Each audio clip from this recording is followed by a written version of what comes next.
Enlist.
Well, good morning and welcome.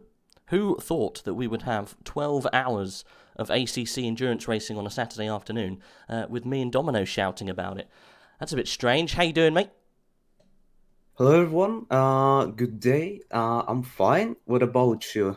Yep, I'm ready and raring to go. This is going to be a long one. It's going to be a long start. It's a long 12 hours to shout about. I'm excited. Let's. Yes, I'm excited as well. Well, I will be here for only 6 hours, but from what I know, you have some special guests prepared. Well, I did. However, maybe not. So we'll get to that. We do have a server restart. That's why you've still got blank screen, guys. We'll get that sorted out as soon as possible. So currently, you've still got the starting soon. So we've got some pretty racy people in this grid. I've heard. Oh yes, definitely. From what I saw already, we have at least a few genuine esports teams in here. It's nice to have more and more esports related people in AR. Obviously, Jardia being there for already a few races. Mm-hmm. I don't know if he didn't take part in all of them. But right now we genuinely have some sim racing esports outfits from what I saw there. Invicta Gaming and Pact from what I saw. LTC Esports as well. Um, so yeah, definitely interesting and exciting.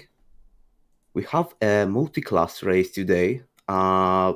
Few past races didn't have the GT4 class due to lack of attention, but today we have GT3 and GT4. A little bit of the tight track, the Nurburgring GT tracker. So could be interesting. Hopefully, clean racing out there. Oh, there's going to be incidents. You've got a very tight track Yeah. with two completely different speed of cars. It's going to be good. It's going to be good. More GT3s and GT4s. I didn't see the exact split, but I'm pretty sure there's more GT3s out there. So I'm pretty sure it's 28 GT3s and 22 GT4s, but I could be wrong. sounds about right. Sounds about right. Still waiting for the server to show itself. Haven't got anything coming up just yet. I think there's many hamsters working in the background to try and get things going as smooth as we can. We should be going live very soon. Race start was at 11 o'clock. I know we had to do a quick couple of changes server side to get things running smoothly, so we will be live as soon as possible. But Yep, you can always have some issues. ACC is not a perfect game, so we have to ensure, the coordinator team has to ensure that everything is running smoothly. So we are sorry about the little delay. okay. We've got a server notification here saying server 2 is forwarding to 11:05. There you go. So if you're watching for Oh, server 2, it's going to be delayed. Server 1's also being delayed. We are having a few issues at the moment with pit wall, so we're trying to get those sorted out as soon as we can. So hopefully we get the pit wall app working. I'm in conversation with them now to see if we can get that sorted out. But we're still waiting to go live. Haven't got the server yet for server 1, and there we go. I think we're up. yep, the server is up and running. We don't have the counter on yet. A free practice session is on right now, but we should be running very soon. Yep. I bet the coordinators are now ensuring everyone is up and running, no problems, no teams for problems and stuff like that. So we should be up pretty soon. Do we have any YouTuber people like Jardier taking part in this session that you can notice? I can see there's a couple of Split One AOR guys here. Black Gold Saws here. Luca Vidalik I think is also here. So there are a couple of people that I recognise, but I haven't seen anyone with a social media presence yet. Same here. I didn't really see anyone that name you can recognize from their YouTube side of things. But we can check the Twitch stream list. We have a little list of people who are streaming the race on Twitch and on YouTube. We can check that, but except for Jadi, I didn't recognize anyone yet, I must say. Obviously from the social media side of things, because many many surnames from AOR that you can recognize from AOR are there.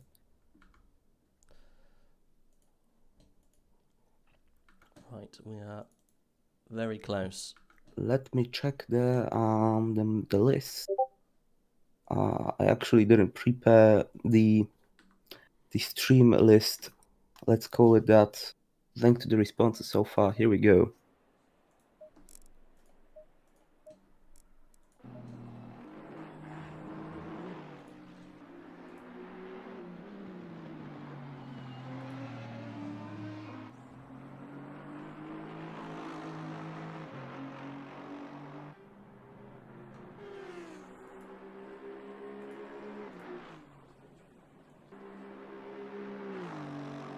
We have a pretty interesting grid here today. Pretty much all different cars. Obviously, not every brand in here. I don't see any Bentleys so far, but good to see not all Porsches or not all Ferraris, not all Mercedes in the GT3 class. Pretty much the same in GT4. A nice split. Ginettas, all these Alpines, BMWs, Porsches, McLarens. Always nice to see. Because I heard about leaks having issues with in the past with people only picking one car, and somehow have put a limiter on it that you can only pick. The drivers can only pick a certain amount of every brand of cars, but luckily we didn't have problems like this in AOR. I think it has to be done if everyone was to choose, say, the same car, like the Porsche before the BOP change a couple of months ago. Everyone was using that car, and it makes the grid very boring, doesn't it? Well, I did notice as well, we've got a Honda up and just outside the top 10. Let's jump on board with them. Let's see if I think they're out on track. There we go. I don't know what is with the Honda. Everyone says it's slow, but an alien jumps into it and matches the outer space. It's always like that. So it's the 22 car. Let's see if we can find the 22 on the list. Let's see whereabouts he's going to be starting from. The 22 is this one here, Simdurance, with Florian Bauer. I recognise that name. Floria Donghorp and Floria. Ooh, same person again. They got three drivers, almost the same name. So they're starting in P18, I think, to start the race. That's pretty good for a Honda. Not gonna lie. Yep. See him hustling round an Alpine, already making contact, and we haven't even gone live yet. So that's going to be a problem, isn't it? Just trying to pick your way through the pack and trying to make the right move at the right time without sending a GT4 off into the barrier. Well, we had a GT4 and GT3 multi-class on Paul Ricard, and it was pretty clean, but Paul Ricard is actually a wide track. Oh, excuse me, that's not Paul Ricard, that's Suzuka. Suzuka is also a little bit of a wider track, except for the first section. Here it's pretty much all very narrow, maybe except for the start-finish straight. And as far as I know, we don't have any rule regarding GT4 cars having to let GT3s go. GT3s have to overtake themselves, make their way around. So this is making it even much harder. Yep. But yeah, we are hoping for a clean race. I think it's 12 hours. You can only hope for the best. We are a little bit delayed, 10 minutes delayed so far. All going to be added on to the end race time. The SOP livery, says Mustafa. Yes, exactly. It's a very nice looking livery. Should we jump back on board with it? So let's see who's taking part with the SOP Motorsport team. We've got a couple of names that you'll probably recognise. Let's have a look. SOP. They are the 99 car. They are starting in 11th position. Are they? 12th position. There we go. Black Gold Saw, Chris Jones, and Natil Ivanasa. Alex Phillips, I think, is also driving there. So yeah, it's a bit crazy how it puts the names together. But yes, Black Gold Saw going to be very, very fast in that car. He's won a couple of endurance races so far. I think he won the, I can't remember how many hours of Spa that we ran quite recently. I'm pretty sure his team was quite far up. But this is the first time I've ever seen this guy driving a car that isn't a Bentley. Because he's normally always in the Bentley, isn't he, Black Gold Saw? Exactly. Yeah, he's always in the Bentley. I don't know. Black Gold Saw is driving on a controller. I think not everyone knows that. Yep. But he is very, very quick in the Bentley as always. But I mean, not as always. Always in the Bentley. Today in the Porsche, or is it an Aston? It's an Aston. It's Excuse an Aston, me. yeah. This is the current AOR Split 1 champion, no? Black Gold Saw? Yes, I'm pretty sure. Pretty sure. So There is a legend going around that he wasn't let to drive the Porsche in Tier 1 because he was too fast, but I bet it's just a myth. Maybe he really likes the Mercedes because he used that for a few seasons now. I'm not sure what car he uses now, but he used the Mercedes for the past few seasons with that maybe not lovely for everyone animal livery. But let's not discuss that. Very nice livery on the Aston Martin. We have quite a few nice liveries today out on the track. we'll see if we can do What do you think about them? a best of livery, shall we? Some of them are great. Well, yeah. Some of them are absolutely great. So we're looking at Black Gold Saw's the purple and spiky kind of livery. Yeah, it's very good, that one. There is some other liveries of note. I did see a Ginster's liveried Ginetta somewhere. See if I can find that. Whereabouts is he? It's going to be hard to see it on this list. It doesn't tell you what car they are. It is a GT4, so it's going to be towards the back. We're going to have to just go through until we find it. It's very interesting. We have a Aston Martin F1 themed car. I think in the GT3 class, and in the GT4 we have a McLaren with the papaya orange and the blue color, obviously of the F1 team as well. Very nice to see that actually. Both very nice liveries. If I'm correct, the Aston has the sponsors pretty much on point. McLaren is a bit different, not like its real life counterpart. We do have an Alpine liveried Alpine as well. Oh yeah, I forgot about that. Yep, there is one as well. Pretty spicy looking car. Also a really nice livery. Trying to find that Ginetta. I don't know whereabouts he is. And which car number are we looking for? Let's see if I can find it. I'm pretty sure it's part of the Karambimba team. So it would either 420 Karimba Bimba Racing Team. Excuse me, that's actually a really hard name. It's hard to say. What number car is it? 420. Of course it is. Right. All right. Let's have a look. See if we can find the 420 car. Whereabouts is he? He's actually right now in P15 in GT4.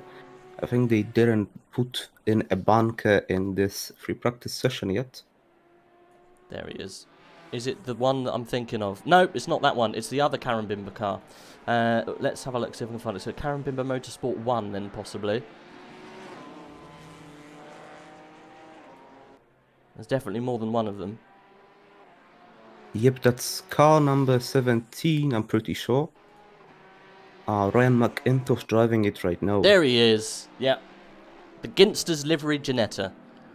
Do you know what Ginster's is? That's very English, that. It's a type of pastry.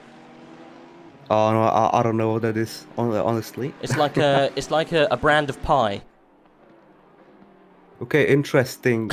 The livery is very, very nice, actually. That's the packet that you get on a Ginster's. So a Ginster, it's like a... Have you heard of a Cornish pasty? So that's too British for me, I guess. It's so a bit of pastry, folded in half, and then inside you've got either lamb or pork with potato, onion, and a bit of gravy. And then it's folded together and wrapped around into like a semicircle. Well, it's not the first time we are seeing a, let's say, grocery related livery in AOR Endurance. Oh. We had Tom, one of the coordinators, and his team driving a livery, also with some kind. I think there was some kind of cookies on the spot with our race, but I can't really remember the brand name. So we, the team that I normally do the endurance racing with, is called the Brexit Boys. Sweet mother of Turkey! Oh! Yep, I recognize them. Let's see. I think that's another team that was with us for a very long time.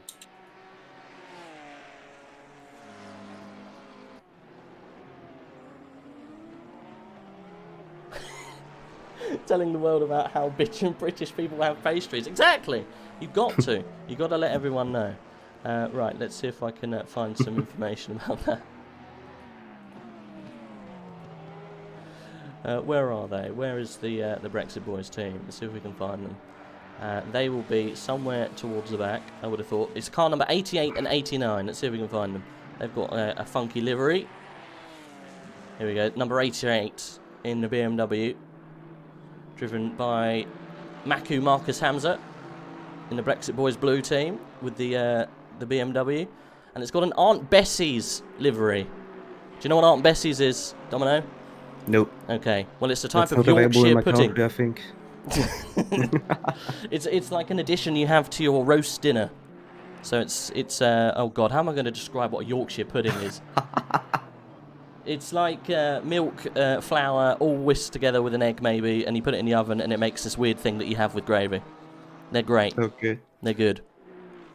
So there you go. Sounds tasty. Another food-related livery. I don't know if we've got any more food-related liveries. We'll have to have a look through the list.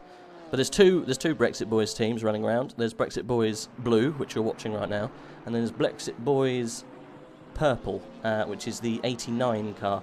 I don't know where they are. Can't quite see them. But it's exactly the same livery. Oh yeah, that's the same livery but with purple accents. I see it right now. Yeah. Now let's maybe have a look at the more serious teams. However, Brexit, the Brexit Boys might do well in GT4. We'll have to have a look. We're hoping for the podium. This is probably a little bit more of a serious outfit we're looking here. It's the 144 car, the FTW Racing team with Luca Weidlich on board at the moment. He's a very speedy boy. Currently AOR Split 1 in the GT3 series.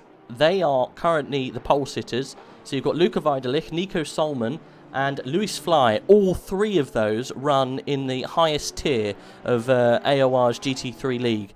So that team is going to be next to unstoppable. They have won multiple championship endurance races already. I think they won the 6 hours of Norfolk that we ran a couple of months ago. They definitely won that. So yeah, these guys are a very serious team, and they're going to be ones to watch for the win, I think. Obviously, If anyone's wondering, FTW Racing doesn't stand for the win. It stands for forgot to warm up. But definitely they wouldn't forget to warm up, as you said. Very strong team, very strong outfit. Probably racing for the win today, of course. Yep. Forgot to warm up. That's great. Forgot to warm up. That is very good. Good name. Who have we got in second position? We've got the Vanwall Simsport team. That's the number 11 car. Let's see if we can jump over and have a look at their livery. Where's the number 11 car? There we go. Connor Wright is currently in the pit at the moment. That's quite a cool looking livery, actually. It's a McLaren with green stripes down the side. Currently not driving. Who is on board with them? Connor Wright, Andy Vanderwall, and Marlon Andrell. So they should be quite good. They're currently in second position. Like and subscribe team. They're currently in third position. Let's see what number they are. They are the number 56. Let's see if we can jump on board with these. These are the top three teams we're going through now. So 56. Let's see whereabouts they are. The 56 car. Can't see them. Yep, the spectator cameras aren't that really comfortable in ACC, so we are going to look around for those liveries for a little while, if we are mentioning someone. But car number 56, just a plain white livery for me, with little black accents. Okay, I can't find them. Are they on track at the moment, or are they in pits? In pits right now. It's the only problem when you have so many cars running around. It's really hard to find them. Oh, there you go. Vasily Anarev. He's a speedy boy. So who's on board with them? Oh, goodness, I shouldn't have got into this. Some of these names. We got Grigio Sangrit, Soldatov, and Vasily Anarev. Those boys very quick. I know two of those drivers, very, very quick. So, yeah, a bit of a plain car, though. All white. Maybe they're going for something different, I guess. Yep, I think all white, little black accent, and a green trim on the wheels. Yeah. Well, definitely not. Definitely a plain livery, not very complicated, but sometimes you're going for the simplicity. Actually, the Aston Martin is very pretty in the white color. And then moving on from them, I see what you mean. Looking at Matt Kennedy's car, the Total Performance Racing, with an exact F1 replica. Yeah, I see what you mean. They'll be starting in 4th today in the GT3 class. Who's on board with them? You've got Desmond Fitzpatrick. We've got Matt Kennedy, very fast boy as well. And Colm Sinnott and Jay Sherlock will be joining them in the car. So, we're going live.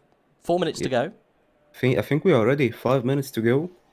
Yep. The last preparation for everything in the grid. Obviously, they've been preparing for several weeks now, but now is the time to see if everything's buttoned up. 50 cars. That's going to be an interesting start. Hopefully, a clean one. Good luck. Have fun. In the chat, everyone's pretty much spamming. Oh, there is one car missing, according to the in-game chat. But we don't know who that is yet.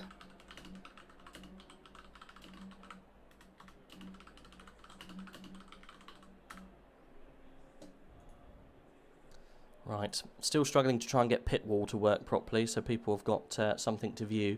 A little bit frustrating. I am talking them to see if we can get that, so everyone can see what's happening, because it's kind of essential to get that bit of tech working, so people know what's going on. Tom Len says the TSR livery is very nice too. We'll have to see if we can have a look at those guys. What else have we got? Maybe show the livery of 182. Should we quickly show the livery of 182? Let's have a look, see if we can find them. 182. 182. Is it a GT3 or GT4? 182. 181, that's not 182. 182, that's XPG Invicta, another esports team, P19 right now. There they go. Patrick Toniński driving it for the start. Another interesting livery. There's a crazy livery, that, isn't it? I can't quite see what it's meant. Is it meant to be like an eagle down the side? Oh, I can't really see the side right now. Since the starting camera is a little bit weird. I saw the car earlier, but I can't really tell you right now. Yeah, starting camera's a bit strange. This is going to be a bit of a different start, because all of the GT4s are going to be towards the back of the grid, aren't they? So where's the first GT4 start? I think it's around 30 odd. Yep, somewhere around there. Well, usually you would have the GT4s wait out a little bit, Yes. a little bit of distance kept to the GT3s, but I don't think we are doing that here. Yeah, no, it will all be everyone going out together. Yeah, it starts from 30 back. You've got James Bacon leading away in the, yes, Der Schwinkwagen team. Der Schwinkenwagen? I don't even know what that is. That could be a really naughty word in German. I've got no idea. But there you go. That's what the team's called. I don't know what the livery is on that. Let's see if we can get a better view. It's a very crazy looking pink Alpine, but it's done very well to put itself on the top spot. I think just further back, we've got the Hive Mind team. Their paint scheme hasn't loaded correctly. Not too sure why, because that should be, I think, a little bit different to that. And then you've got the Brexit Boys in third for GT4. And then going back from there, you've got the Door Motorsport McLaren. So that's going to lead out the top 3 or 4 for both class. You can see that Ginster's Ginetta just in the background there lurking. That's a great livery, that one. Right, let's have a look. Jump up towards the top end, the spiky end of the grid, and let's probably follow out the GT3s. I do see a gap there in the grid. What's that? 1, 2, 3, 4. Yep, 5, we are 6, missing 7. one car. I'm not sure which car is that, but we had an information in the chat that one car is missing. Let's hope that they will make it. Only 1 minute remaining. So just there's 50 seconds right now for them to rejoin. I don't know which car is that, but They're not actually showing, I don't think. oh, that's towards the front of the grid. Yep. Yeah, it So that should should be be 7th. P7. Yeah, but it's Yep. currently being taken So by the that's Excel Jean team. Alessi Esports Academy. Oh, is it? Oh no! Oh, That's a bit of a shame. That is because that's one of the big names, isn't it? yep. Ivan Shermetinsky, very fast driver. Oh, it is. Tier Yeah, 1 as well. Ivan. Oh, that is a shame. He's driving it with just one other person, William Hendrickson, but haven't been able Well, to I find a way to the think they grid. won't be driving now unless they rejoin after the start, and they will start from the pit lane, I think. Which is already not a good information for them because 3, 2, and 1, and we are underway for the formation lap right now. So they missed the start.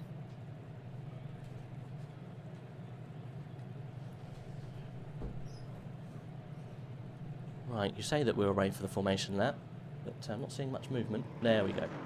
Yep, they are moving now.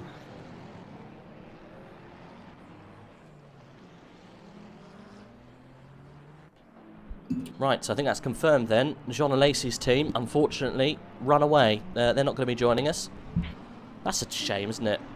Ivan's Yep, very speedy very boy. much a shame. Yeah, never mind. That's jumped up the Excel Racing team into P7. Everyone else behind him have also jumped up a position.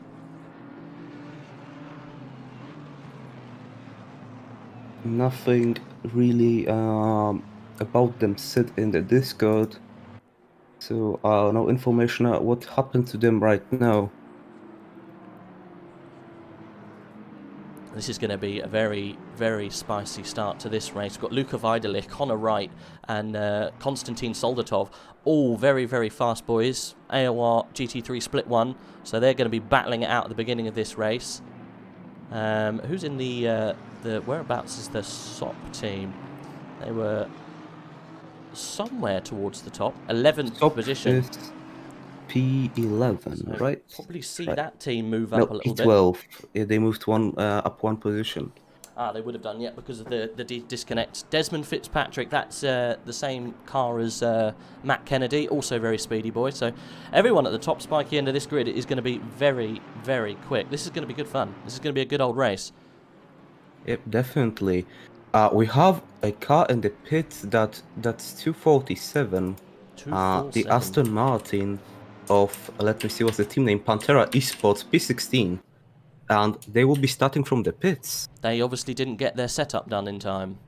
Oh, that's quite sad. P16, very good qualifying for them, but now they are back towards the end of the grid. Well, obviously, maybe they will come back. We saw Sergio Perez lately come back from P20 to P5, but that's F1. That's not 50 cars on the grid, and 2 classes to get past. But hopefully they will have a good race like everyone else. And we are now going towards Sector 3. Excuse me, I will run the track map. We're very close to going green.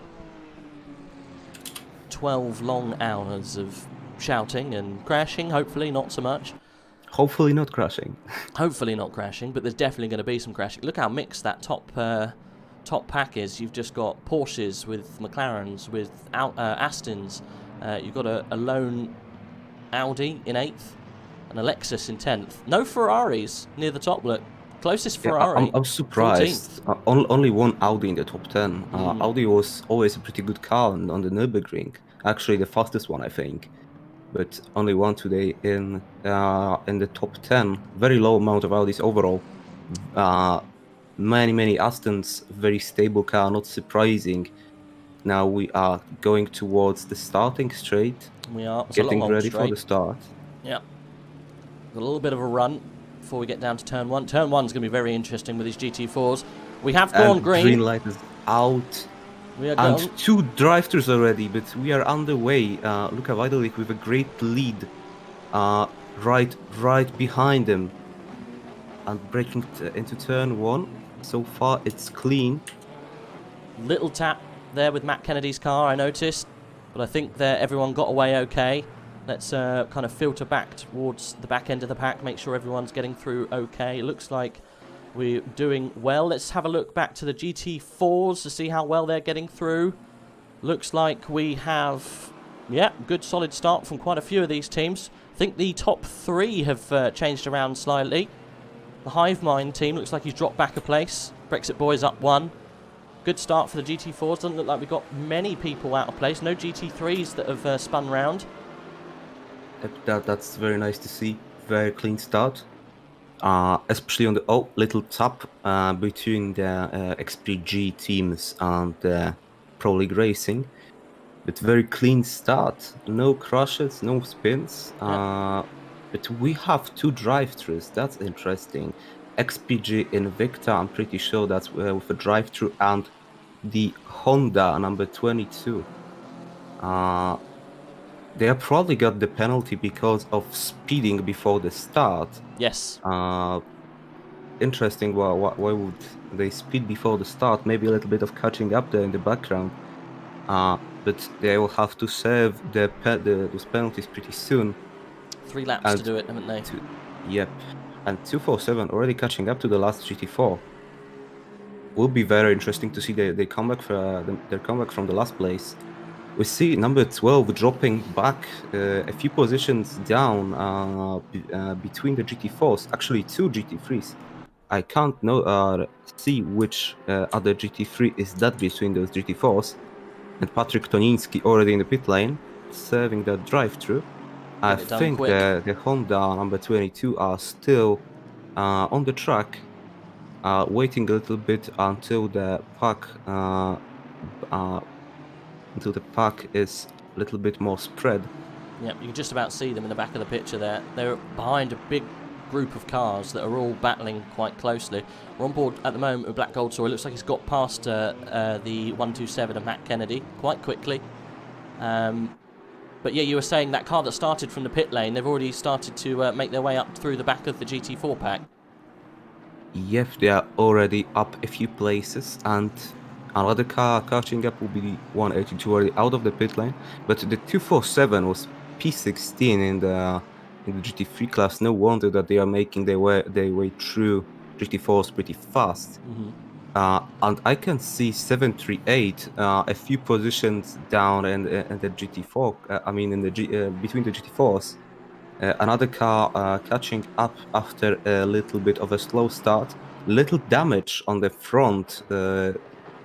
Interesting where did they get that damage, but he's already passed another GT4, passed through the Camaro, behind Dakuza in the Hive Mind car, and passed him as well, I think. We can just see him pretty now. Fast. Yeah. What happened to him then? Because he's right the way back. Well, I have no idea, but he's got damage, front damage. Yeah. Yep. It's possible that he hit one of the cars in the rear, but we didn't see anyone spinning, so that's interesting. How did he drop down so much? Yeah, there is another GT4, the 247. I'm assuming that's the one that started from the back, the Aston, making his way through. That's the GT3 Aston? Yes, sorry, GT3 Aston, yeah. B. Haysom currently, the 247 car. Yeah, he's really muscling his way through the pack, isn't he? He's 32nd at the moment. Just saw him jump a whole load of cars. Same with Patrick Toniński right behind him. Well, not right behind him, but a few seconds down the road. Already got past few GT4s only on that lap. He will probably be right at the back of the GT3 pack pretty soon. And past another Porsche. Got a little note from JSR saying, sorry guys, couldn't assist in the commentary today. I won't be able to get back at my setup until set up at uni in time. Good luck with the stream and hope all goes well. That's John Watts, guy you joined us in the comms box for the ACC League. I think it was season 4. Also took part in season 5. So yeah, thanks. Yep. Thanks, buddy. Also commentated on the Paul Ricard 9-hour race. Great commentator. It's a shame he didn't make it today to the race. Not commentating with us, but thank you for the wishes. Yeah. And hope you can join us back soon. To the racing. the Honda with the number 22 still not in the pits. Interesting, they are waiting it out as long as they can on the track. Got to be careful though. Yep. Because he's got to be in this lap, otherwise he's going to get a penalty, no? I think so, because this is lap 3 already. No, that's lap 2. I think he'll get one more lap. He's right in a good pack. No, he jumps into the pits now, actually. We're watching him. Watching on board as he comes in. Yep, very unlucky start, just like the 182. But he's made a few seconds to the GT4 car, so he won't have to fight with them so much like the XPJ Invicta car. Well, maybe the few leaders, few first cars of the GT4 class, but definitely not the whole GT4 grid, excuse me, like the 2 other cars. And he is almost past the whole pit lane now. Yep. Oh, And out just behind the 247 car. Dropped 8 positions in there. Gee. Yeah. That's very frustrating, but I guess it's out of the way now. Long way to go, so hopefully race pace sorts itself out. Oh, and there is a car off in the first sector. Who is that? That's 71. Felix Rupert in the car dropped down from P12. Let us see which team is that. Yeah, it's the Excel Racing by Ren Welton. Yep, another very fast car, very fast and aggressive drivers in there. So another car that will have some catching up to do. Well, they are in front of all of the cars that had to serve penalties at the start, but still towards the end of the GT3 class. Oh, I was wrong, actually. That Honda didn't drop 8 places. It dropped 20 places. It's 28th. Drop out the top 10 all the way back to 28th position. And he's the almost last running GT3 car. That's got to hurt, that, just for getting maybe a second or so too fast on the start. I did see some people saying that some cars getting penalties for wrong positions on the start. Maybe just a little bit jumbled up because of that car that went missing.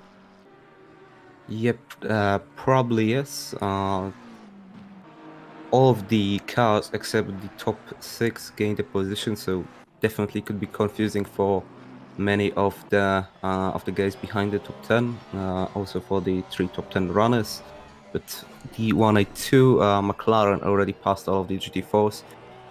Interesting, what did take him so long? Because the other cars that got bunched up in the GT4 pack already made it past a few minutes ago. And we see the 911 car in the pit lane right now. It's the Porsche of Centric Setup Shop E-Team, already in for a pit stop, I think. But why is that? That's 10 minutes into the race only. That must be damage or maybe wrong tyre pressure or something wrong with the car. AP Production saying, how's his son doing? I haven't seen Kieran out yet. Let me just have a little look. Whereabouts is he? He's P14 currently. In the Waka Waka Racing Development Team. He's doing quite well. Not too sure where he started. Should we have a little look? Whereabouts did he start? It's P21 for the Waka Waka Racing Development. Oh, so wow. Great start for them. Yeah, he's doing very well. Up 7 positions. Very well done. So, yep, he's doing well.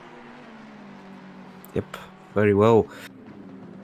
I'm looking at the 444 of Goat Racing Polar Bear. Very nice livery right there with a Polar Bear on the side. Where did they start? What position is the Goat right now? The Goat Racing? 444, yep, did you say? They made 5 positions already. Oh, yeah. Goat Racing Polar Bear. Oh, that's good. That's a good... Why not? Yeah. Goat Racing have been a staple team, haven't they, for a long time in the AOR Endurance. There's a couple of teams taking part in Goat Racing this weekend, isn't there? Yep, a few cars of the Goat Racing team. Same with the Brexit boys, I'm pretty sure. Yep, 2 Brexit boys, and there's Goat Racing Aussie. They started 29th. There is Goat Racing Polar Bear. Is there any others?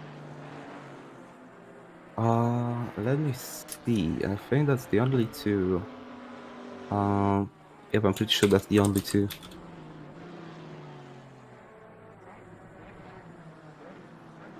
I know our friend and colleague is taking part in the goat racing team. I'm not sure which one he's taking part. I have actually. There is actually a Ryan Gosling racing team. Yep, I saw that as well. Number 744.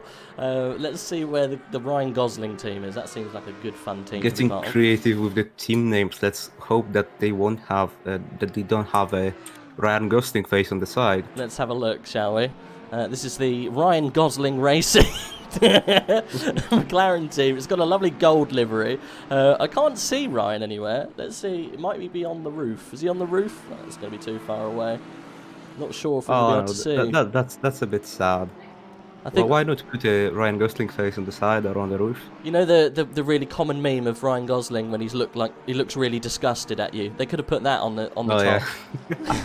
Or maybe someone trying to make him eat cereal. Yeah, that's a missed opportunity, I think. But the name is absolutely brilliant. Yep. Where are they currently? They're 19th at the moment. It's Levinchenko currently in the 744. So yeah, doing quite well. Well, let's go back to the goat racing. Where's the other one? We've done Polar Bear. We need to goat racing Aussie. They were the number 888. Yes, that's Fizzy's team. Yeah, let's have a look, see whereabouts they're doing. 888. Just behind, funnily enough. P20 right now. In the Ferrari. Let me see this. It's very of this. Oh, very nice livery with a bear on the side. It's got they're going for bears, aren't they, goat racing this afternoon? We've got polar bears, and now we've got just some kind of black bear. Yep. Who's on board at the moment? Tudor Flora, currently in the car. 888 team. Is that a bear or is that a dog? That looks like a dog to me. It's hard to notice actually. That is definitely not a bear. I think that's a dog. Yeah. So car 181. Oh Pro yes, League that's Racing. a dog. It's definitely a dog. I mean, it would be a very friendly bear if it was. 181. Who is the 181 team? That's the Pro League Racing. Conrad's currently in the car, in a reasonably nice liveried Lexus. Currently 12th position. The 181 team. Whereabouts did they start? Let's have a little look. The 181. They started... Oh, I think they've dropped back quite a bit. They started in 11th. Where are they now? They're 12th. They dropped back one position. So technically that's two positions because there was a jump at the beginning. So someone didn't take part. They'd missed the start. So they're actually fallen back two positions. They're being hustled by the looks of things by Bentley. And another car off. That's P30. That's 30. The 33 car and the 888 Ferrari is out as well. Oh no, that's the Goat Racing team. So they must have both in the tapped. same sector, just after the Schumacher S's.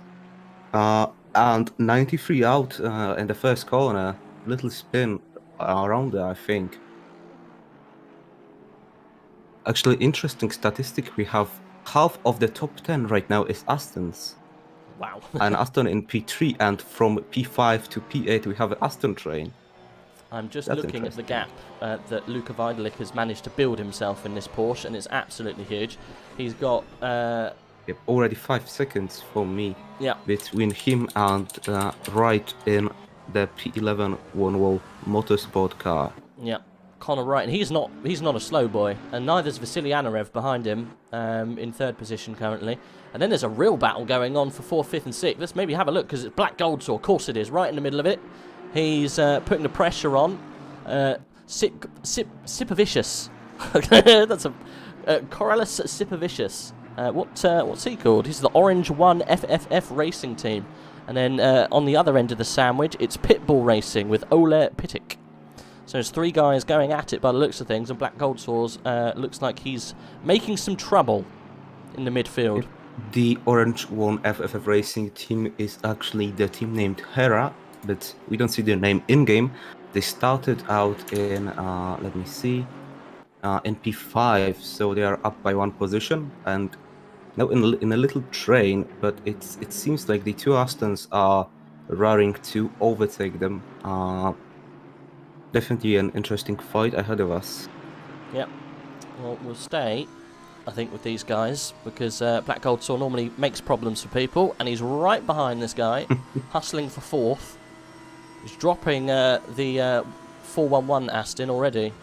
Yeah, he's looking to make passes, I think, and make his way towards the spiky end of the grid. Wonder where this where the challenge is going to come. He's got a better line through the last corner. Might see a move down into turn 1. I'm not sure if he's got enough pace on him. It's 2/10 is back. See how quickly he can close. Well, both cars really fast in the straight line, but they are now very close Oh, to he's each done other, it. and he's going for the move. That was And very, he's very good. passed. Yeah, extinctive driving from Black Gold Saw makes himself up into P4, and he's going to go after Vasily Anarev next, which is a bit of a gap. That's what, three odd seconds. So a little bit of work ahead of Black Gold Saw, but doing good things, almost in a podium position. It's a little bit early to talk about podiums. We've got 11 hours and 43 minutes to go. Shall we have a look, see who's leading the GT4 squad? I think that would be roughly around P29. Let me see. That's the Alpine. Yeah. Right now, Conrad driving it. Let me look for them. Yep, the Der Schwinkenwagen team. Titus Conrad currently on board. P29, but first in class. That was a very nice pass. Well done, SOP Motorsport boys. Another car into the pits. That's the 738. Which car is that? That's the McLaren. I think McLaren Aston Martin. Excuse me. I think that was one of the top runners actually.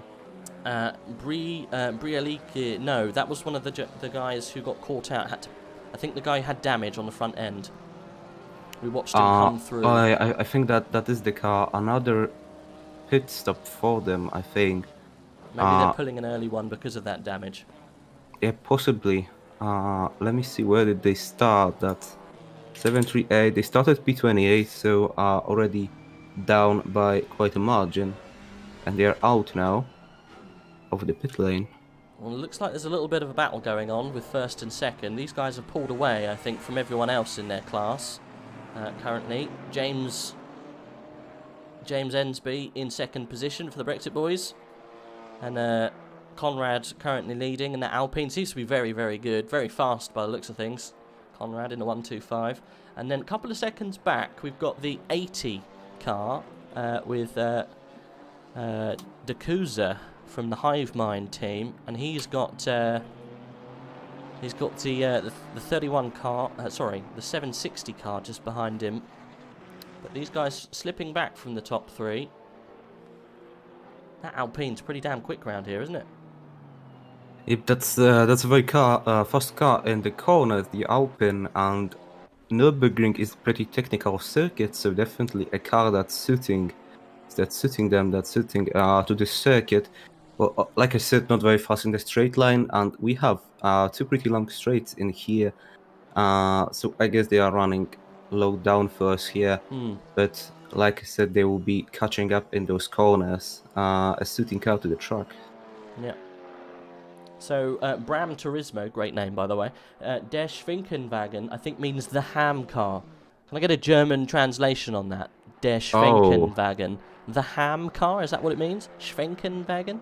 Who knows? Oh, I don't speak German, but let's see the translation. Well, Wagen is car, Yep, isn't Wagen it? is a car, yep. And then Schwenken, Scheinken. According to the Google Translator, it means ham cart. Ham cart. So the ham with cart. ham. Well, that would explain why it's pink, right? So we've got a pink car that carries around the ham. Well, I don't know. Maybe the blue accents. I don't know. Maybe it's the color of the grocery store that the cart is shopping in. I don't know. Let's see if we've got any information about that team. What number is it? It's the 125. Let's see if we've got anything here. 125 is, what's it called? Der Schwenkenwagen. See if we've got anything at all. We did ask a couple of the teams to fill in a little form for us, but I don't have it. I don't have Der I have it Schwenkenwagen. open, but I think that they didn't feel anything. No, they didn't. However, one we do have, which I think would be fun to have a look through, is the Ryan Gosling team. Do you remember what number they were, the Ryan Gosling team? 744. That's the gold and black McLaren. Yep, let's take a look at them. So, First question we asked them is, who are you driving with? Or who are you driving for? Is it just a group of friends, a racing organisation? Oh, there's Taps there with a GT4. This is what we were talking about earlier. Trying to get through the traffic is going to be very tricky. There's a big group of GT3s trying to hustle a poor little Alpine on his own. Bless him, he looks like he's all out of pace. And at sea, there's a big old gaggle of GT3s trying to pass this poor little green Ginetta, sorry, not an Alpine. Getting absolutely mugged, and Ryan Gosling team is in the middle of that. Oh, and it's an Aston as well, holding them up. Let's have a look then. So, they said they are, let's have a little look, a small community of friends that drive and play a lot other games together. The name of our community comes from one of the greatest men on earth, Ryan Gosling. He's a skilled Hollywood actor who moonlights as a getaway driver for Lost Souls. Right, someone's had their Weetabix. Let's have a look at this one. So, how was your car selection process? Did you test multiple cars and pick one that suited you the best, or did you go for the quickest available car, or do you have a set car that you use for endurance races? So let's have a look what they said to that.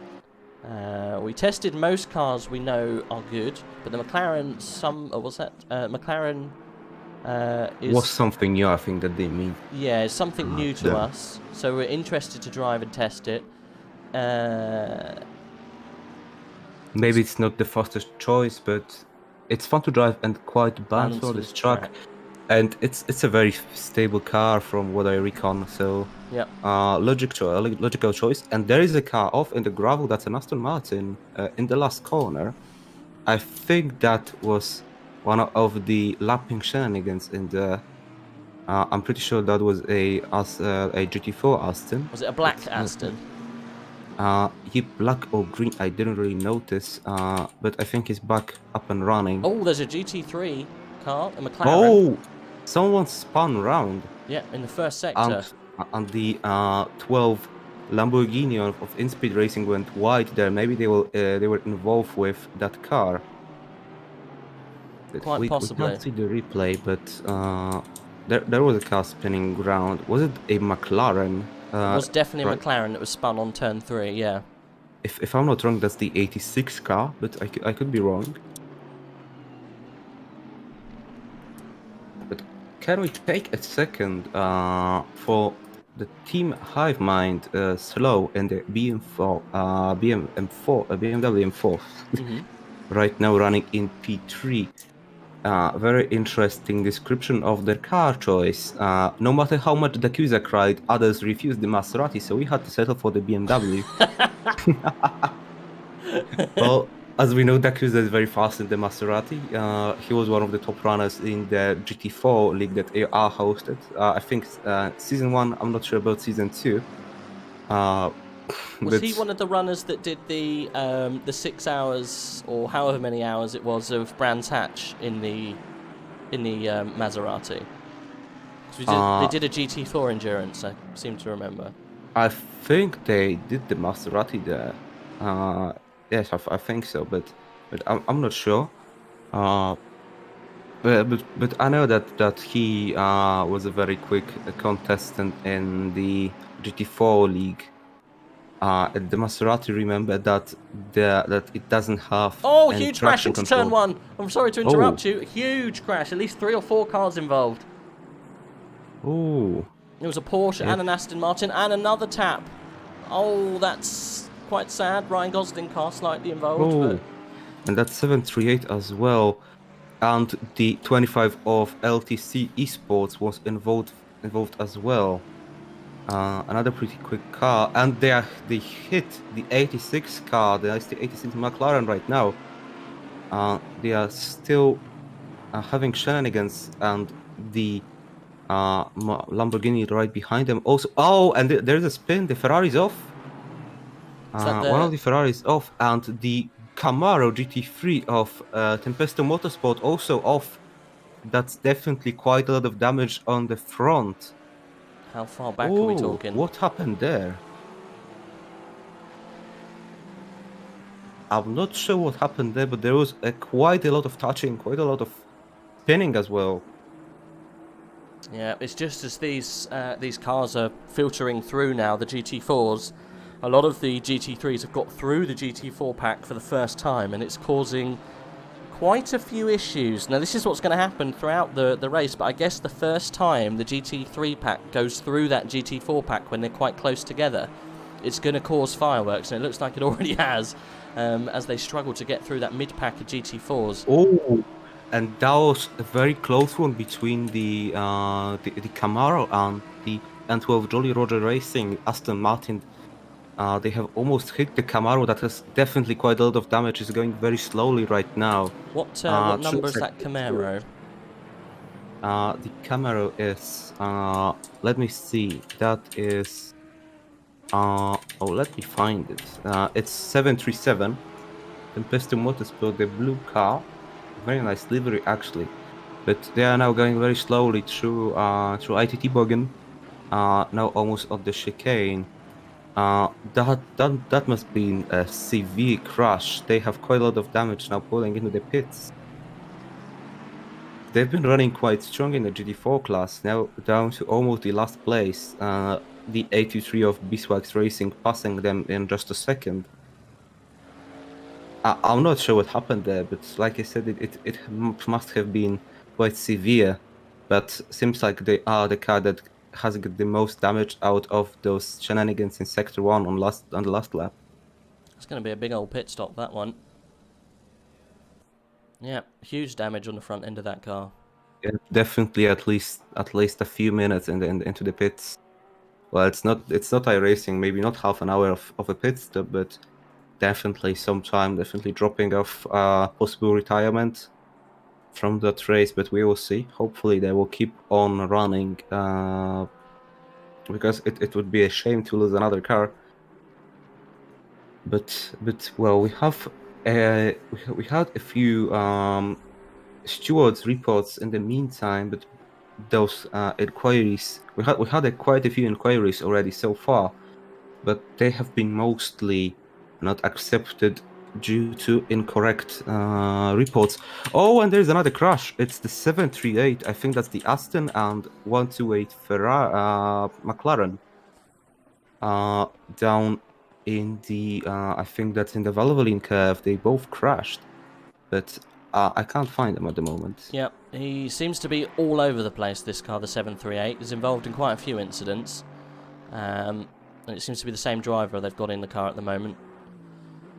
Yep, he's now down. One of the, I think that's the last place in GT3, now pulling into the pits. Another damaged car. I think the 182 can keep on going. They are a few seconds ahead, they're not into the pits. Well, the 182 car definitely having some bad luck today, so far. And we have a stewarding report from the race stewards. Inquiry of 1030 UTC involving cars 774 and 666. Drive-through penalty for car 774 for causing a moderate collision. Another inquiry between cars 100 and number 8, 15 seconds time penalty for car 8. And inquiry between cars 55 and 92, no further action. Already a drive-through issued by the stewards. Well, we said that there was quite a safe start, quite a nice start, but afterwards we already had quite a few incidents, and the drive-through issued. Already getting some shade thrown upon us. Camera work the same as F1 TV. I'm really sorry. Unfortunately, there's a lot of cars and there's a lot of action that goes on throughout the whole grid, and it's impossible for me to find out exactly which car has gone off at which time. It just, unfortunately, just doesn't work like that. We have to quickly jump to which car we can find. We've got a long list of cars, and it doesn't tell me if they're differentiated between GT3 or GT4 class. It just tells me the number of car that they are. So it is very hard. Car Speaking of which, the 80 car of Dakusa just got off just after the Schumacher SS that is in the RTL curve. Yep, they are going quite slowly, but I think that's just the GT4 pace. They pushed off the GT3 car that just got past the 22 of Simdurans. It had to go on the sand. So quite unsafe driving there, but they just picked up from that incident. But like Rage said, we are doing what we can. The ACC camera work is pretty hard to manage. The other sims have pretty much a really intuitive camera work system like Pcars 2, and where you can just click on the driver and you see how are they driving, and here we just have to click random buttons on the keyboard just to get to the car as quick as possible. So we are doing our best. They say, no, they're only joking. Yeah, you're doing way better than F1 TV. Oh, that's what we have to do. What we can do, as soon as we see a crash or we see some action, I'll just automatically look at something else. That'll be exactly like F1 TV. Oh, someone's coming into the pits. It's a pivotal time. Let's watch someone in fifth. Exactly. Talking of fifth, let's have a look, see what's happening in fifth at the moment. We've got Black Gold Saw and that Lamborghini of the orange FFF racing team. Yep, Hera team, plain sailing right now, no fights between them. But there is quite a train, a few cars behind. That's 5 cars involved in a little train, started by, they are led by Garage 991, the Aston Martin. Oh, and that was almost a move from the Aston Martin number 411 just behind them. But it's a train of 5 cars. Could be some interesting fights going between them. So far, pretty safe and no fights, but they almost collided in turn 1 there with the 411 car. Very aggressive try from far back.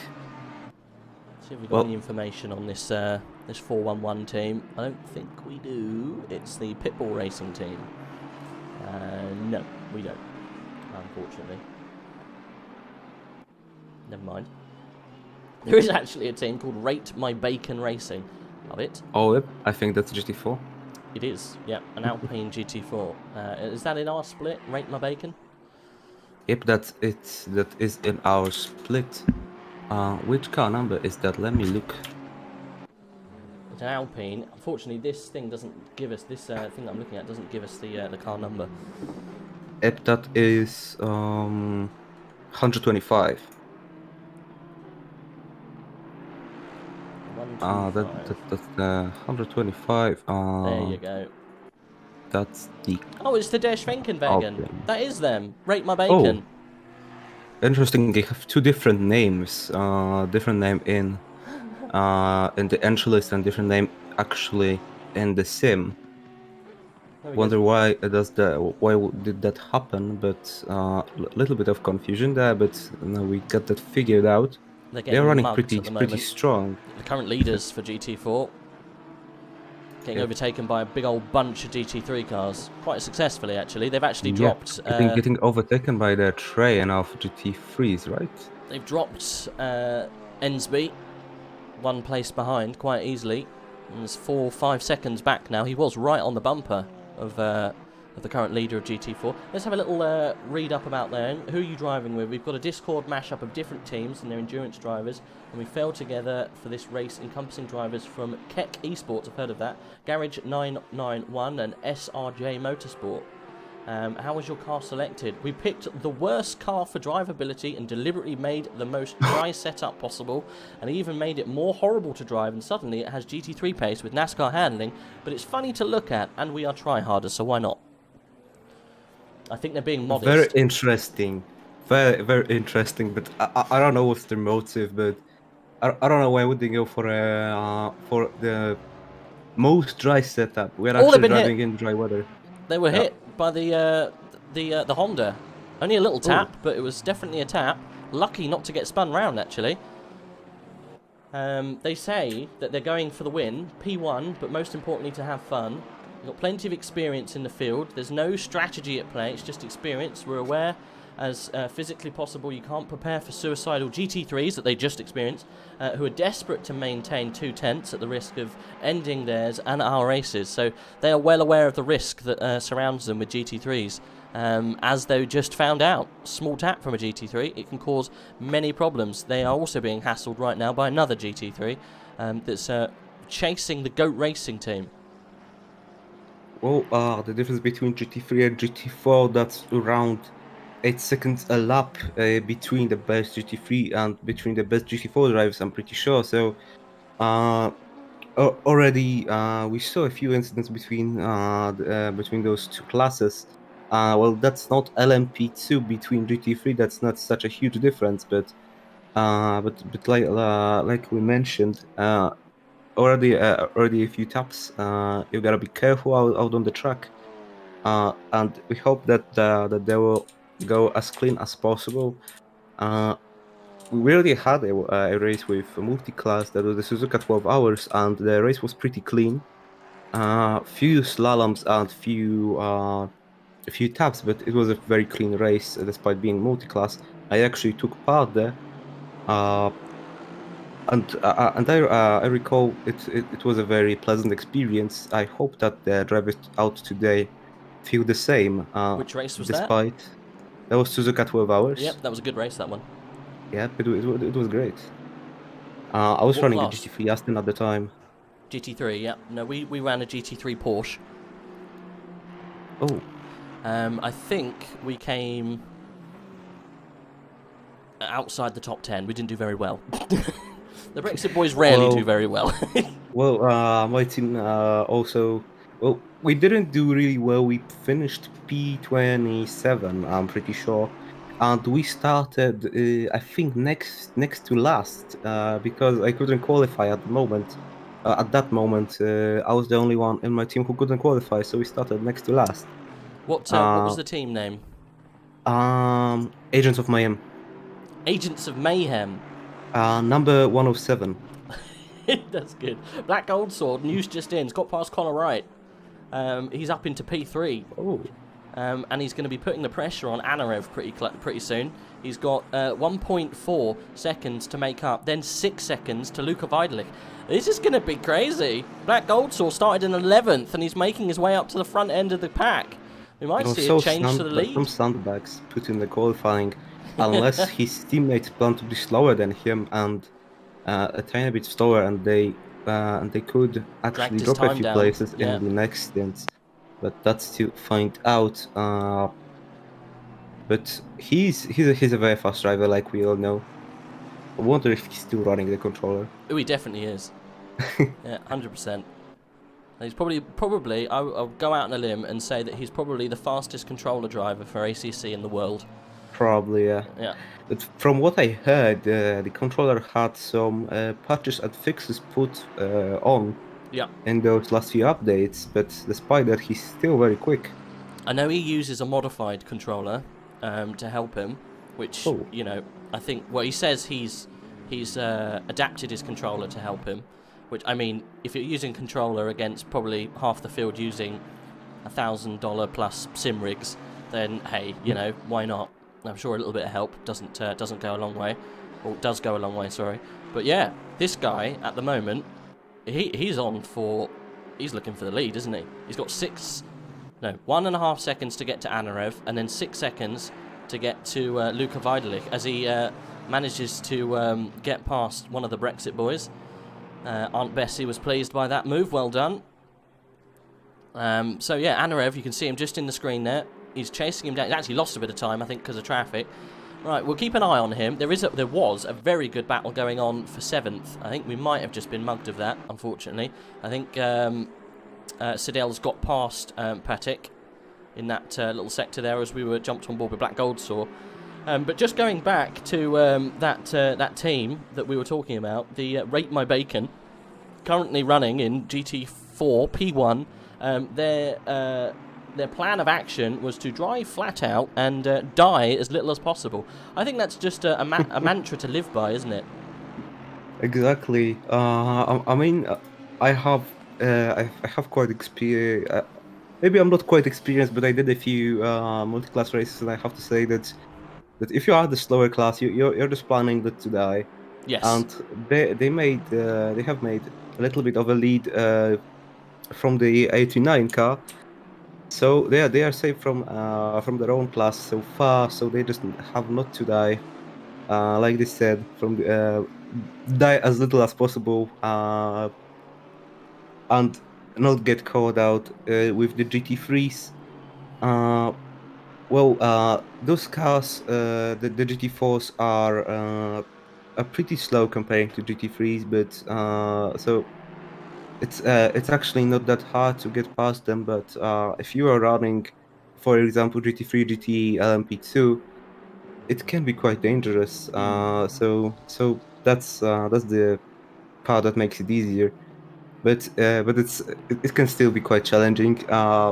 One thing I recall from the GT3 and GT4 endurance was actually on the Suzuka 12-hour race where I just had to slalom between three GT cars right before 130R on Suzuka. That was quite stressful, but well, that was two GT4s and a lap GT3, if I remember well. It was quite challenging, but quite fun. So the challenge is not only on the GT4 side, but the GT3s How also to have to navigate, isn't it? be quite safe. Yeah. Yep, and navigate it. Yeah. I think all you want if you're in the faster car is just someone who doesn't move erratically. Obviously, if you've got a GT4 that doesn't really know where to put their car, especially if you're going in a very faster part of the track, just like 130R, it's very, very risky, isn't it? It's almost 50-50 whether you're going to have an accident, because if that GT4 just moves off the line when you're actually trying to overtake off the line, it can cause a huge accident.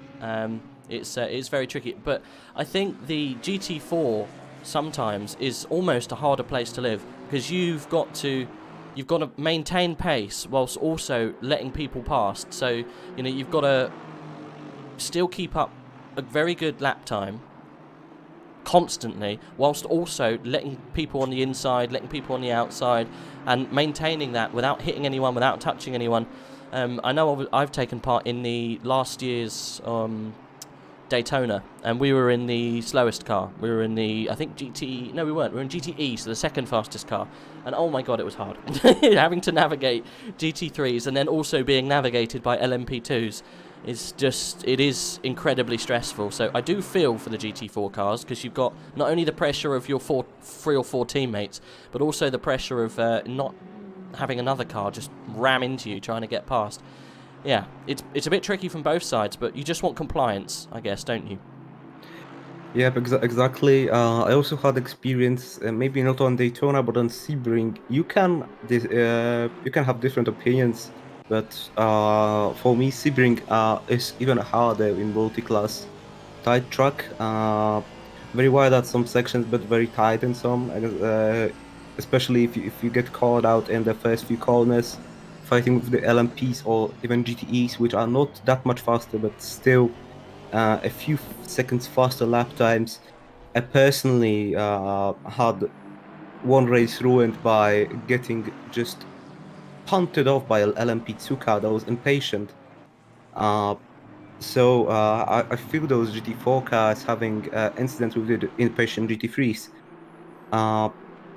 But I can see now someone's lapping the GT4s, GT4 getting off the line properly.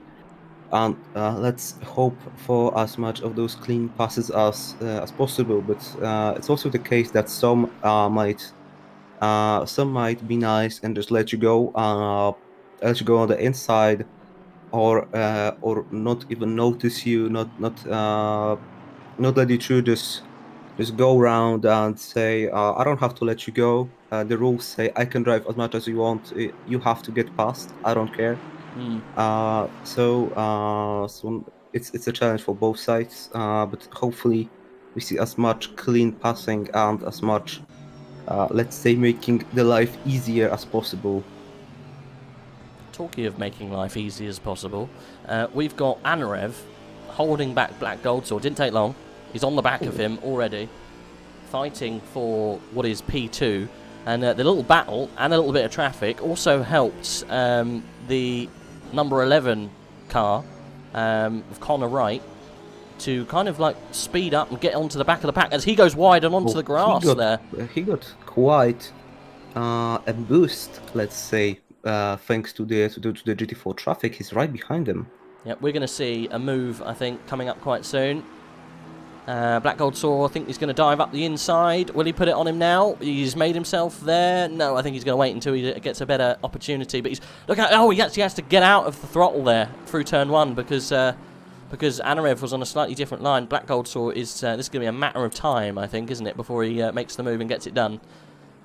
Yep, I just wonder how fast if he will, Black Gold Sword catch up to Luka Vidalic.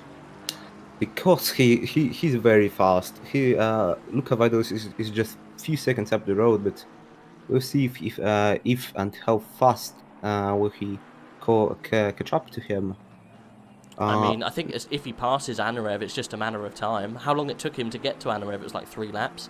And that was only about 2-second gap, wasn't it? So, yeah, I think 14 minutes or so before we're roughly going to have a bit of a pit stop change. He might be able to get up to the back of Vidalich. But the thing is, Vidalich has got a very, very strong team. Who else was it? Nico Solman, wasn't it, taking part with him? And was it Luis Fly also taking part? Oh, Nico Solman, another very fast driver. Yeah, and will Luis probably Fly. keep up the pace of Luca Vidalich. Yeah. Who's in the SOP with Black Gold then? It's Chris Jones and Natil Ivananska and Alex Phillips. I haven't heard of those guys. I'm sure they're quick. I haven't heard of them. They're probably in a slightly different split, maybe. I'm not sure. Have you heard of Chris Jones, Natil Ivananska, Alex Phillips? I must say, I don't know those guys either. I only know Black Gold. So from this squad, I don't know how fast will they be. Because I quite frank, I quite seriously never saw them racing. No. But let's hope that they will keep up the pace and we will see some nice fights going on between those two cars. But like you said, Nico Solman, very fast driver, will keep up the pace of Luka Vidalich. Yeah. So we'll see. So the team that they're fighting at the moment, the like and subscribe, Vasily Anarev, they got Soldatov, who's also very fast, to jump in that car. And then they've got Girio Sangrit. I haven't heard of him, but I've heard of Soldatov. So yeah, also very, very fast drivers there. So interesting. Might see a little bit of a change around. They're coming. They're actually coming up to the to that Rate My Bacon team. Look how far ahead that team is in the GT4 class. They've managed to just blast away from anyone else in that class, doing very, very well currently.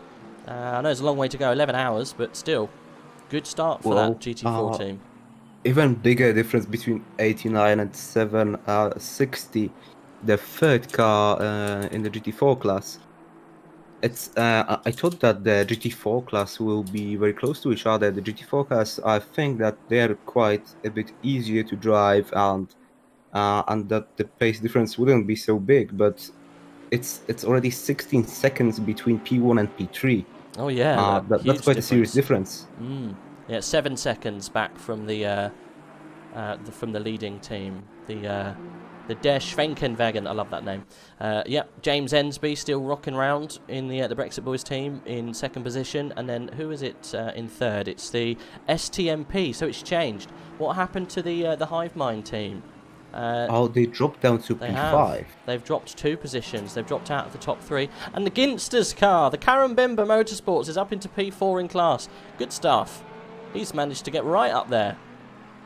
I wonder what happened to the BMW, except for the little. I'm not sure was it the spin or just going off in the RTL curve, but they dropped down by 2 positions. So maybe we had a little accident that wasn't on camera, but they are not far behind the 4th car, so maybe they will catch up. Right, this battle then is still pretty hot with Black Gold Saw and Anarev. I think really much has changed. There's still same kind of gap, 2/10 or so. The car behind, right, is about a second and a half. He has fallen back, so these guys are starting to pull away. This is all playing into Luca's hands, who's managing to eke out a little bit more time. He's now 10 seconds. It was 8 a couple of laps ago. So this battle then with Anarev and Black Goldsaw is causing a little bit of a gap to emerge at the top. Well, fighting, defending, and getting through is definitely something that loses you time, just gives Luca an advantage. But as we know, if Black Goldsaw can get past Anufriev, then he'll probably eradicate that gap pretty quickly, but so far he is just losing time, and he can't get past Anufriev. He caught up to him pretty quickly, but catching up and overtaking are 2 different things. Yep. it can take time as well. So we'll see what will happen between those. But like I said, it's already 10 seconds difference, and the gap is increasing.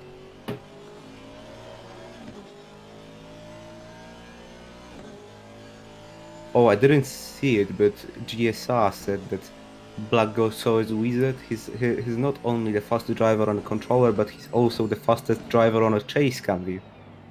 I wonder if he's actually driving on a chase cam. I just can't imagine myself doing that. Right, seeing if I can get the pit wall to work properly. It's still got a few issues on the information. Let's have a look. Could you just possibly?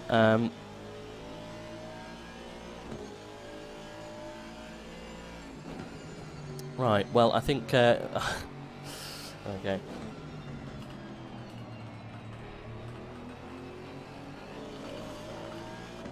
I'm looking for the pit wall link myself. Let me search it. Yeah, it's got a slight issue. Unfortunately, it's had it from the very start. We'll probably just restart ACC and restart pit wall at the same time. The pit wall is actually working for me. Oh, is it? Yep. Have you got a link to the stream though on the pit wall? Let me see. It should be the big blocks that shows the stream information. It should be pulling through the correct info. I don't see no stream link on the side, but the site itself is working. We can see the 99 car leading and yeah, there's something wrong. It shows me that Black Coat Soul is actually first. Yeah, this is the problem. They asked me to restart the game and also restart pit wall, but I said we're midstream, so we can't really do that right now. I think after the pit window, we might give it a go. I don't want anyone to miss what's going on in first, second, and third at the moment. So we might just have a quick 2-3 minute lull in a minute when we go after the next pit stop window, just to see if anything happens. If we can get it working again, so people have got all the information there. But yeah, don't want to have to pull the trigger on that a little prematurely. Yep, exactly. We already had quite some action in the first hour. Maybe the pit stops piling the cars together, because of course not everyone will pull to the pit lane on one lap. Maybe some strategical differences of 1 or 2 laps, but this race is stint limiter is set for 65 minutes. We saw the stint limiter going up to even 70 minutes in the past. Yep. And the 59 car is off. I don't know which position is that. That's P15, the Porsche. Yep, 59.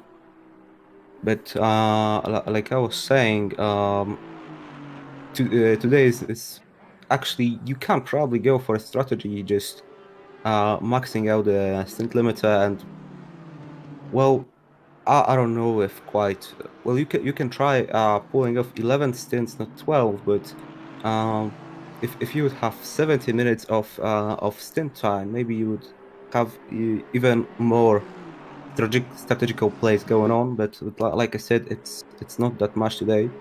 I think that in the past they've done 70 minutes to balance the Porsche a bit. I don't know why.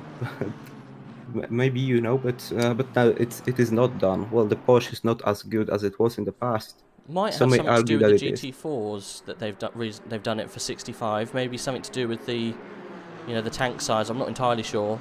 Normally you're right. It's about 70 minutes. Oh, a GT4 almost causes a few tears for Black Goldsaw. I was going to say, whilst you were talking it, Black Goldsaw was side by side with Anarev. GT4s into turn 1 almost caused Black Goldsaw to pull well off the line, and it's actually lost him almost a second back to Anarev now. He's made it up slightly, but definitely not side by side like he was last lap. Yeah, that was the Goat Racing Polar Bear team getting in the way, almost causing a few tears in the back there, but no harm done. We're all good. Well, I bet Black Goldsaw is already fuming mad, just driving for quite a bit of time behind a car that's noticeably slower than him, but Onofriv is defending well. You have to give it to him.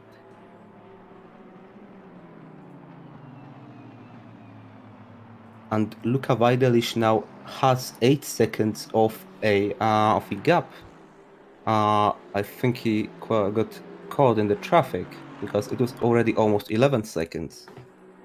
But every car is affected by traffic. Well, one car can get caught in a corner with a car that they have to lap. The other can overtake it on the straight. So it's not always fair, but you gotta do what you gotta do to get past those cars. Yep. Got to make it happen sooner rather than later, otherwise it can take away a lot of pace. And also, you know, if you're fighting for second position and you're right close to them, you just got to make the move as quick as you can and as safely as you can, I guess. They're coming up to another GT4. Got it done very well. I think it really kind of gave the GT4 no choice but to move out of the way. Black Gold Saw then still on the back of Vasily Anarev. We're coming up to the first pit window, so we're going to have to see something happen soon. Otherwise, they're going to take the pits and they're going to still be in the same position they're in right now. Black Gold Saw goes for the inside, then almost makes it move. He does. And there's contact. There's contact. Very slight contact, yeah. The 56 car got pushed wide. They are still fighting through the next corner. I think Black Gold Saw gave him that back, to be honest with you. Yep, I think the white 56 car of Don't Worry will prevail in this fight so far. And Cody Wright just behind him again. Oh, and I think Black Gold Saw is going for a move again. Yep, next opportunity on the outside through 4 and 5. That's pretty lucky to do it there. He's going to set himself up brilliantly for this little mid-section. Gets the drive on the inside. He's through. Yep. He's finally through. Good stuff. Connor Wright then getting really close to both of these guys through that little bit of a battle. He's right on the back of Vasily Anarev. He's might get another position. Vasily, look, flashing his lights in desperation. He's not very happy about how that move went down, but I think, to be honest, Black Gold was quite patient with you, mate. I think that was as good as it could have been. Got the move done in the end in his stint. That took a lot. Black Gold Saw as patient and as clean as he could. But Anufriev, I think he won't try to get past him right now. I think he acknowledges that he's a bit slower than the 99 of SOP.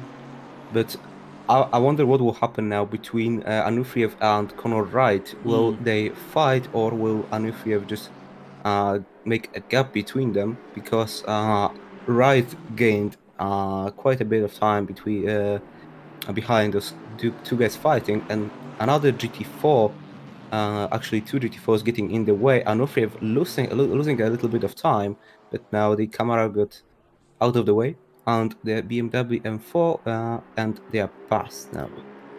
Yep. Right, so who's going to be the Anufriev first? still in the slipstream. And Black Gold Saw going defensive, blocking him into turn 1. Yep, and Anufriev just on his bumper. Still, the little fight is going on, and right behind on the bumper of Anufriev as well. They are losing quite a bit of time in that fight. I can't quite see what SOP stands for. I can see it on their rear bumper. I can see Symphony of, but I can't. Symphony of Pistons. Oh, is it? Quite a poetic name. It is. I thought it was Symphony of Pepperoni. I think that would be better. I could probably do with a Symphony of Pepperoni at the end of this race. Well, let's hope they won't be resting in pepperoni after those fights. But I think Black Gold Saw is pulling away for now. But that was really close between them in Sector 1. Now through the Schumacher S's, Black Gold Saw with a little bit of a gap. But another GT4 in front of them, that's number 6. Another occasion to get close to P2. Now roughly 4 tenths between them.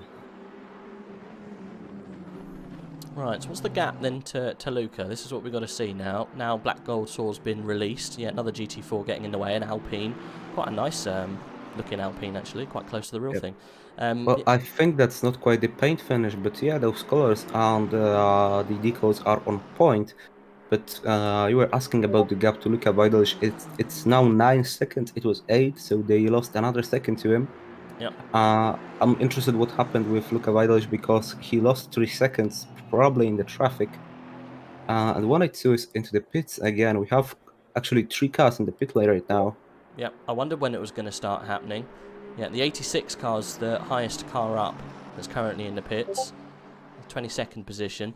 And City Anarev. Gulso going defensive again. Yeah, he is. Anarev's not really wanting to give this up. Oh, I think that was a slight touch right there. Yeah, look, almost a little bit like a desync start netcode touch, didn't it? Because it didn't look like a touch on the screen, but Black Goldsword definitely wiggled, and so did Anarev. Cody right again, right behind Anufriv. He's getting impatient as well. Yep, Connor wants the position, I think. Wants to see if he can up his pace to get past Anarev as quick as possible. We're on board at the moment with Connor. It's so easy to to follow like this. It's very hard to be the lead car. So Anarev's getting pulled along a little bit by Black Goldsword. Black Goldsword's just got raw pace. So yeah, this is a good little battle. I think it'll probably stay like this. I'm not sure if Connor has got it in him to get past Anarev. He should. Reasonably similar kind of pace, these boys, so they should have a little battle, but we'll see. It just depends on mistakes, I guess. If anyone makes a mistake, it'll be anyone's game. Yeah, Matt Kennedy a little bit further back, 10 seconds from these the top 4. So a little bit of a fight of their own here. The pit stop fight is full blown now. We have quite a few cars in the pit lane, but we also have a stewarding report that we didn't look at. Oh, go on. But there is only one inquiry from server 1. That's inquiry of 11 UTC involving cars 33 and 833. That's 10 seconds time penalty for car 33. For a moderate rear end with a GT4 car. Ooh. And actually 3 penalties on the second server, but I think we won't be reading that. We've got Black Goldsword and Connor, sorry to interrupt you, coming into the pit. Yep, they are coming into the pits. Yep. I just noticed as well. And Anufriev, not quite a bit of clean air. He has to conquer those GT4s right now. So actually, I think quite a good move from Goldso and Wright to pit on this lap. Let's have a look at that. And Anufriev passed those 3 GT4s. Actually, not a very troublesome overtaking. They all just let him go on the straight. The first of the little train letting him go in turn 1 without any interruptions. Just had a little word from the SOP team saying if we could have just a quick look on the rear of the SOP car, there's a nice little tribute, and it says, "I could do that in a van." So oh yes, if you know, you know. Yeah, it's a nice touching little tribute that to Sabine. Seeing as we're racing around in Germany. Oh, as well. There's a spin on the pit lane entry. Oh, who's that? A yellow Audi has spun. Let me see, which car is that? I can't quite find it. But I don't know, was he tapped or he spun on the pit lane entry? I think he was tapped. I can see him, look. He is. Oh, that's Shooter 80. He is stuck in the pit lane. He is Austin Powers it in the in the pit lane. Bless him. Oh no. That's one of our coordinators, Shooter 80, driving that Racing Sim 2's Team Highmind car. And I think he now can enter the pit lane safely. Finally, he was possibly touched by one of the other cars entering the pit lane because there was quite a little train coming into the pit lane. But like you said, beautiful tribute to Sabine Schmidt, who sadly passed away lately. But like you were saying, quite a few cars in the pit lane again.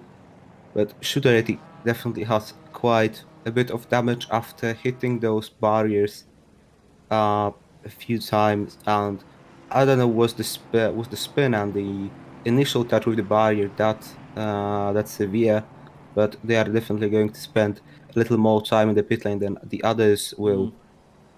Yeah, we're watching at the moment Luca Weidelich in the pit. Interesting to see what his extra lap caused, if it caused any damage. Obviously Black Goldsword was in a lap earlier, so we'll eagerly watch where he comes out and where Anarev is, and also where Black Goldsword is. Anarev, we're just passing there, still in his pit box and being left behind. So Luca Weidelich out already. Where's Black Goldsaw then? He is currently 10th coming down the pit straight, so that's Oh, the gap to the top guys.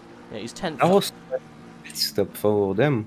I think he hasn't sorted itself out yet. When it clicks over past the next split, we should see the real pace. I think he'll be in second position because there's a lot of people still ahead of him, air quotes, but still in the pit because we haven't got through to the next timing split.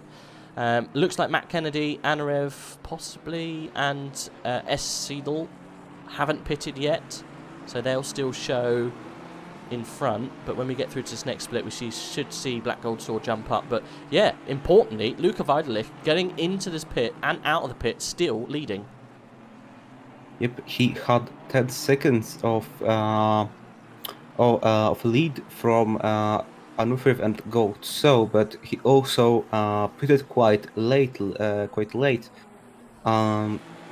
because we are now an hour and 6 minutes into the race, so he Yep. waited out quite long, and that played out. He didn't have to fight with traffic like the two other leader cars had to. So, good strategic move, and he keeps the lead. Will definitely gain some time from the other cars fighting and getting through traffic if they will have to.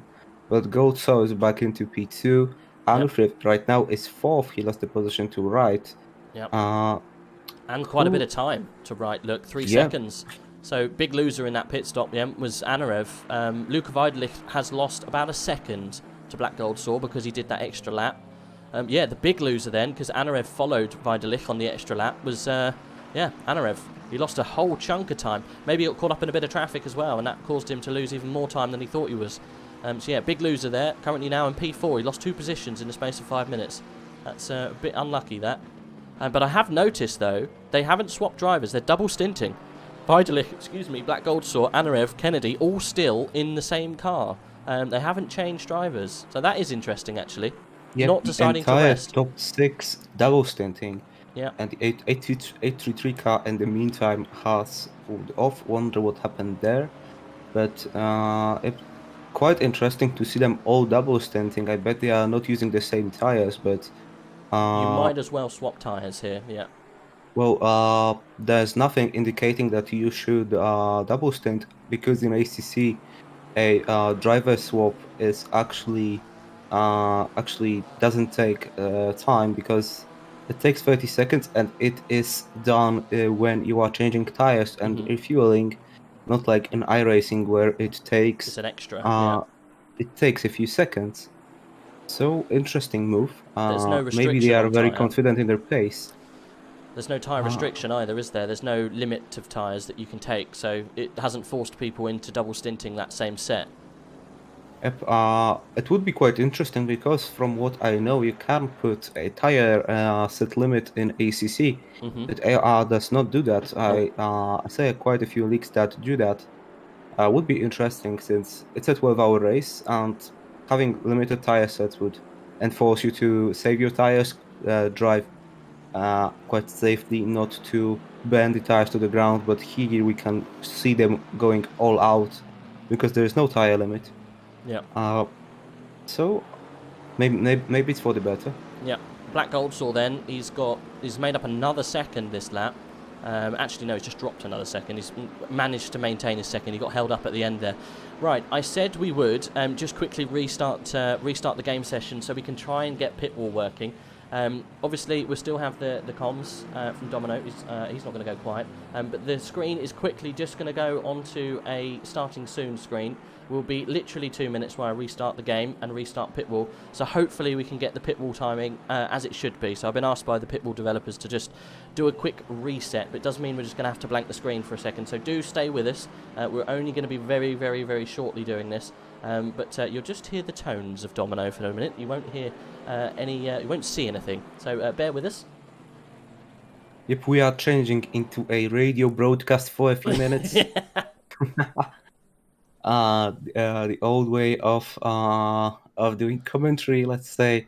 I know you're not seeing what I'm saying, but well, on the stream we can still see. But it will disappear in a few moments. Black Goat So and Conor Wright quite close to each other now, passing the yellow Beastworks Racing Camaro. Actually, quite a nice livery. I think that's a nice tribute to the Braun GP car. Well, in game you can actually pick the Jensen Button's team McLaren GT3 that has a nice tribute to the Braun car. Well, I think Jensen Button always uses that same color scheme whenever he drives something right now. But Gold So only 8 seconds behind Vidalish.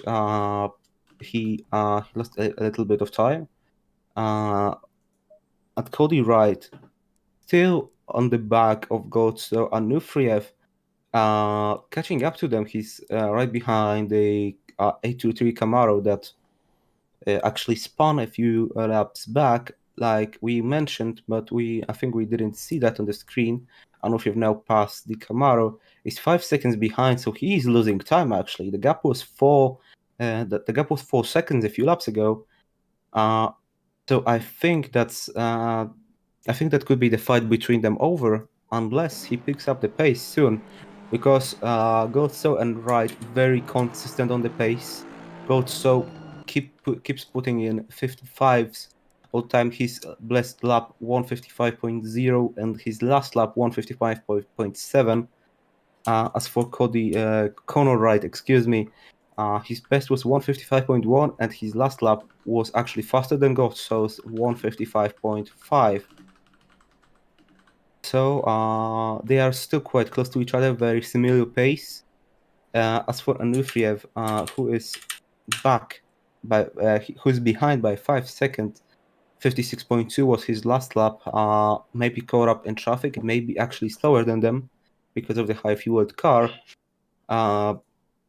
But since we are just a few minutes after the pit stops, can't really judge yet.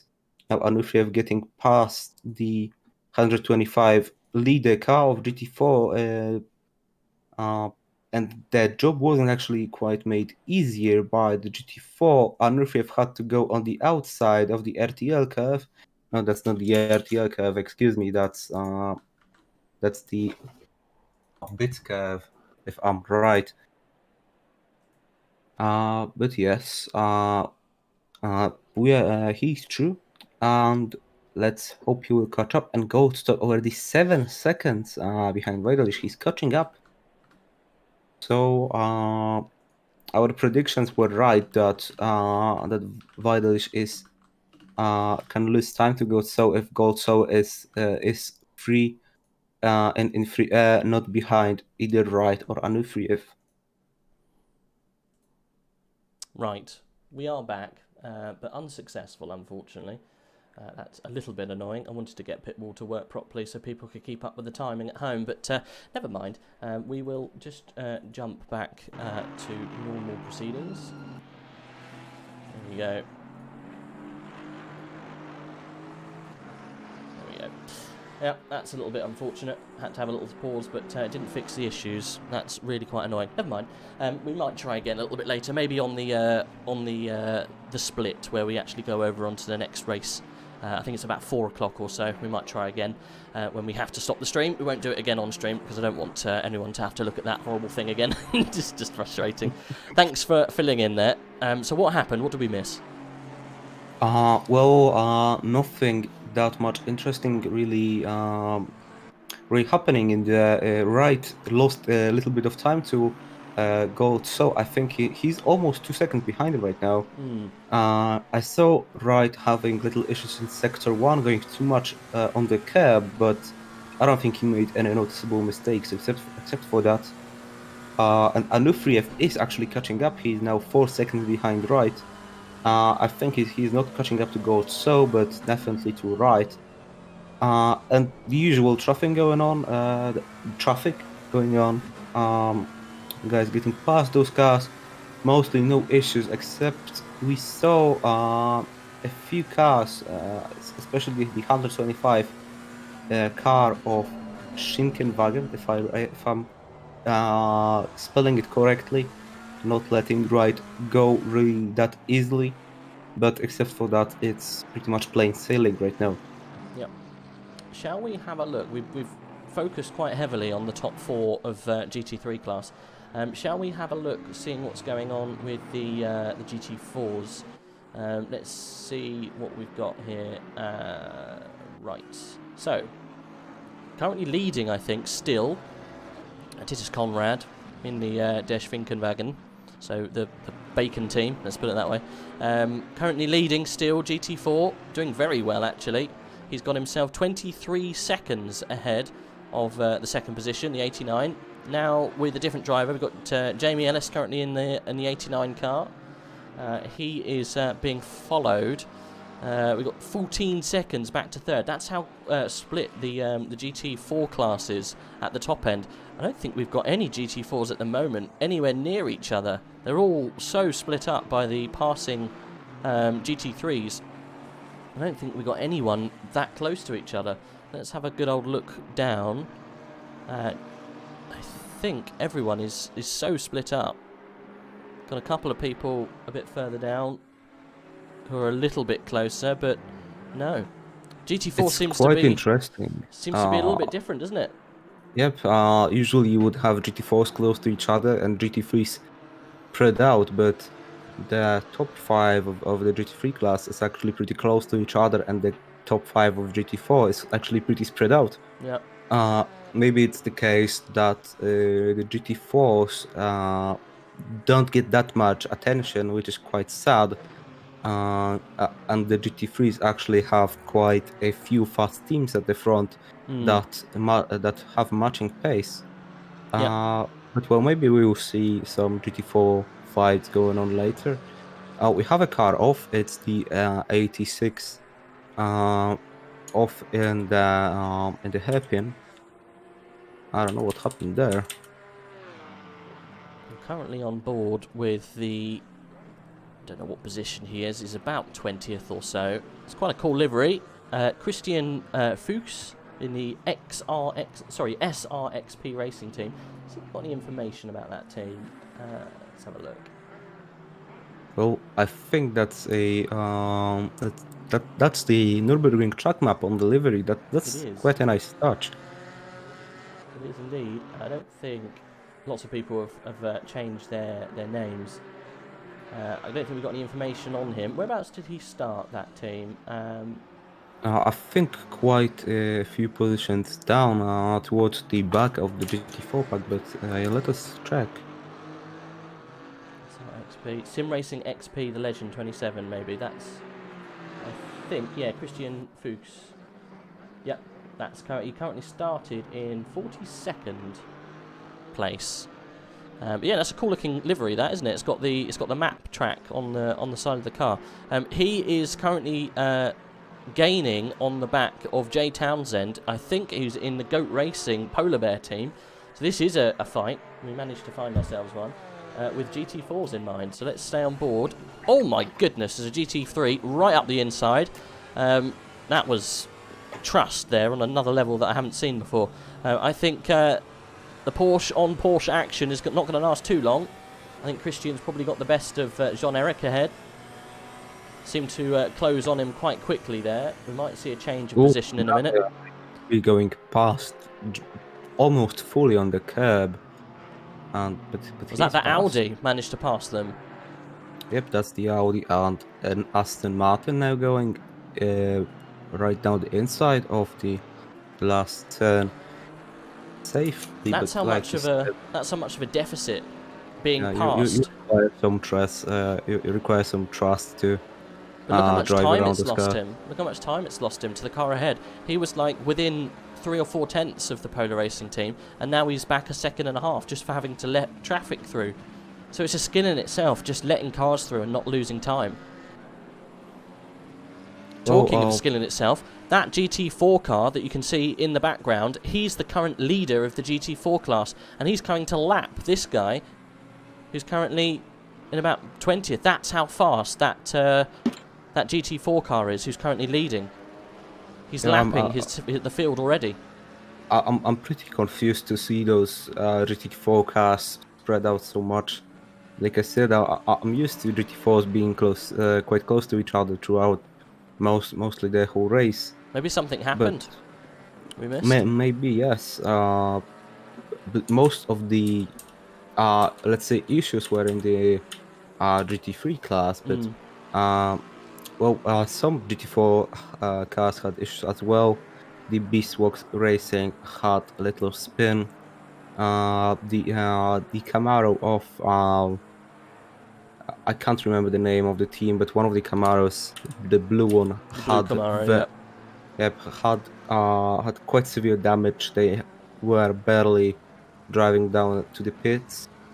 So yes, maybe something happened in the back of the pack. Oh, and now for the Porsche going wide, I think to let the Alpine and one of the GT3 cars, the Lexus, through, but everyone is safe and sound. So yeah, and we've got a penalty for the number 6 Alpine. Let's check if we had a steward's report. Yes, the steward's report happened right now. 1:30. Oh, excuse me, I'm in the wrong time zone. 11:50 UTC. We have quite a few penalties on the first server. So let's start out inquiry of 11:07 involving 3 cars. No cars, three. I'm a little bit confused. 10 seconds time penalty for car 247 for causing a moderate collision. Inquiry of 11:08 involving car 737 and 6. 5 seconds time penalty for car 6, like we mentioned. Inquiry of 11:10 involving cars 127 and 22. 5 seconds time penalty for car 22 for a collision with a GT4 car. Another inquiry of 969 and 88. 15 seconds time penalty for car 88. 738 and 182 drive-through penalty for 738. 969 and another inquiry with a car number 969 and 121. 10 seconds time penalty for 121, and an inquiry involving car 738 and 25 drive-through penalty for car 25 for causing a moderate collision with cars 738 and 714. So quite a few penalties, quite a few drive-throughs as well. Not maybe not as plain sailing as we thought. Some penalties going on, but we didn't Loads see of them, that look. much, Yeah. that much touches and spins. So maybe we missed some action. Yeah, lots of GT4s with penalties, look. Yep. Interesting. So two drive-throughs in the GT3 class too.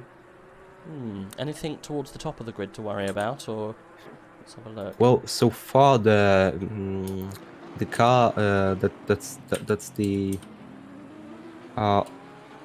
we have a 10 seconds penalty for P18, and that's the highest placing car that has a penalty. 738 already serving that penalty, I'm pretty sure.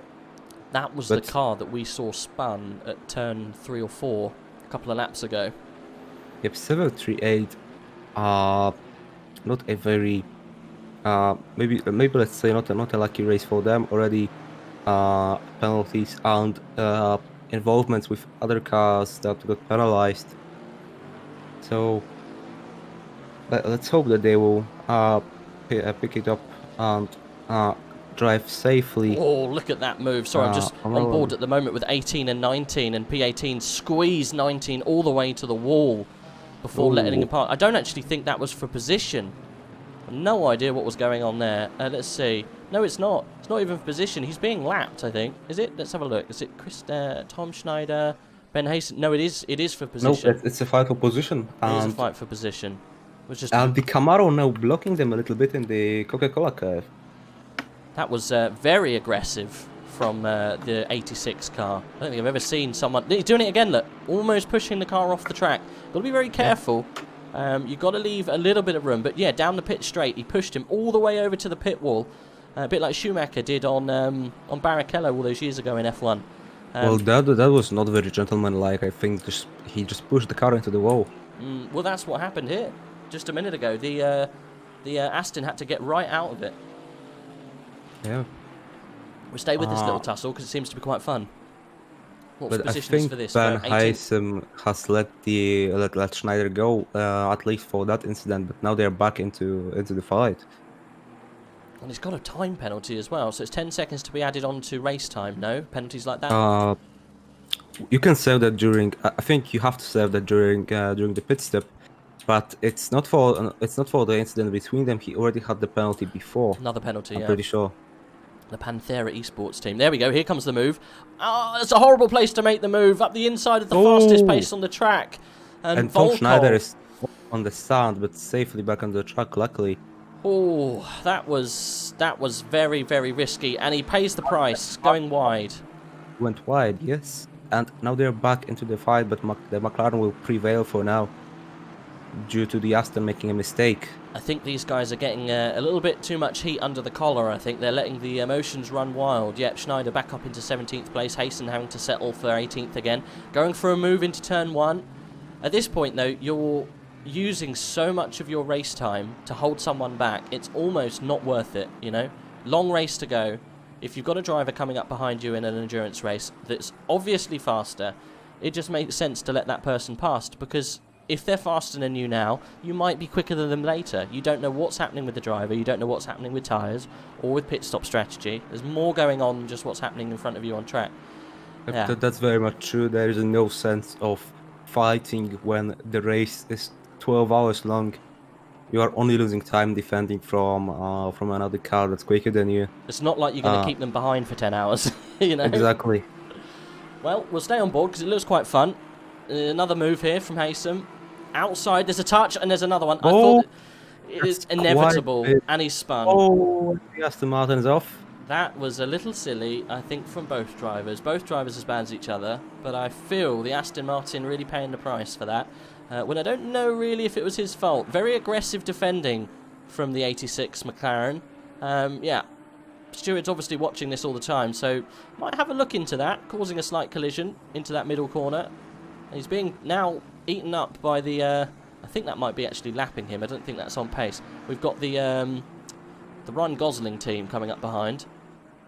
Well, the only thing I can say about that incident is, come on guys, the race is 10 hours long. Just figure out which car is quicker and which car should be let go and go forward, and not fight with each other like it's a sprint race, like you're fighting for your life.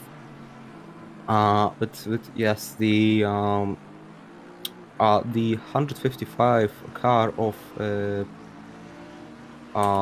Aston Martin catched up due to that incident. He's 6 tenths behind the Racing team car of Tom Schneider. Well,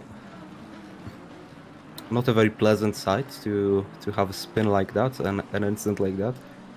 But let's hope that they will keep it clean from now on. Maybe let's get back to the lead pack, because I think there is something going on. I can see car 56 fighting for position. Oh wait, let me track them down.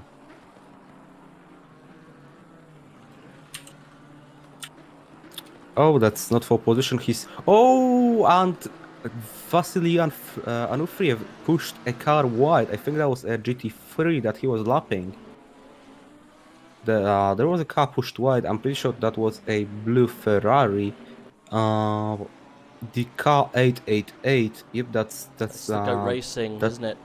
Yep, that's the Ferrari. He was pushed wide by Anufriev lapping a, I think, a GT4 and his GT3.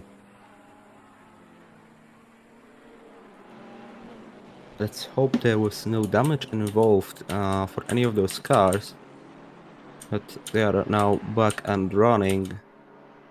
And Vasily Anufriev stuck behind a GT4 again into the Schumacher SS, and quite impatient behind him is a purple Ferrari. And whose Ferrari is that? That's the 33 Waka Waka Racing Development car being driven by Kieran Prendergast right now. But I think he's dropping back again. He got lapped and he will not fight for unlapping himself. Let's hope that there was no damage involved. But race control. We have an inquiry between 738 and 728. Oh, and there was contact between the Waka Waka Racing development car and the Camaro of Tempesto Motorsport in Coca-Cola Cave. Let's see if we can find him. And the Goat Racing car got passed due to that incident. If the Camaro just half spun and hit the barrier. And the Goat Racing car is passed, and that's quite a time loss for the number 33, and possibly a bit of damage for Tempesto Motorsport in the 737. They already had quite bad luck with that severe damage incident, having to pull off to the pits prematurely. Well, some action going on right now. It's incident after incident. I think that's not what we want to see, but that's what's going on. The 88 and the 30, the 888 and the 33 car are now embroiled in a little bit of a dogfight after that little incident with that GT4. But it has let the Goat Racing past, and now the Waka Waka Racing development car's got to try and work his way back in front of him. And you can see a little bit of a battle between these Ferraris. Both very fast drivers. No Kieran Well from AOR ACC seasons 4 and 5. So it's a good driver. Surprised he's actually so far down, to be honest. He's obviously not having a good afternoon.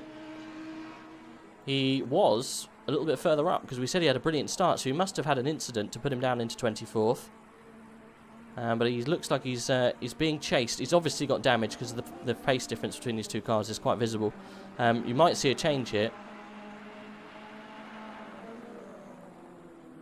I'm just watching a replay of an incident. I have no idea what happened there. Which car is that? I think that's one of the Aston Martins. Oh my goodness. This is some shameful driving. Which car is that? Which car number is that? Let me see. There was a replay posted in the AOR ACC Discord. Let me see.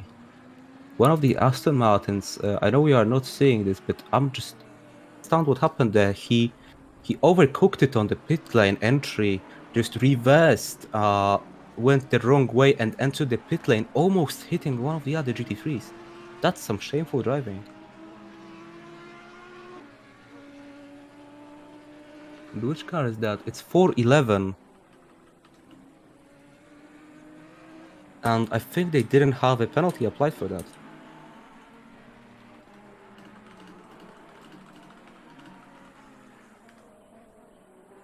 Let's have a look. Whereabouts are you seeing that video? Hopefully we can see the replay as well.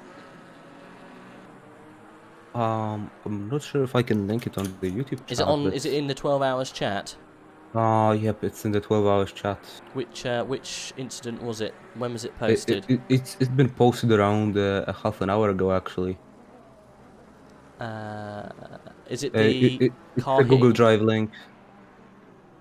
Google Drive link. Okay, I think I can find. Is it Simon posted at 1:39? Yep.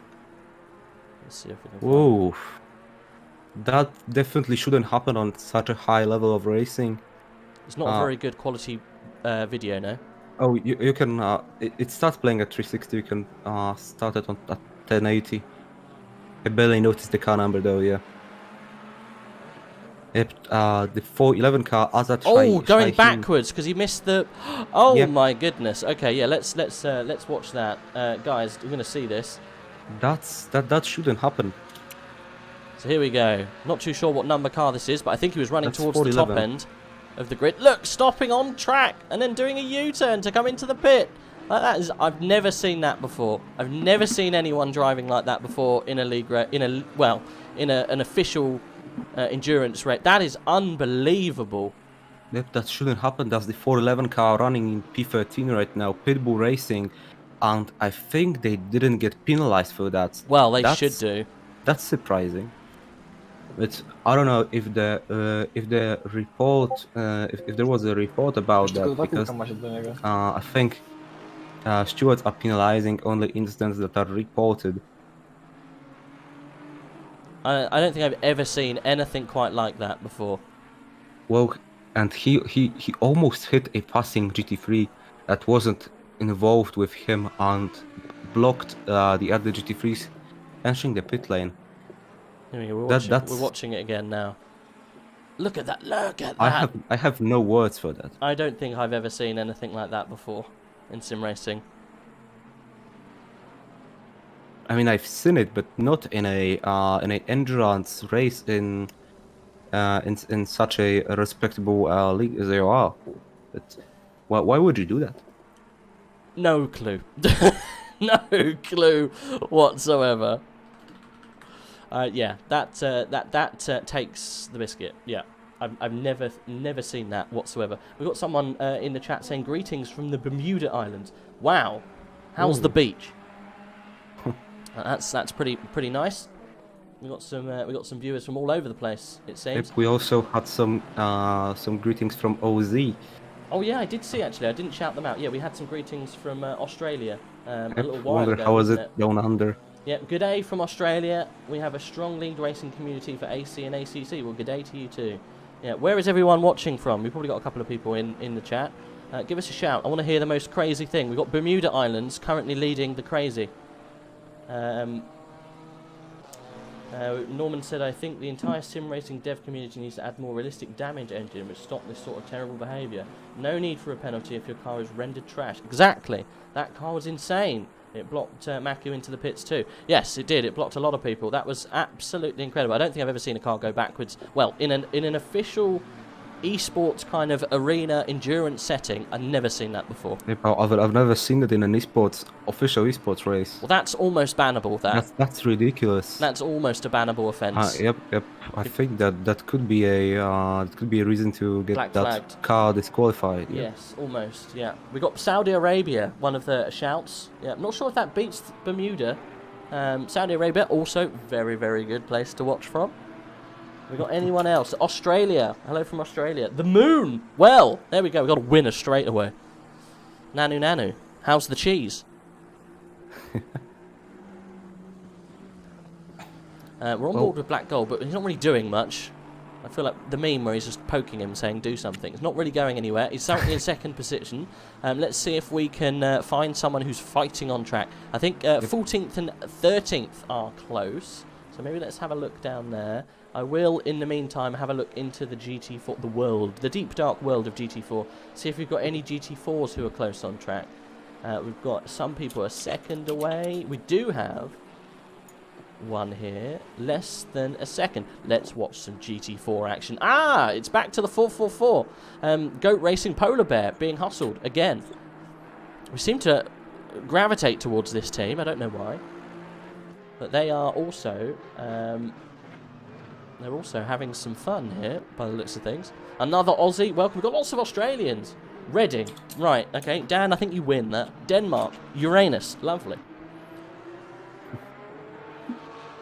Yep, I think we have quite a few drivers from Denmark on track as well.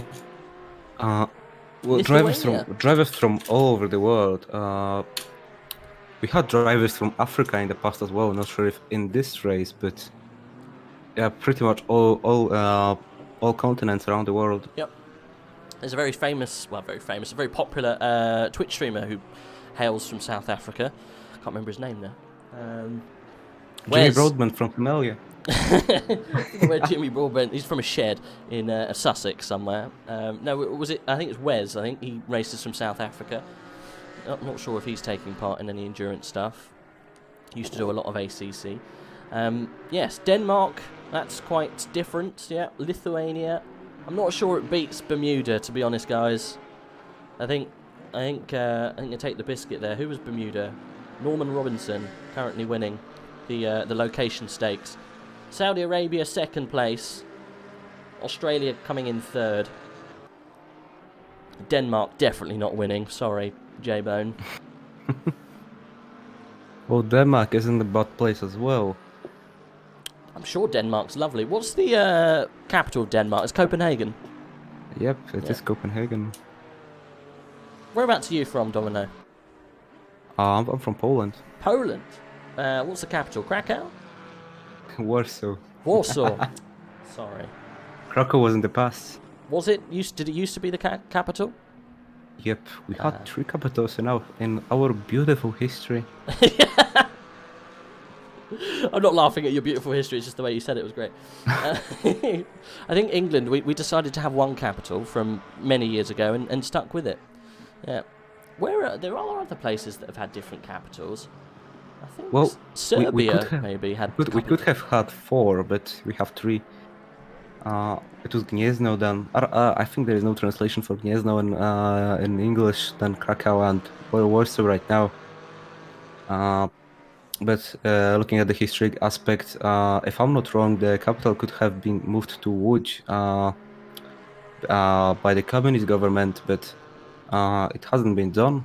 It's still Warsaw. Actually, a nice city. I'm not that good with the UK except for the few big cities. Where are you from? So I'm just south of London, so in a very colourful city called Brighton. Oh, I recognize that. Yeah.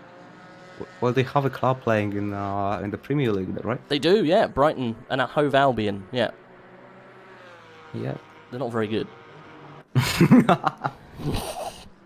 Not a massive football fan, to be honest, but no. They've got better. They used to be trash, but they are much better now. I think. Well, they made it into the Premier League. They were playing in the Championship for a few years, if I recognize it well. Not too sure where they are at the moment. I don't really follow Brighton, to be honest.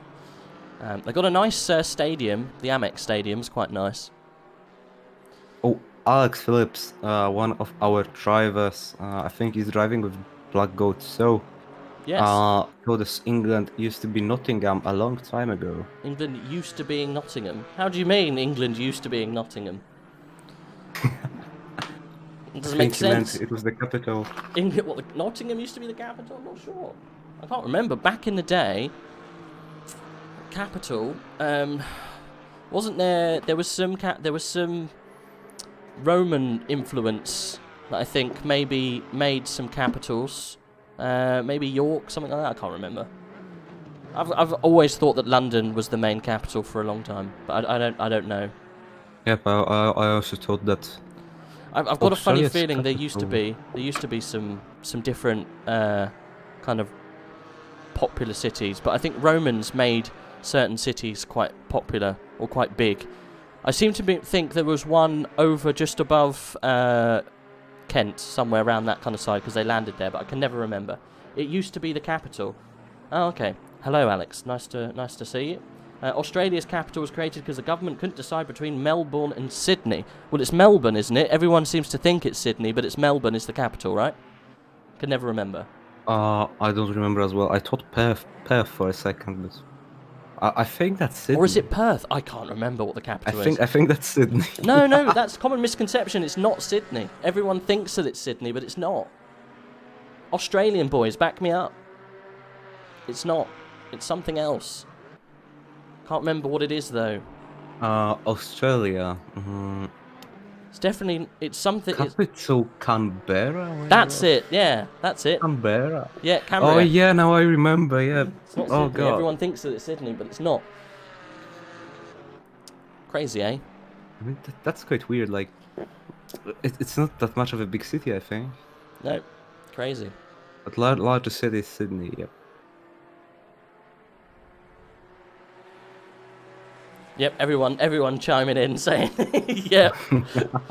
There's still a battle going on with these Porsches, and I think we just about saw it change. The Goat Racing car makes a slight mistake. Well, the 27 Porsche was in P44 before, so I think they made a position up. Yep. I think someone had some problems. He's just getting the position back, though, in the fast... Whoa, fast right-hander manages to keep it on the track with a very, very compliant 27. These guys have been fighting tooth and nail for a little while, bless them. We'll stay on board with them because it's quite a fun race. Don't normally watch lots of GT4s, so we'll stay with them for now. What's happening towards the top end of GT4? We've still got the 125 in the lead and a lap ahead, I think, of the next car. He's on his own lap at the moment. I think hasn't joined him yet, the BMW. Then we got the Ginetta. I think that's the Ginster's Ginetta in third. Yeah, and then where's the Dakuza, who's fallen all the way back to fifth? The Dakuza's still fifth. Yeah, not good. Epta doesn't seem like he will regain that P3 of his, at least for now.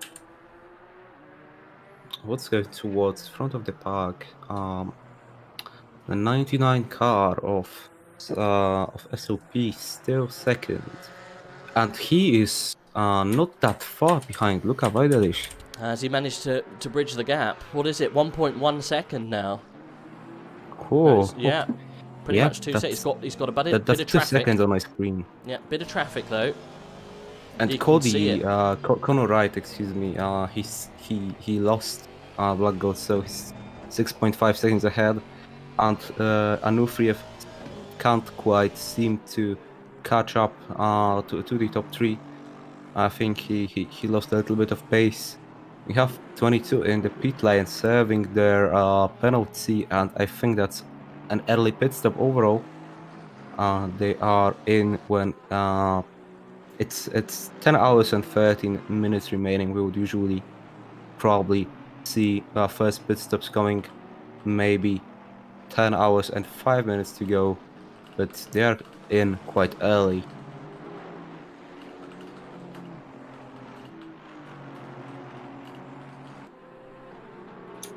Perth used to be before Edinburgh was made the capital of Scotland. Oh, okay, some historical facts.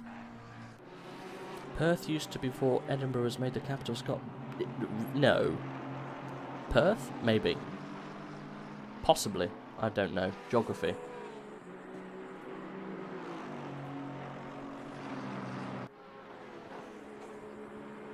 Okay.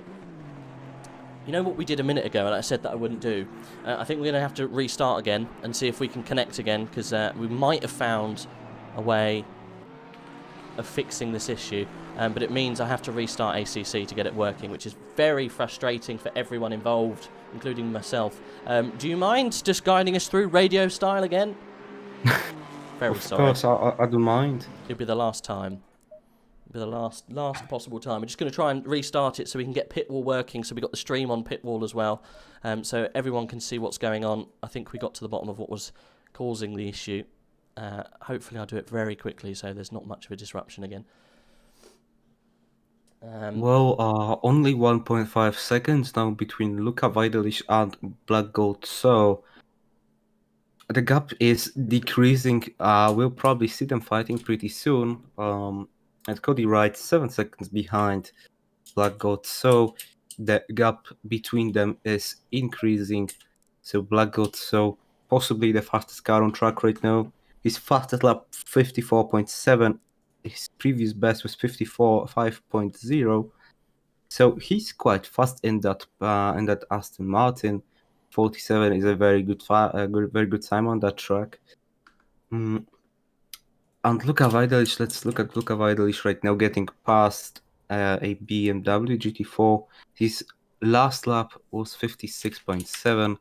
Meanwhile, Black Gold was 56.1. So he's noticeably faster than Luka Vajdelic, and Luka's best was so far 154.5. So even faster than Black Gold, but it seems like the Aston Martin driver has more consistency. And what else is happening on the track right now? Is they gonna race for 12 hours? Yes, we are going to race for 12 hours. It's 2 hours into the race right now. We see Matt Kennedy having little issues with his ping. It's jumping from green to red all the time. Let's hope he's safe in that regard and that there will be no netcode issues. And now we see Black Gold so getting past the GT4. I mean, we see IC, excuse me. He got past a GT4. the gap is back to 2 seconds. Obviously, a little bit of traffic. Black Gold so losing actually a pretty hefty amount of time. 157.3 was his last lap, while Luka Vidalic was 56.7, so lost 6 tenths to Luka Vidalic by mostly traffic. What's happened? Just resetting Excuse the us. stream. We Yeah, we have sorry. to restart the stream. Reset the game because we have problems with pit wall. So we will be back with the feed soon. Back For live now, like we said earlier, I'm feeling as a radio commentator. Radio only today. Yeah, radio only. Have 411 gotten a penalty for his pit non-entry? Unfortunately, no. I'm not sure was there no report made, or was there just nothing noticed by the stewards? I'm not sure. There was a inquiry of 11:58 UTC between 4:11 and 93. Maybe it was regarding that incident. But I can't be sure. The penalty was the inquiry was already 20 minutes ago, but we have no information about that so far. So we are back with the feed, with the live feed. Yeah. And well, we still see Luka Vidalic leading by 2 seconds. The gap is still pretty much the same, but the cars are getting close to each other. Obviously, GT4 every so often getting in their way. Now a Aston Martin between them being lapped soon by Black Goat. So I'm interested. Will the fight be so close after the next round of pit stops, which should start pretty soon? We'll see. I think they won't be triple stinting. That's pretty exhausting for the driver.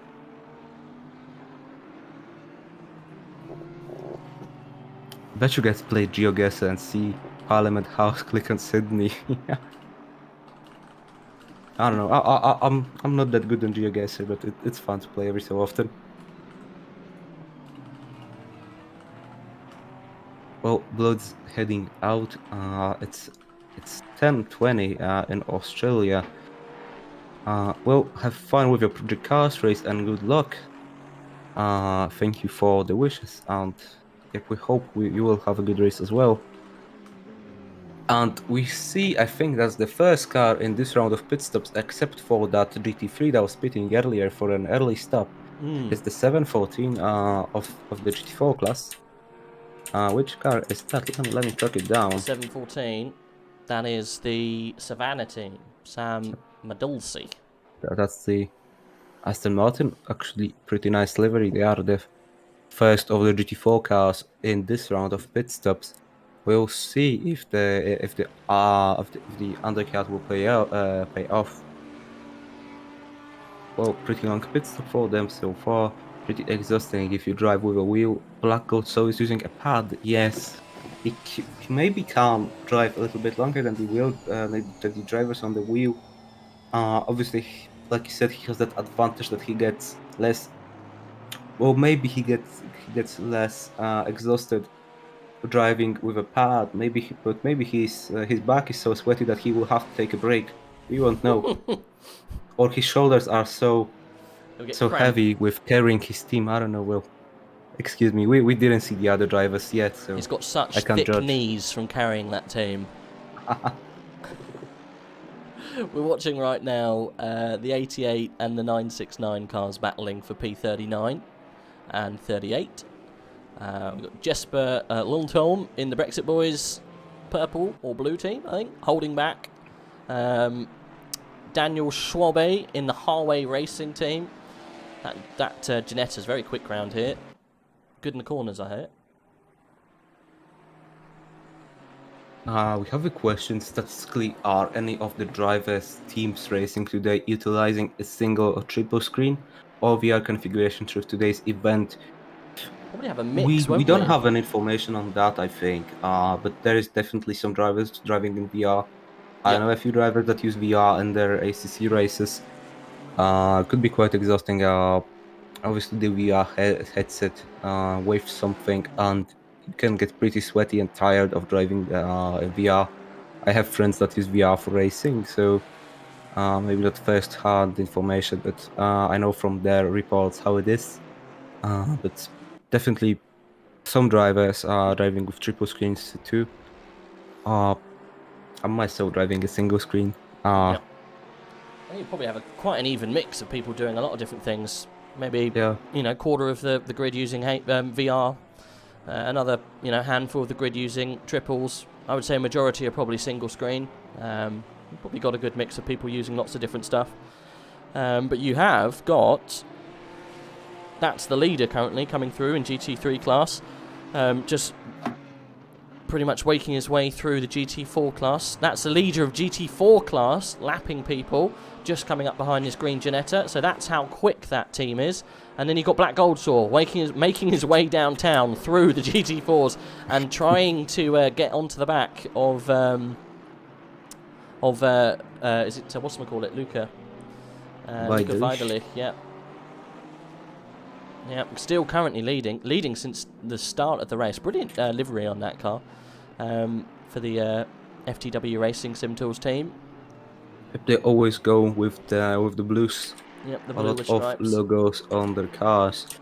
I wonder if Luca Weiderlich will pit as one of the last cars, as he did an hour ago, and who will we see in the car for the next stint? Because, like I said, I'm not suspecting he will do a triple stint. If he will, then it could be quite interesting. He's quite fast, but could be quite exhausted after driving for 2 hours. And remember that the Nurburgring is a pretty exhausting track for the driver. Many corners where you have to swing that wheel left and right and center. But we will see. The pit window should soon see many cars pulling into the pit lane. Hopefully, no instance like the 411 car did on the previous pit window. And we will see what will happen with the pit lane shenanigans. Lagotso now 3 seconds behind Luca. Wonder if he lost time on lapping, or was it just his pace dropping off? Well, last lap was half a second slower than Luca Weiderlich's. We're going to see some big changes soon, I think, because people are going to come out from double stints, right? So we're going to see a lot of driver swaps going on. Yep, these top 5 at least will change drivers, I'm pretty sure. Luca will come out, Black Gold will come out, Connor and Anarev also come out. Matt Kennedy started the race, he will come out of the car. Young will come out of the car, he started the race. Ninth will come out of the car, Schroer, he's been starting from the beginning. I think that is about it. We've got some changes around in the rest of the grid. But yeah, we're going to see some changes soon. It's just who's going to pull the trigger first.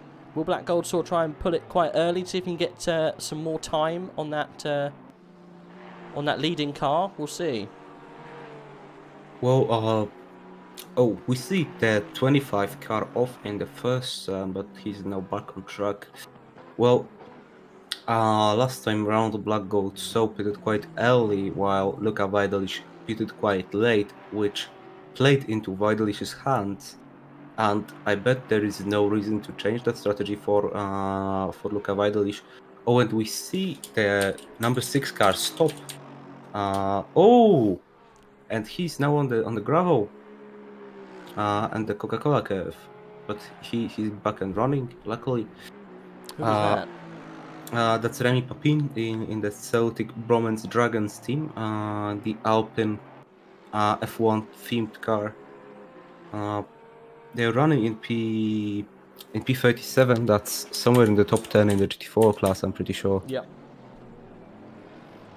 Yeah, it's about 6th, 7th, 8th or so, 8th or 9th.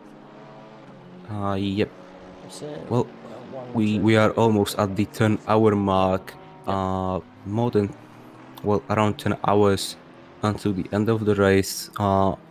Pretty much no changes in the top 10, except for a few cars like Goldsaw catching up by 9 positions so far.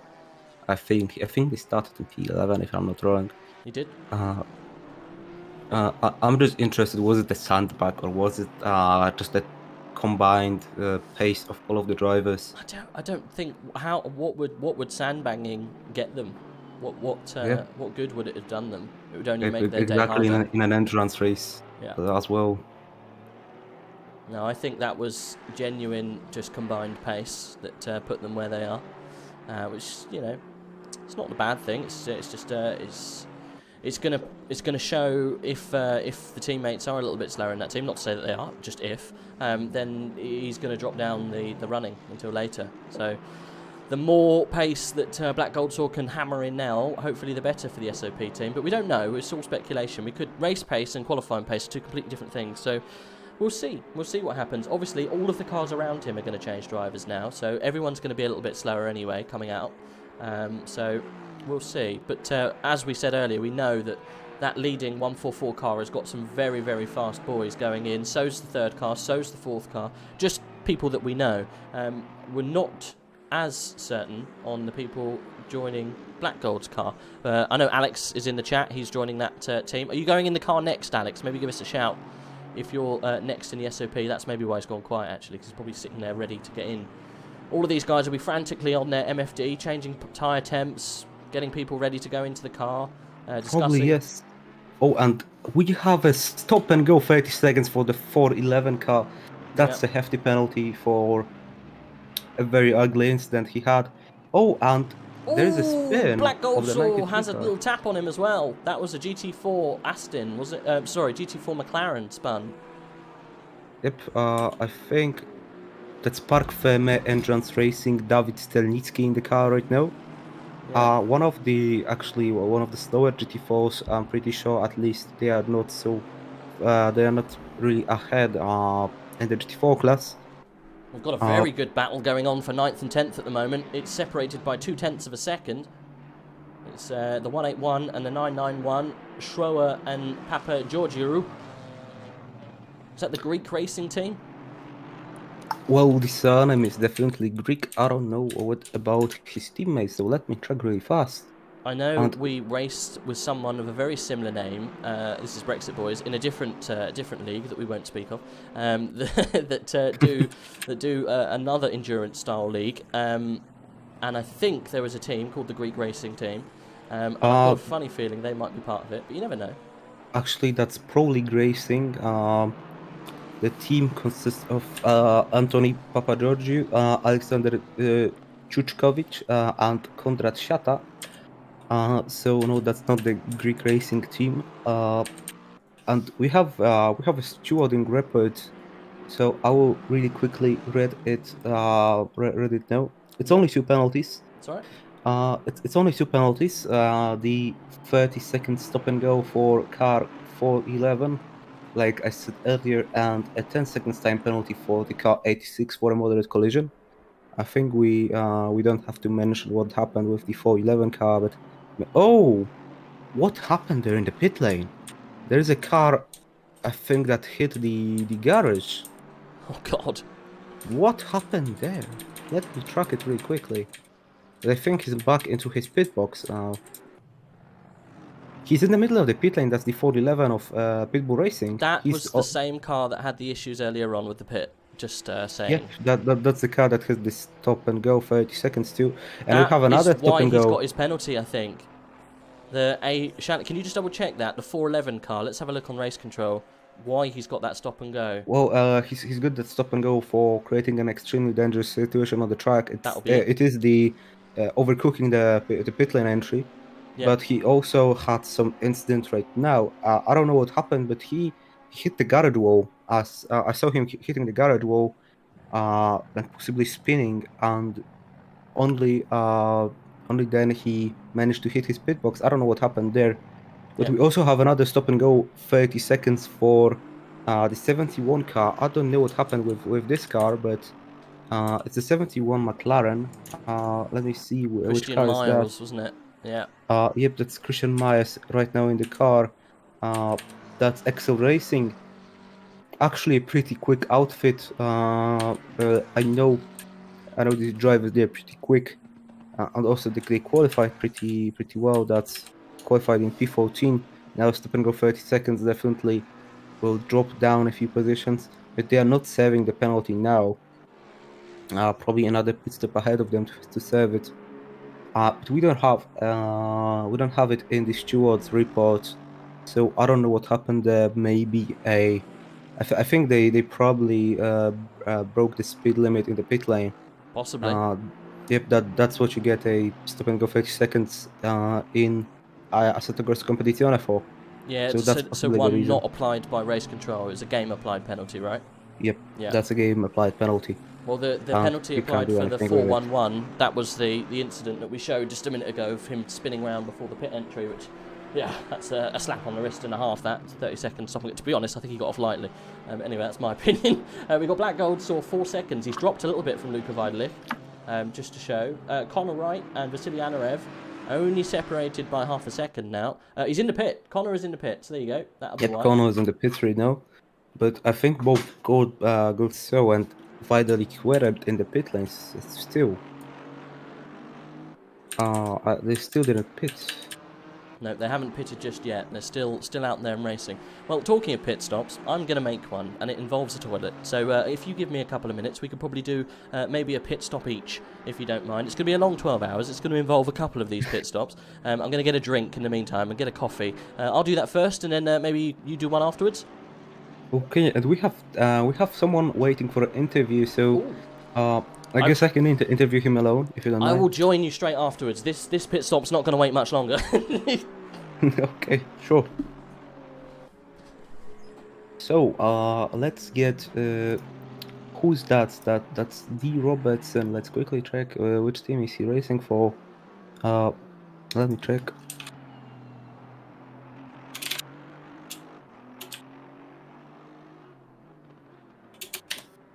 Oh, I can't look it up on the entry list. Maybe something is missing. So let's get him into the commentary box. Hello. Tell us who are you and which team are you racing for? How is your race going? Yes, so I'm Dan Robertson. We're in the Brexit Boys purple car in P2 GT4s. Oh, It's a sweaty race. I think actually we might have dropped back because we've just done our stop, so we'll hopefully be P2 after everyone else stops again. so I guess your race is going pretty well, right? So far so good. I don't want to jinx it. And we see some we actually see a big spread in the pace of the GT4s. What do you think about that? How do you judge it? Oh, and let me interrupt you for a second. We have the 6th car of Remy Papin off again. He has spun in the chicane, but he's back underway. Yep. So yep. The GT4s are interesting to drive. They sort of punish you way more than the GT3s if you're too aggressive. So I think there's quite a lot of that happening. And multi-class is a talent and a skill all on its own, right? So I think being able to navigate the faster GT3s is a nice challenge for everybody involved. Yeah, but I can definitely agree on that. We saw a few instances, including GT3s and GT4s, having little taps and other instances, and now we see the 737 of that's the Tempesto Racing Camaro, I'm pretty sure. I guess I will wish you good luck for the rest of the race, unless you want to say something more. No, I'll probably come back and bother you later. Sure, that would be nice. We are not having a big amount of interviews so far. You're actually the first one that came into the commentator booth. Oh no, it's always fun to do an interview, right? So cool. Yep, Well, so thanks very much. thank you for coming, and good luck for the rest of the race. Thank you. Hopefully we won't need it. Yep. So good luck and see you later. Yep. See you later. So that was Dan Robertson of the Goat Racing GT4 team. Like he said, they are running pretty well in their GT4 class.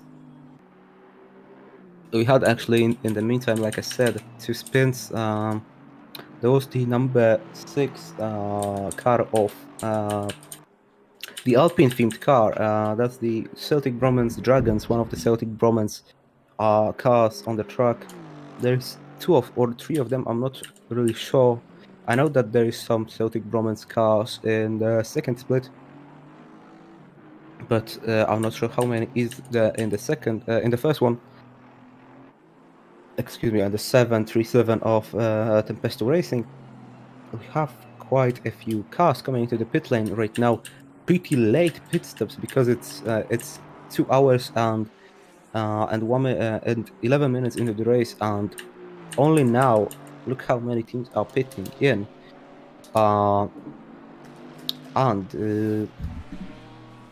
Did you see Black Goat Show and Luka Bajdovic into the pits? Yep, we can see new drivers on the top. There is Fly, Lewis Fly in the FTW racing car, and there is excuse me, I'm going to search on the entry list. Who did we have in for the interview? We had Dan Roberts for the interview, one of the GT4 cars. How was he? He said his race, the race is going pretty well. He said that he's going to come back for another interview later. And in the meantime, we have another stop and go. That's the number 88 car. I think that is Goat Racing, right? 888 is Goat Racing, yes. Yep, Goat Racing Custom. Brendan Meal right now in the car, and that's probably another stop and go for violating the pit limiter. That's very frustrating news. Yeah, I had that happen to myself too, so I know how does it feel. And we have a MSC in the car, Martin Schumacher in the 42 car. He's a very popular addition. I've seen him quite a few times, old Martin Schumacher, because we always see M Schumacher. We're like, oh, is it Mick? No, it's not. It's Martin. Currently running around. What's he in? He's in a GT3. Is he in P15? He's in the HRT team. It's a good livery on that one. Yep, definitely. But we have in the 99 Aston Martin, we have who is that? That's Jones. Black got so out of the car for now as well. Wonder what will be the pace of those two guys, because I don't recall Fly and Jones from any of the leagues I follow, so will be interesting to see them race. Jones now 11 seconds behind Fly, little bit of a time loss on the pit stop. Luis Fly is ACC GT3 Split 1, just as fast as Luca, just as quick. Well, do we have any insight on Jones? No idea. No clue. Sols. Oh, there was a close situation there in turn 1 between the Beastwax Camaro and the Lexus of Pro League Racing. They almost hit each other while the Beastwax Racing car was lapped, but they got safely through. And I think that is actually the Ryan Gosling Racing just behind them. How are Ryan Gosling Racing getting on today? Whereabouts are they now? They are currently in P24. Let's have a little look at the Ryan Gosling. We've got Nick in the car. Towards the back of the GT3 pack, but I don't think they had many issues this race, so probably going pretty well for them. And Goat Racing in for the drive-through. And another drive-through, excuse me, stop and go 30 seconds for the 12 car. That's ENS Kimi second right now in the car. In Speed Racing team. We haven't seen these guys this afternoon, have we? Yeah, that's 30 seconds. That's one of the better cars, one of the top running cars. I think top 15 they were right now in P19. They will probably be pitting this lap for the stop and go. Oh, and we saw the Porsche, the green and white Porsche with the Nurburgring livery being pushed wide by the XP Invicta car in the chicane. We've got the chat asking if Martin's related to Mick. Definitely not, as far as I'm aware. I think it's just a coincidence. I'm pretty sure there's probably a couple of Schumachers in Germany or Austria or anywhere around that kind of area. It's probably more than one. I'm just going to put it out there. So I'm going to say no. He's not related. But yeah. Yep. And 1 minute ago we had another steward report another hefty bunch of penalties. Oh, guide us through. 56 and 80 cars, 5 seconds time penalty for 56 for dangerous driving. Inquiry between 63 and 71, 5 seconds time penalty for 71, 78 and 12. And the 12th car actually got a stop and go penalty, 30 seconds for causing a collision in the pit lane, not for violating the pit lane limiter. That must have been some collision if it caused in the pit lane, because you ghost through half of it. Yep, maybe that was on pit lane entry. Yeah. Yep. Crazy. And last penalty, at least for now, 155 and 25 cars, 10 seconds time penalty for 25 for causing a moderate collision. Another bunch of penalties, pretty much mostly for causing collisions. One was for dangerous driving. Wonder what was that dangerous driving penalty for? That's the 56 car actually. One of the top runners. That's the Don't Worry team. Oh yeah, Photon's in the car. Yep. I think they are catching up back to the top 3. Soldatov. 4.5 seconds to Van der Wel right now. So they gained something either on the pit stops or their current driver is pretty quick. Yep, Van der Wel. That was the car that was chasing. Was it Connor? Was in that car earlier on? Yep, that was Connor right in that car earlier. Yep. Van der Vel's obviously on the pace straight away. He's pounding in some laps. Yeah, Jones slightly fallen back from Lewis Fly. 11.5 seconds really separating them. I didn't see the gap when they came out, but it's about 10 seconds, I think. Soldatov then holding on the back, 4 seconds, but he's got himself a 5-second penalty. What does Soldatov get a penalty for? The 56 car, the Aston. That's dangerous driving. Dangerous driving. That's strange. Okay, right. For that's the the Don't Worry team. That's Anarev was in that car earlier, fighting with Black Gold Sword. Yeah, strange. Maybe that was him that got the penalty for the team, but we didn't see any really dangerous driving from him except a few aggressive tries, and I think there was a little tap. I think he pushed one of the Ferraris wide when lapping them. Maybe it was for that incident, but we're not sure what was that penalty for right now. But Van der Wel is actually catching up to Jones right now. Yeah. The gap is now 3 seconds. I'm looking to see if I can find anyone who is really close on track at the moment. And after that pit, we haven't really got anyone who's kind of that close at the moment. We're struggling, I think, to find a fight. Let's jump back up to Van der Wel.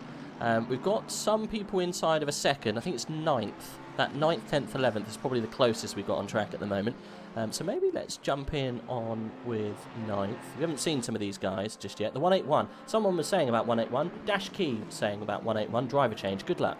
Yeah, so we've got Alexander. Oh, you'll probably pronounce that one better than me. The number 9. Well, I'm not entirely sure how to pronounce his surname. I think that's Chutkovic or something. I told you you'd do a better job than me. And Van Drouten just behind him. Also Crane not far behind, probably catching up because those guys are fighting. Right now, Alexander defending into turn 1. That was a move, that on that Porsche. Oh. Yep, Harry Mears getting done into turn 1 for 8th. Yep, Alexander going up then into P8. Yeah, and that's Jonas Van Druten behind in the 991 blue car that's now coming up to the back of them. Got some GT4s in between. Like you say, it's Coca-Cola Curve. I've never heard of the names. Not too good with the names around here. Yep, same. You don't really have any particularly famous corners around here, maybe except the Schumacher, as everyone knows that name, but except for that, there aren't really that significant known areas around the track. It's not like we have an own Rush or a Radeon around this track. Well, there's also the Mercedes Arena compound, but yeah, not that easy with the corner names around here. Guess who's on track right next to each other again? It's the Goat Racing Polar Bear and the SRXP racing car, the one with the map Ooh. of the Nurburgring. Both Porsches, again, still embroiled in a race. They've been together like this, a couple of seconds or a couple of tenths apart from each other, for almost the whole race. And we've been going for, what, 3 hours now? Almost. Yep. We are almost at the 2.5 hour mark, and they are going close to each other for such a long time. That's interesting because they must be very, very, very matched on pace. Different drivers with very close pace to each other. D. Van der Linde, I recognise that name. Yep, I also recognize the name.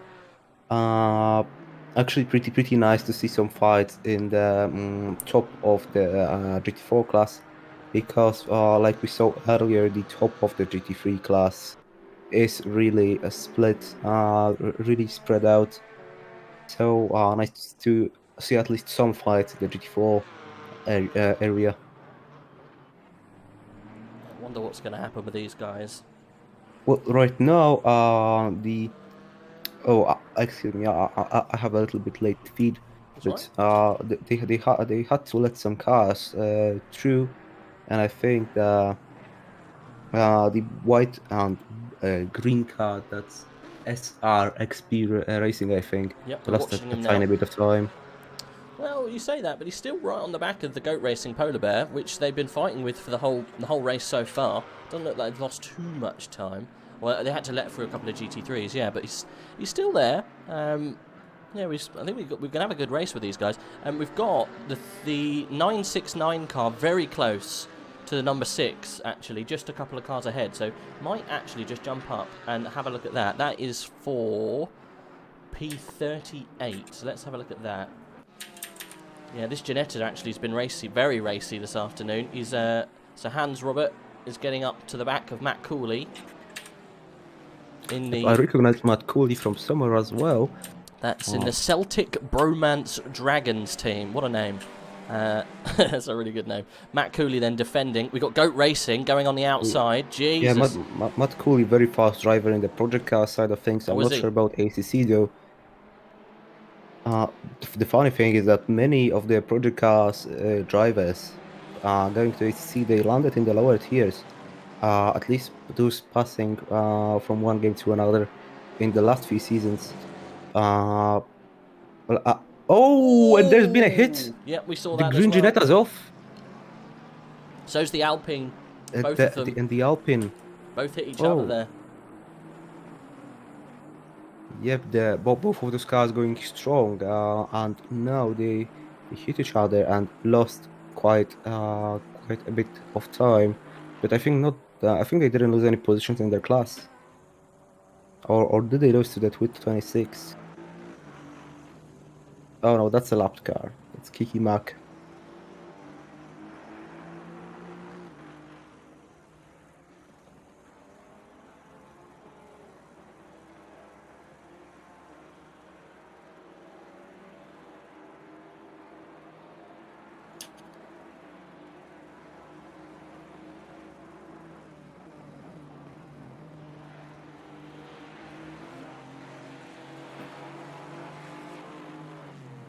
I mean, no. You can go about the Ginetta. I want to say the actually ACC is right now. Many actually professional drivers are saying that it's the best sim out there. So I don't know where's the number one worst game assumption coming from, because many people are choosing it over iRacing, saying that's the best sim right now. The damage maybe is not that on point, but the physics, the graphics are pretty much leading in the industry right now. You can maybe say that iRacing is the best, but they're definitely a close match for the best game out there. So like I said, I don't know where the assumption coming from.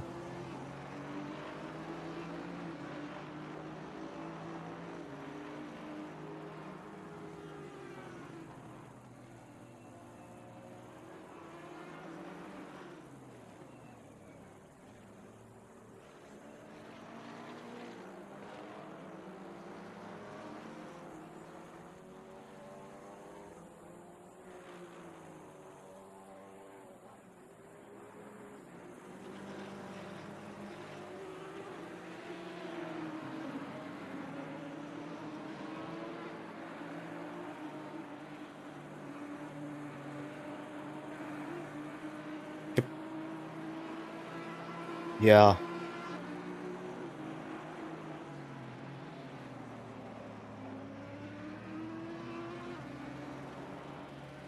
I mean, also there's that difference that iRacing. I mean, those games are maybe if you are not that close to the sim racing world, they could be two very closely looking, very similar games, but they are entirely different. You've got the ranking system in iRacing, the special events in iRacing, where if there is a special event organized, there can be thousands of drivers racing at the same moment, and ACC has those events organized by leagues that can maybe host, depending on the league, I don't know, 5 tiers at most at the same time.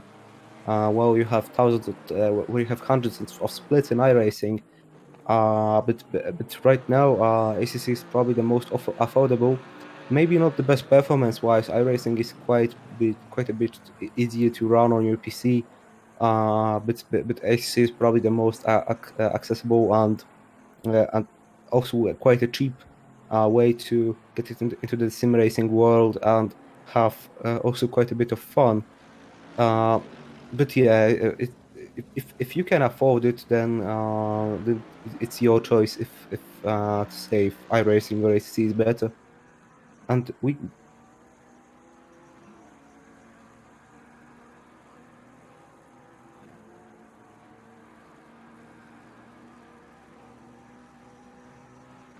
they do Bathurst. Bathurst was at the end of February.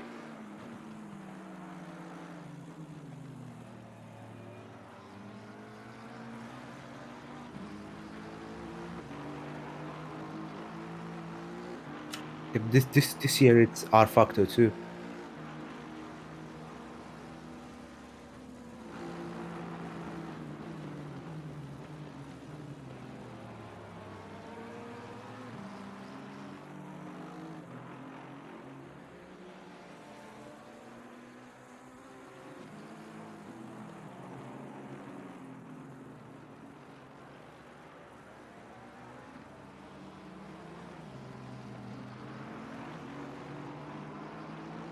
Well, rFactor 2 is actually quite a decent simulator. So uh, I don't know. Maybe it's for the better that the rights are going to that game, but I know that it's also not the easiest game to set up. You can have quite a bit of issues trying to run that game. Also joining the lobby. I heard that setting up a race, actually stewarding, coordinating it can be quite a pain in the you know where. And that many people would want to host races there, but it's just too hard. Maybe the buyout. I heard that Fernando Alonso is involved in it. Maybe it can help that game. Because it's a very fun simulator, but it's seriously. I launched the game and I didn't know what to do. Like I wanted to go practice with AI, and like I got stuck at like a choose the AI screen or something, and I couldn't do anything there.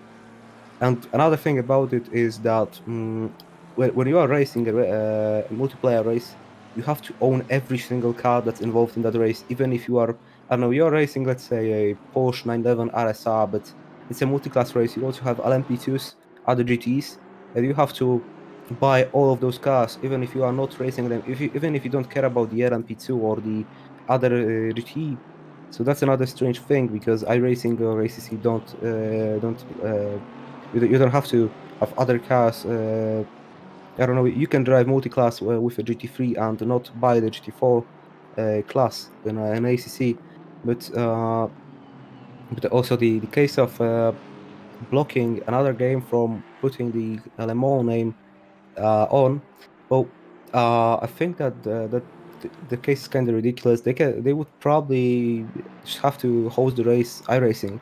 They would just have to host the race under another name, like I don't know, 24 Hours of France or something, because like the 24 Hours of Le Mans is probably a copyrighted name, but iRacing has the rights to the circuit. They have a laser scan, so I think the race itself isn't an issue. It's just the name.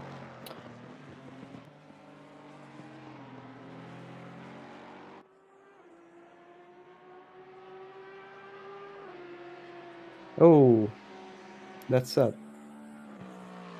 Yep. I think they rejoined. That's the 52 car, I'm pretty sure.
Yep, it has been like last year.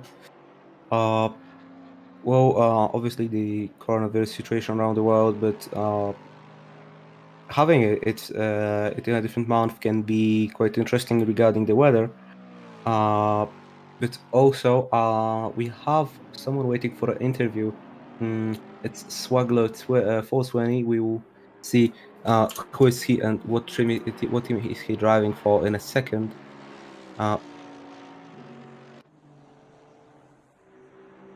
Yep, very interesting name.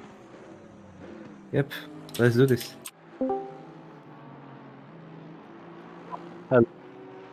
I'm fine. I just did one stint. Oh my god, I'm full of adrenaline right now. I think that's the Pro League 181 Racing the car. Lexus. Is that right? Yep, that's Yeah, the Lexus 181. Yeah. Yeah, you called me Greek, I think. Yeah. Yeah, I'm from Belgium, but yeah, the name is Greek. Oh. Yeah. Yeah. No problem for that. No. We are multinational because our first driver was Polish. I'm in Belgium, and now it's a Serbian guy. So yeah, Kukovic. Yeah. I can't see either, so don't worry.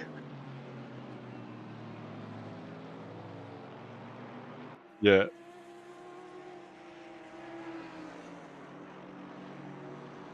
Polish and Polish. Exactly.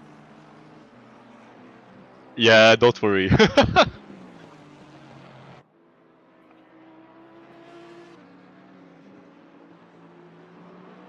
Oh yeah.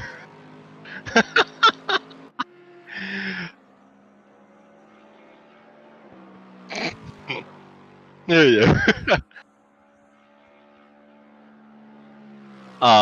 So we started 11th on quali. Then there was the BMW they didn't connect, so we started 10. We got caught a bit in traffic. I think Conrad finished P13, and I ended up P9, and Alexander just overtook someone, so we are P8 right now. So from P11 on quali to P8, so we are fine. No damage, nothing, no problem. And the car in front has 5 seconds, so we are happy. Excuse me, but I have to interrupt. You're truly a Mr. Worldwide. Your surname is Greek, you are Belgian, and your accent is French. Yeah, because from Belgium I speak French. I know Belgians speak French. Yes, I obviously know that. But I had to make the joke. Sorry. Because don't call a Belgian a French. I mean, it's a bit. Yeah, it's like calling a Welsh a Brit or something like that. I'm saying that some people speak French in Belgium. That's what I mean. Yes. Yeah. I know, but it's almost sacrilege to call a Belgian person French. Exactly. I mean, just taste the beer. It's not the same. See, this is why the Brits and the Belgian have a really good relationship, right? Because they both hate the French. Yeah, exactly, exactly. That's why the Pro League Racing, our organization, is full of Brits. So I came, I said, I hate the French. They're like, oh, come in. Yeah, join And, us. Oh, we don't really hate the French. They're lovely. They sit in between us No, and they're I'm separated joking, by I'm a joking. sea. Yeah, it's great. We keep them at arm's length at all times, but they're always there with their croissants and such.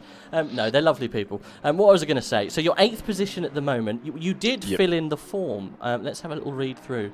Oh yeah, I was a bit mad when I filled it because I saw all Astons in front of us and I was like, "What the fuck is this BOP?" But to see right now, there's only 3 Aston in front of us, so I'm quite okay.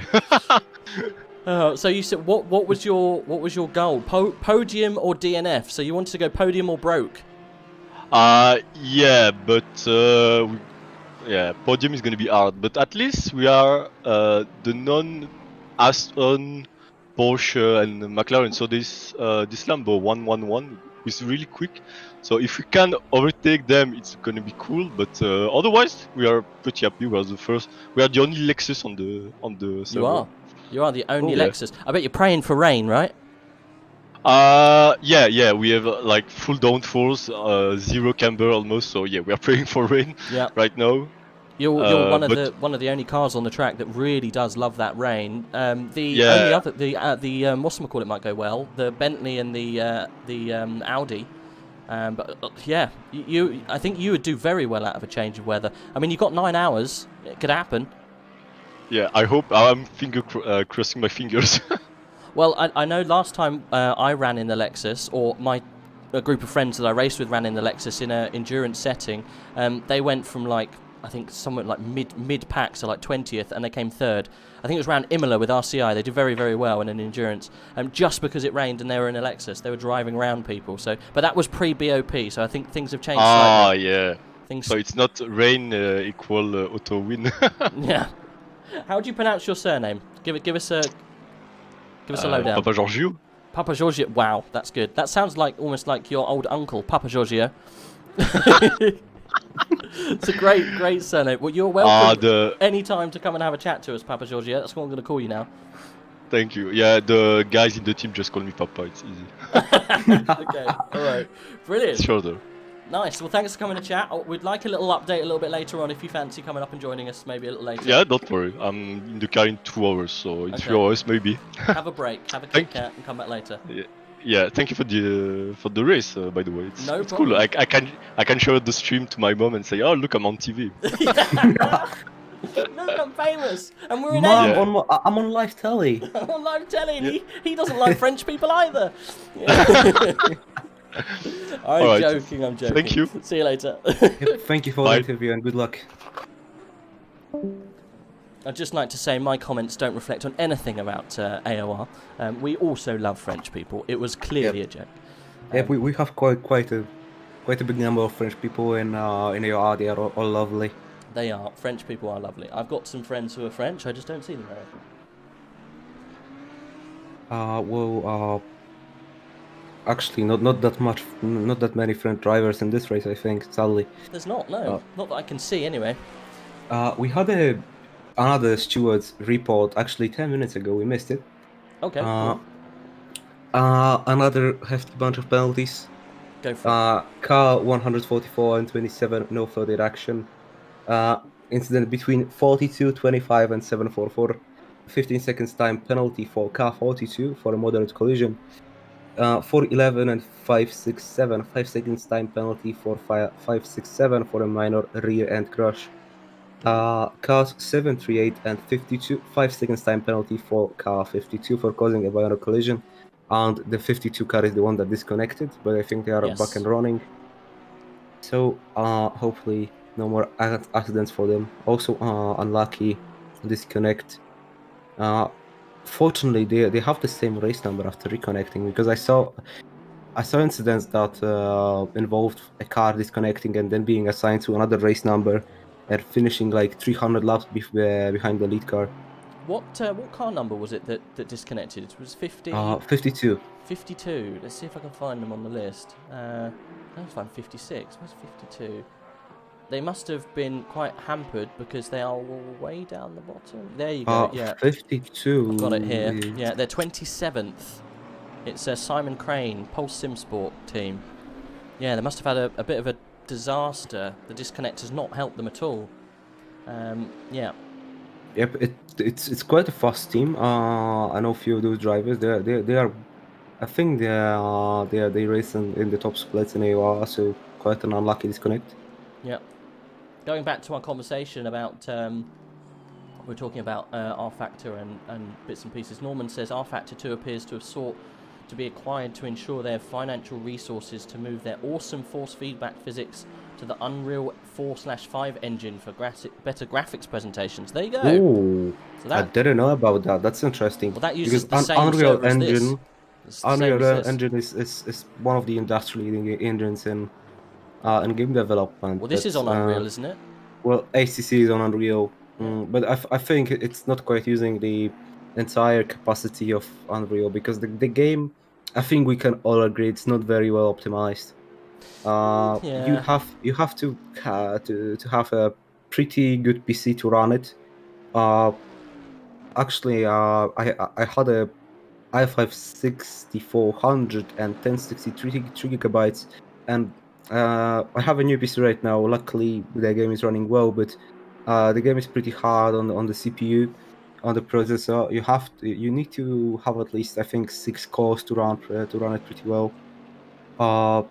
And I don't see that issue with other Unreal games. I mean, with some yes, but they usually get that fixed. And ACC is out for around 3 years, and it's still pretty hard on the processor. It was very tricky when it first came out. I seem to remember performance issues being really bad. So I think they have worked on it. Oh, quick interruption. We have in the chat, comms dead. Yeah, no, I fixed it. It was my fault. I slipped on a button. Oh, Real good. Don't you worry. okay, good. Yep. Someone just said P13 and P12 are fighting. I just jumped straight up to them. I can't. Oh, they are fighting. It's Schumacher and Sam Su in the team Simpact Racing. We'll stay on board with these guys then, see if we see any changes. Heiko just popped into the chat and said, Norman Robinson, interesting question regarding the monitors and VR users. Maybe something nice for us to figure out during the sign-ups for the next GT3 League season. That is a very interesting question, to be fair, because does it give you an advantage, do you think, running VR over, say, running triples or running singles? What do you think would be... It all depends on what you're dialed into, really, doesn't it? But surely, if you're in a VR system that works, that you're used to, you must be able to get some sort of advantage, no? I mean, it definitely comes down to preference, but it's also that you have to have your the correct FOV, and while some drivers have their screens so far away that the FOV has to be very low, and if you have a very low FOV, you obviously won't see much around you. So that's where 3 screens come into play and make it a lot easier. But let's say you have your monitors pretty close, and it was sorry, if you have your monitors pretty close and you run a big FOV, then 1 screen is enough for you, I think. And VR, I can't speak for VR. I never used a VR headset actually, and it's a different beast. You have to probably get used to it. But if you like it and you are quick on it, then sure. I mean, its biggest advantage is probably the immersion and the how realistic it is. But I can't say if it really gives you that much of an advantage. Also, like I said, I never raced on a VR headset, so. Yeah, I'd like to give VR a go. It's expensive though, isn't it? And you've got to make sure you've got the hardware to back it up. I think I'll probably have to upgrade my GPU. I'm only running a 1080. Probably have to get something a little bit better. I have a 1060. Oh, well, there you go. I feel better now.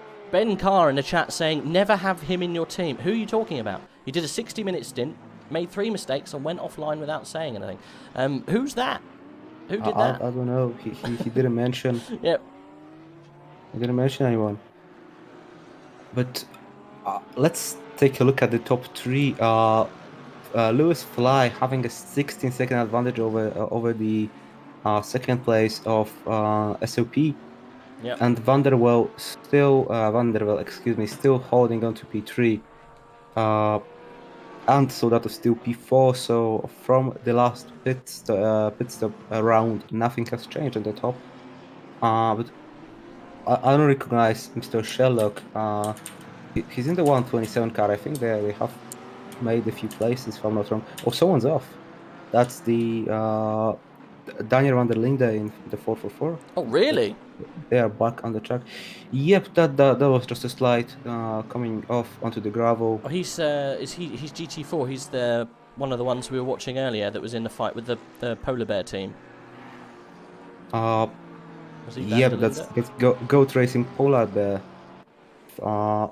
Oh, and he went off. I think there's some damage on the car. Yeah. I love it that Goat Went Racing, off. they used to run Goat Racing red, blue, orange, green. Now they've just gone for various animals. Polar bear, good start, why not? What are they going to have next? Aquatic mammals? I think Goat Racing manatee? Goat Racing sperm whale? Well, I don't know. Maybe they will run a Bentley and have I don't know, a elephant on the side or something. Yeah, why not? I'm surprised no one has actually done a Bentley with a whale theme. That's an idea for livery. Get yourself a blue whale Bentley.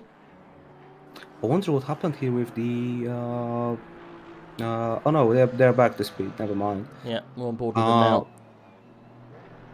We have a comment from Kotsur. VR is amazing, but wears your eyes quickly. Your eyes get tired pretty quickly. I think we can agree on that.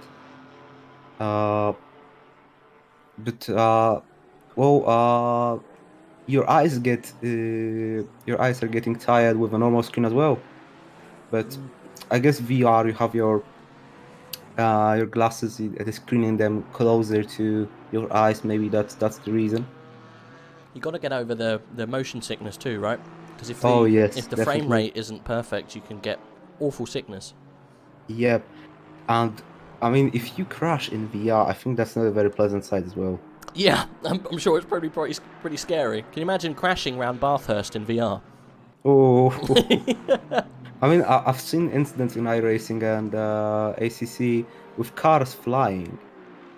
I mean, imagine that in VR. That would be that would be not a pleasant experience. Let's just say. John's joined in, said almost a quarter of the way through, guys. Keep up the great work. Yeah, we've got a long way to go, John. It's gonna be good. How much is a good VR? I don't. About £300, whatever that works out in your currency of choice. £400, I think, VR, isn't it? For some kind of Oculus something. Well, I think the cheapest is HP VR Reverb 2 right now. But I'm not sure entirely how does it work because it's not like the other VRs. I think Reverb has a computer inside, while the HTC Vive and the other fancy stuff like the Oculus they purely use your machine, your PC. But I don't know. I don't know anyone who actually used the Reverb for a long time and that can give insight. I know someone who used the Oculus, but yeah, I don't know how it's with the Reverb. Yeah, I know there was a new Oculus update of recent. They brought out some new tech, which seems pretty good, and they brought out a more cost-effective option, I think. But yeah, if I was to go VR, I probably would go Oculus. That's the problem. I think that's the main problem with people. Why people don't jump on VR is because there is that paywall, and obviously there is also the speculation that you won't get on with it. You know, it's not you buy a new monitor, you're going to use that monitor for 5-10 years, whatever.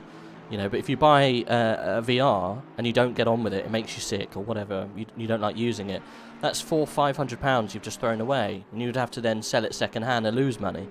I guess that's why there are lots for sale second hand, but then do you really want to buy someone's second hand VR that they've been all over their face? And not sure.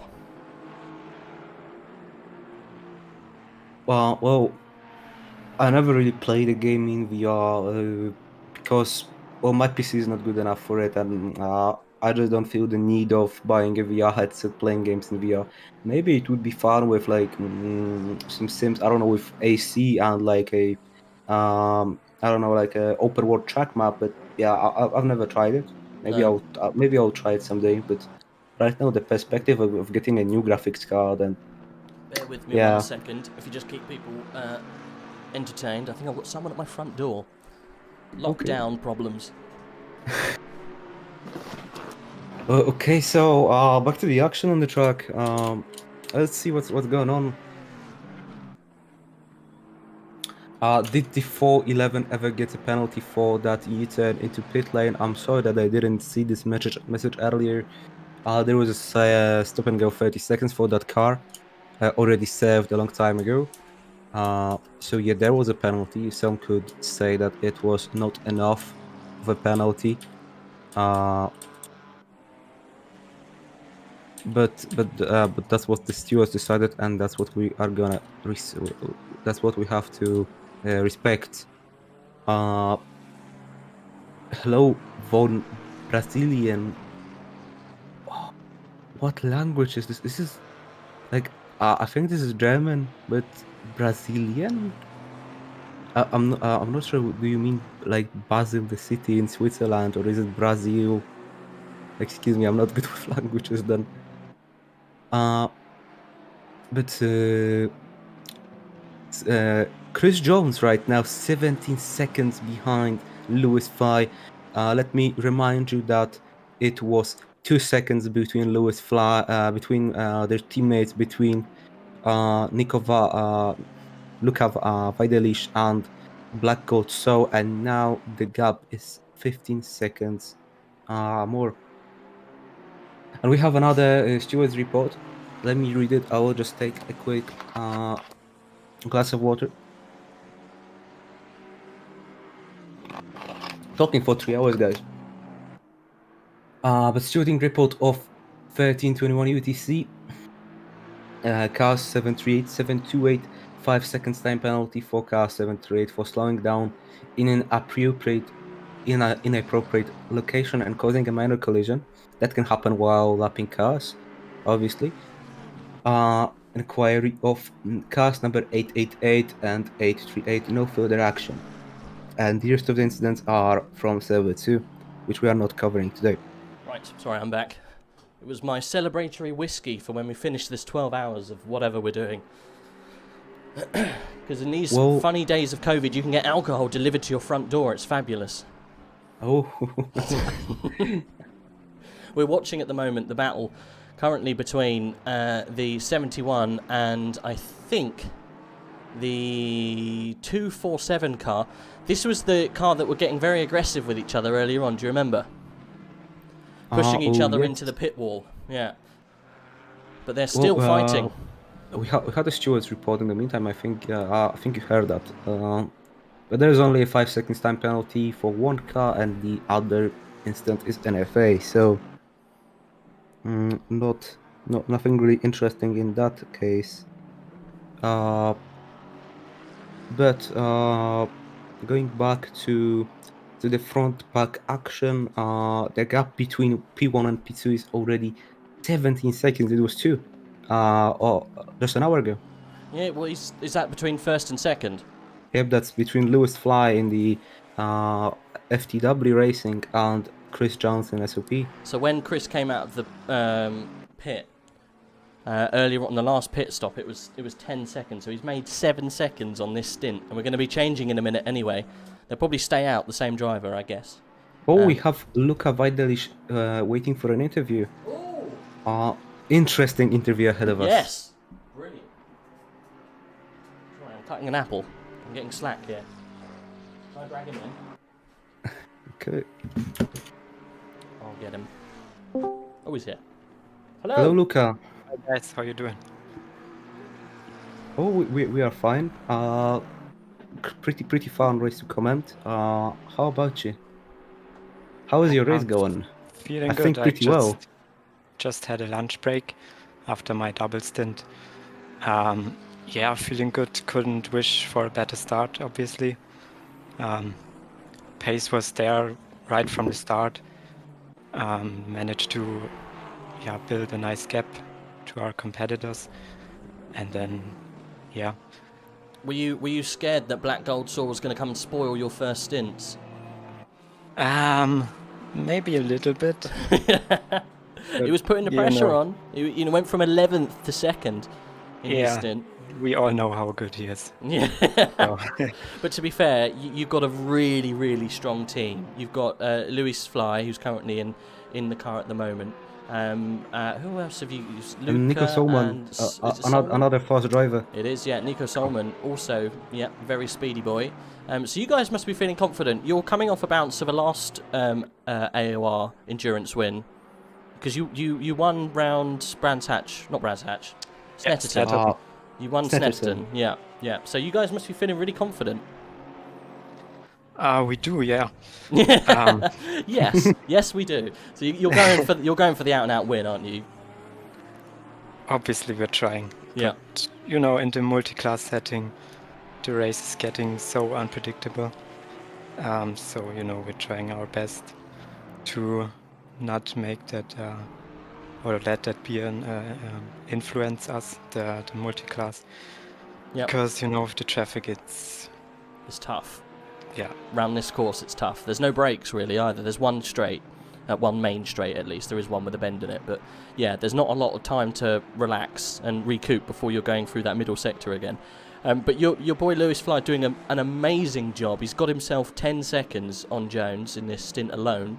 He's going to be coming in again. I'm assuming he's going to be double stinting, like you did. Yeah, he will. Yeah.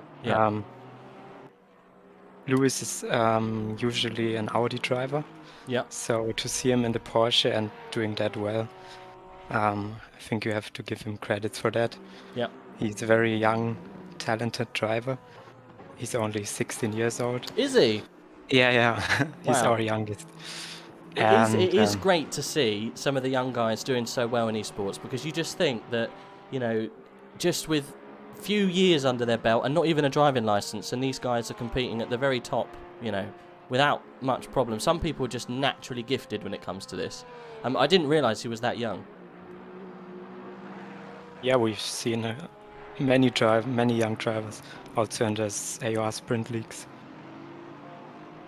But no, it's you guys are, well, you're 20 seconds ahead now. I think obviously your closest competitor, the SOP team, they put in Black Gold for the start. We don't know so much about Jones, so we don't know his pace, but dropping back a little bit each lap, maybe half a second from your pace. So yeah, I think you guys are doing really, really well, and considering your performance here and in other leagues and in other races, I think you're going to be very, very hard to beat. We did say at the beginning, this is the team to watch. You qualified first, and also you normally have your team quite far up. It's good to see the FTW Racing again putting in some good performances. So we'll keep our fingers crossed. Hopefully, obviously Nico's got to go in the car a little bit later. Obviously, we've got one more stint with Lewis Fly. Is there any kind of game plan attached to this? You're just trying to be as safe as you can, or is there anything you're thinking, this is what we need to do if this happens, or what do you do at the moment, considering everything's all good? Right now, it's I think about the balance to find, the balance finding about, about pushing the car and also looking at our competitors, see what they are doing, and to not, run into some high risk with the traffic also. Well, so, we're trying to focus on our own pace.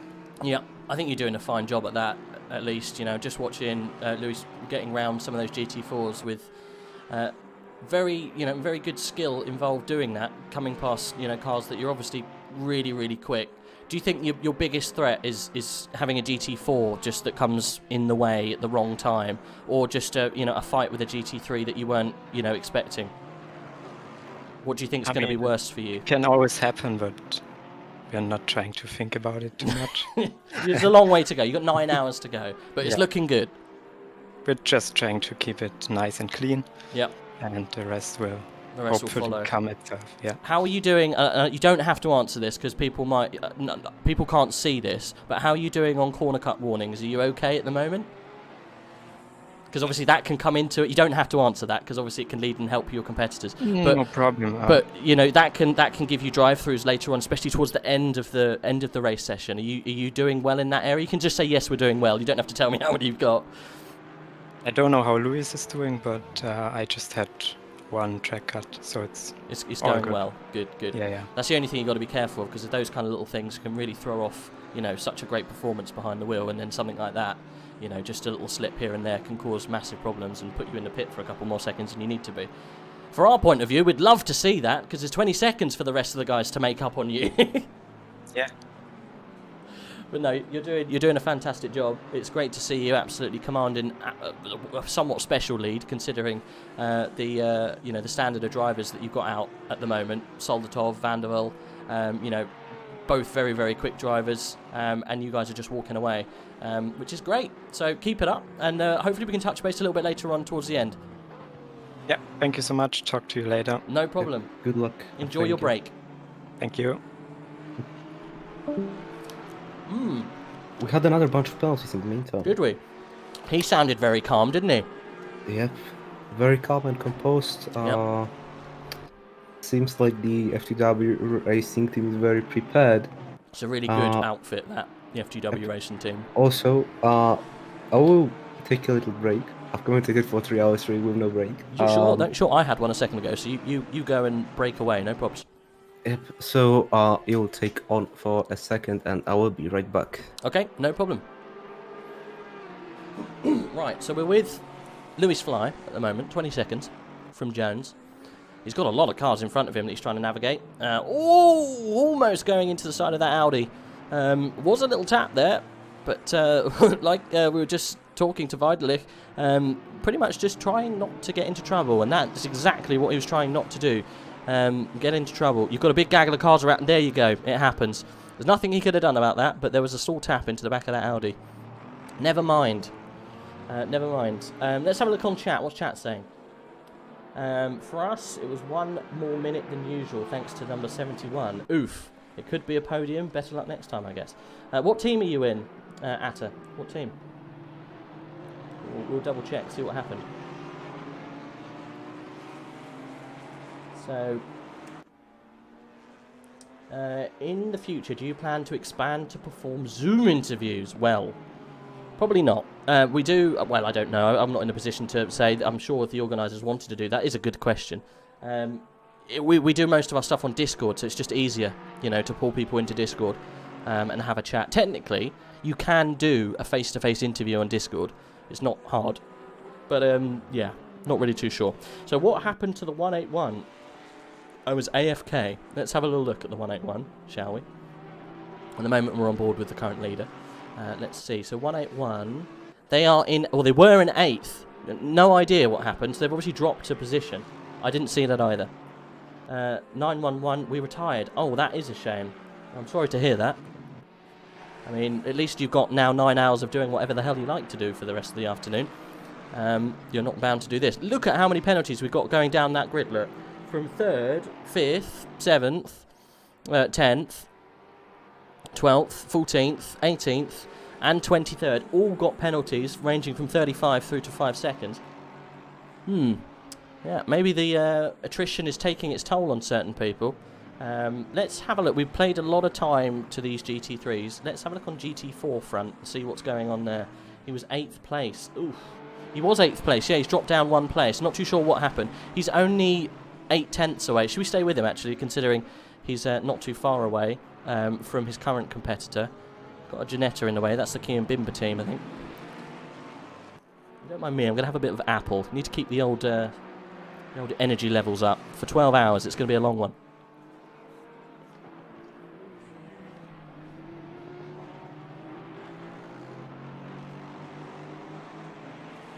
Show car 7, please. Well, it depends. What's happening with car 7? Let's see. At the moment, not a lot. He's 6/10 away from the 5, 6, 7 car.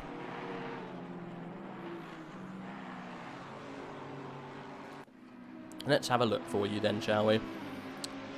So it's the Audi and the Lamborghini, the Orange 1 FFF Racing Team. They've done well to get back up. Who's this? Avirius Mikus getting himself into 7th position, chasing down... who's that? Grzonka in P6. Let's have a look on Grzonka's board. It's Gronka. Is it Gronka? Grzonka. Oh, Jesus. Okay, well, my pretty little English mouth can't say that. Oh, I'm back from a little break. Kikimak in the Celtic Bromance 26 is off, and now he's back on the track, and Herpin. Oh, my goodness gracious. The 111 car nearly had a massive chunk of that Audi. 2 Audis, pretty much, battling here. Lamborghini Audi and a normal Audi. I think we actually have a Greek team. I said earlier that we don't have a Greek team, but I think that the Hera team is made of.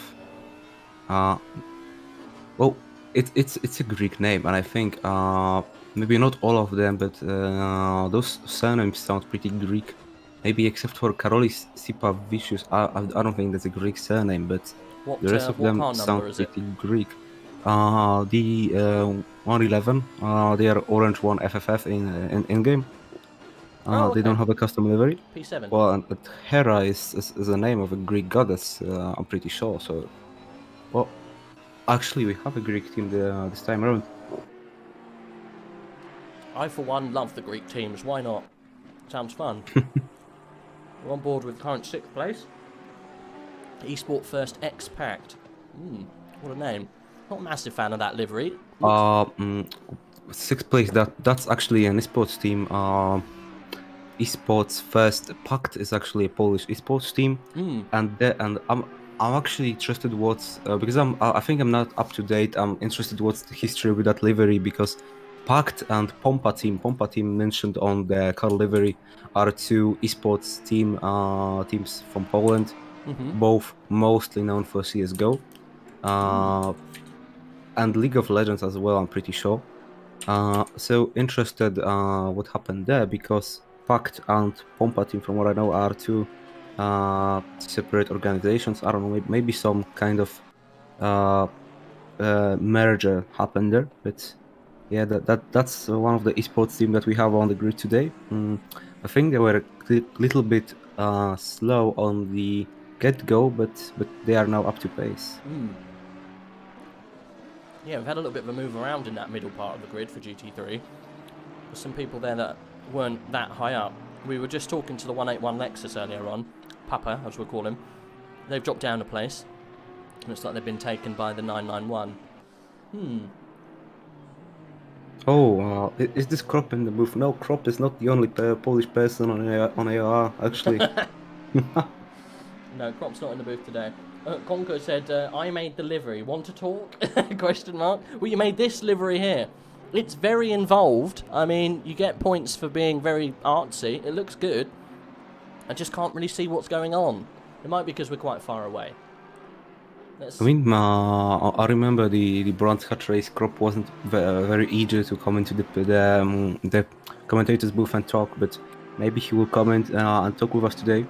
Who's that? Sorry, Krop. Krop, yeah, our very own Polish coordinator, known obviously for leaking details about the next endurance races. Yeah. No, sorry, Krop. We all love you. He does. Can we just take a minute to give him a bit of love, because he does do a brilliant job, to be honest. Yep. All of the coordinators do, putting on these races, because it is a lot of work doing all of that, getting it all sorted, getting all of the people ready in the right places to make these races happen. It's not as easy as everyone turns up in races. It is a tough old job. So hats off to Krop and others who will put in the time to get these things going. It's tough. Yep, Krop, one of the main people responsible for the endurance races. Obviously, it's a big team of coordinators, stewards, and everyone else. But Krop is one of the most prominent, most known and visible people involved in those races. We have another question about Mick Schumacher. No, that's Martin Schumacher in P10. I think Mick, no. I don't think he won, but he drove the BMW in the 8 hours Laguna Seca race and was in the top 3, I'm pretty sure, or top 4. He was, Yes, Martin. He was one of the leading BMWs there. We were 12th, I think, in Laguna Seca. It was a No, good we race. retired. Oof. I mean, it's easy to do. Yeah. Where did you retire? Was it the corkscrew?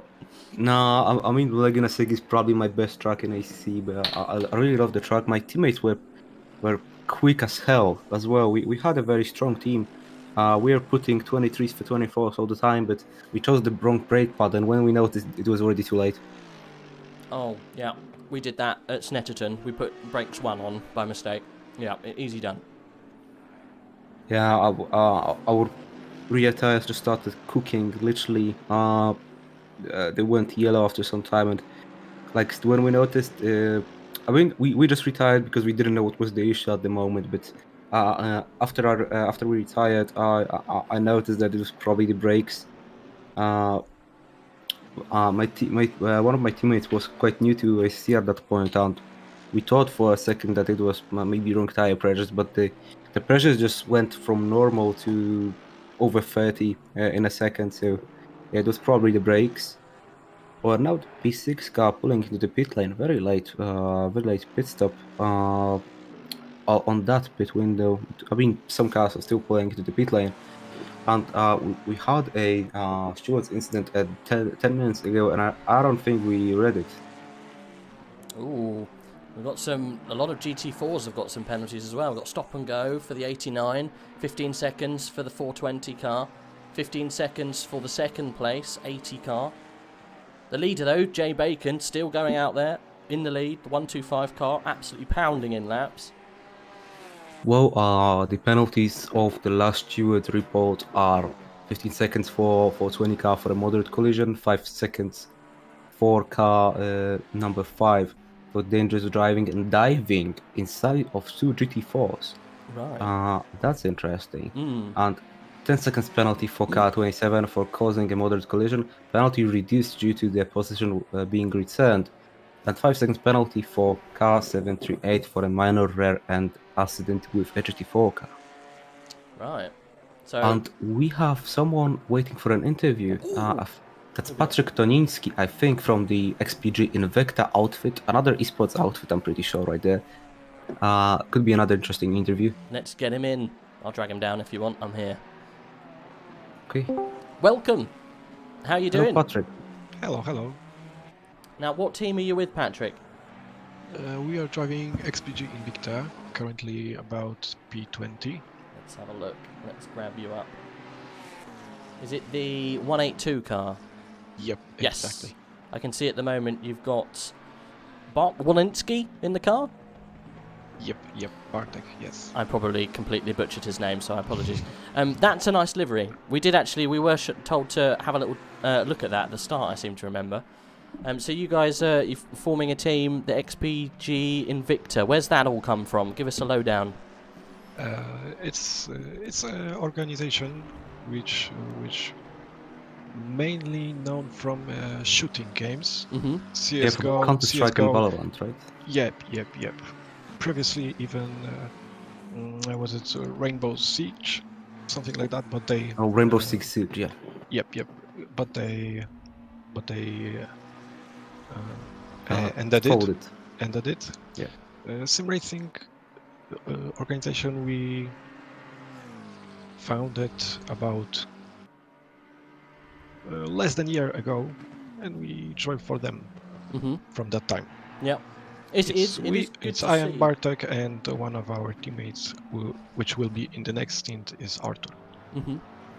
I was going to say, it's good to see that, these esports teams that are involved with complete other genres are making their way over into racing esports and starting teams, that are completely different to their normal kind of area.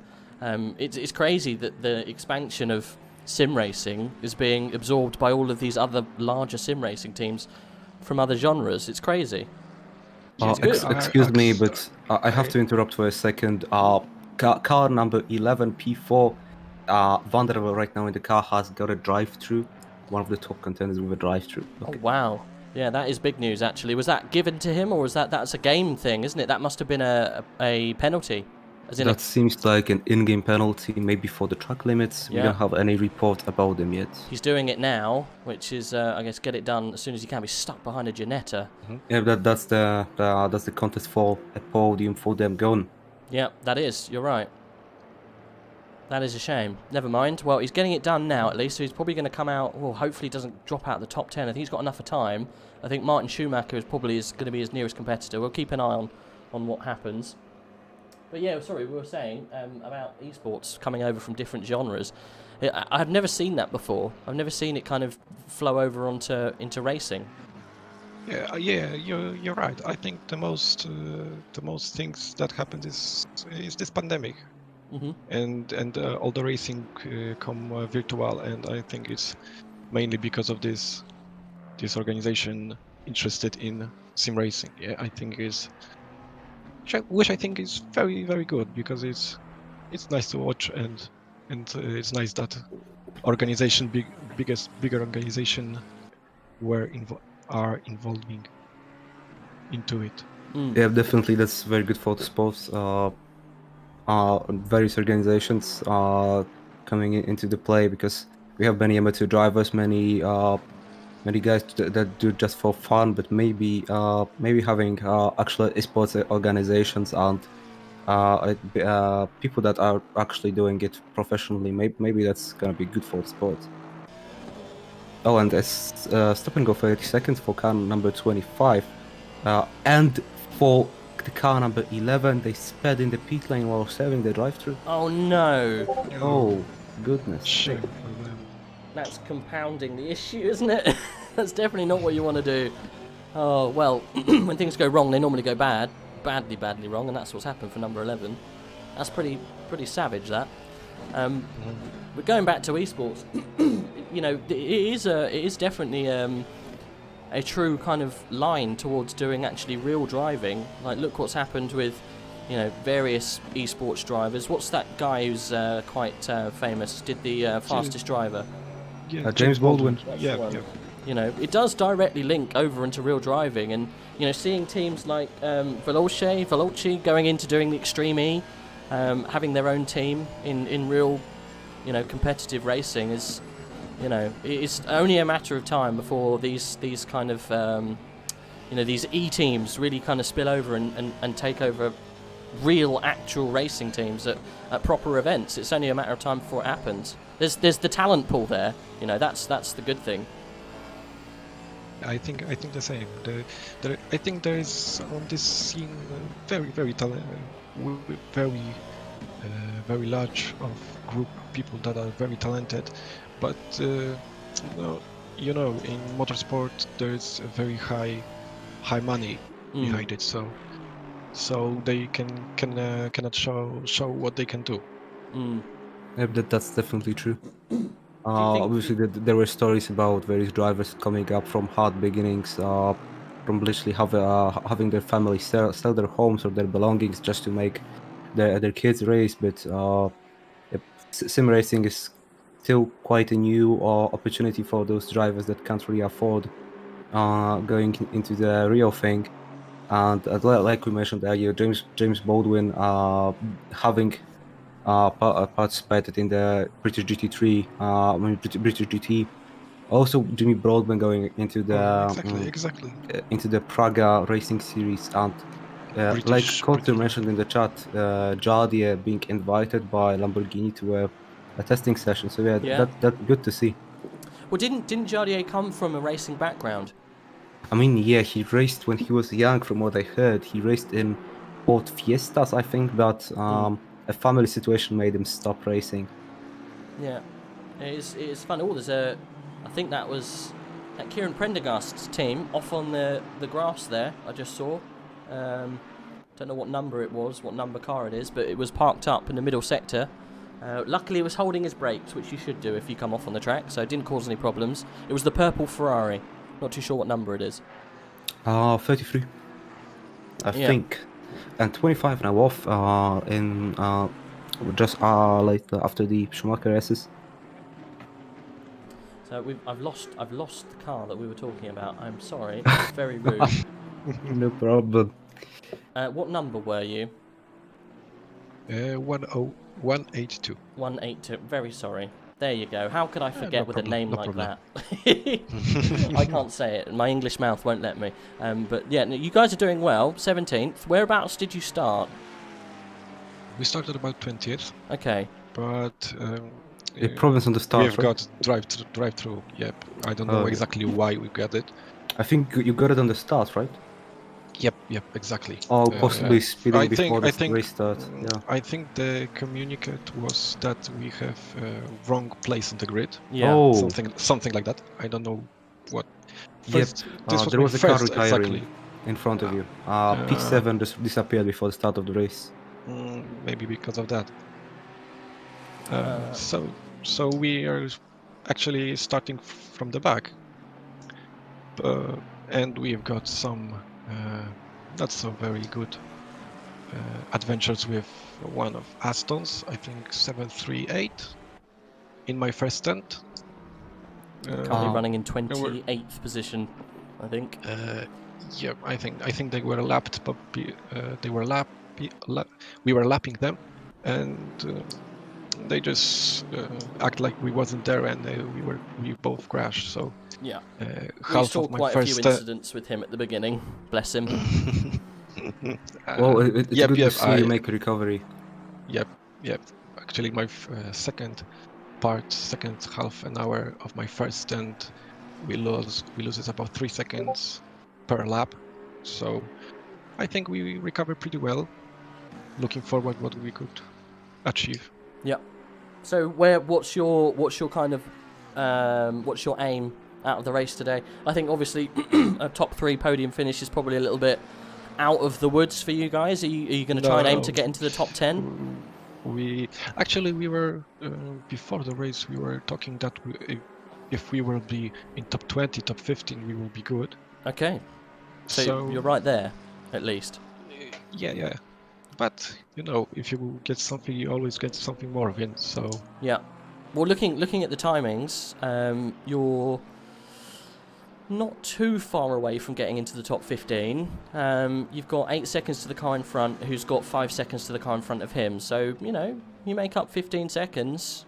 Through some good pit stops and changing of drivers, just differing pace. I'm sure it's not out of the realm of possibility. You're on the same lap as some of those guys, so yeah, top 15 is probably still there. I think top 15. Yeah, exactly. I think it's top 15 is what we could reach. Maybe something more. Yeah. Still plenty of time.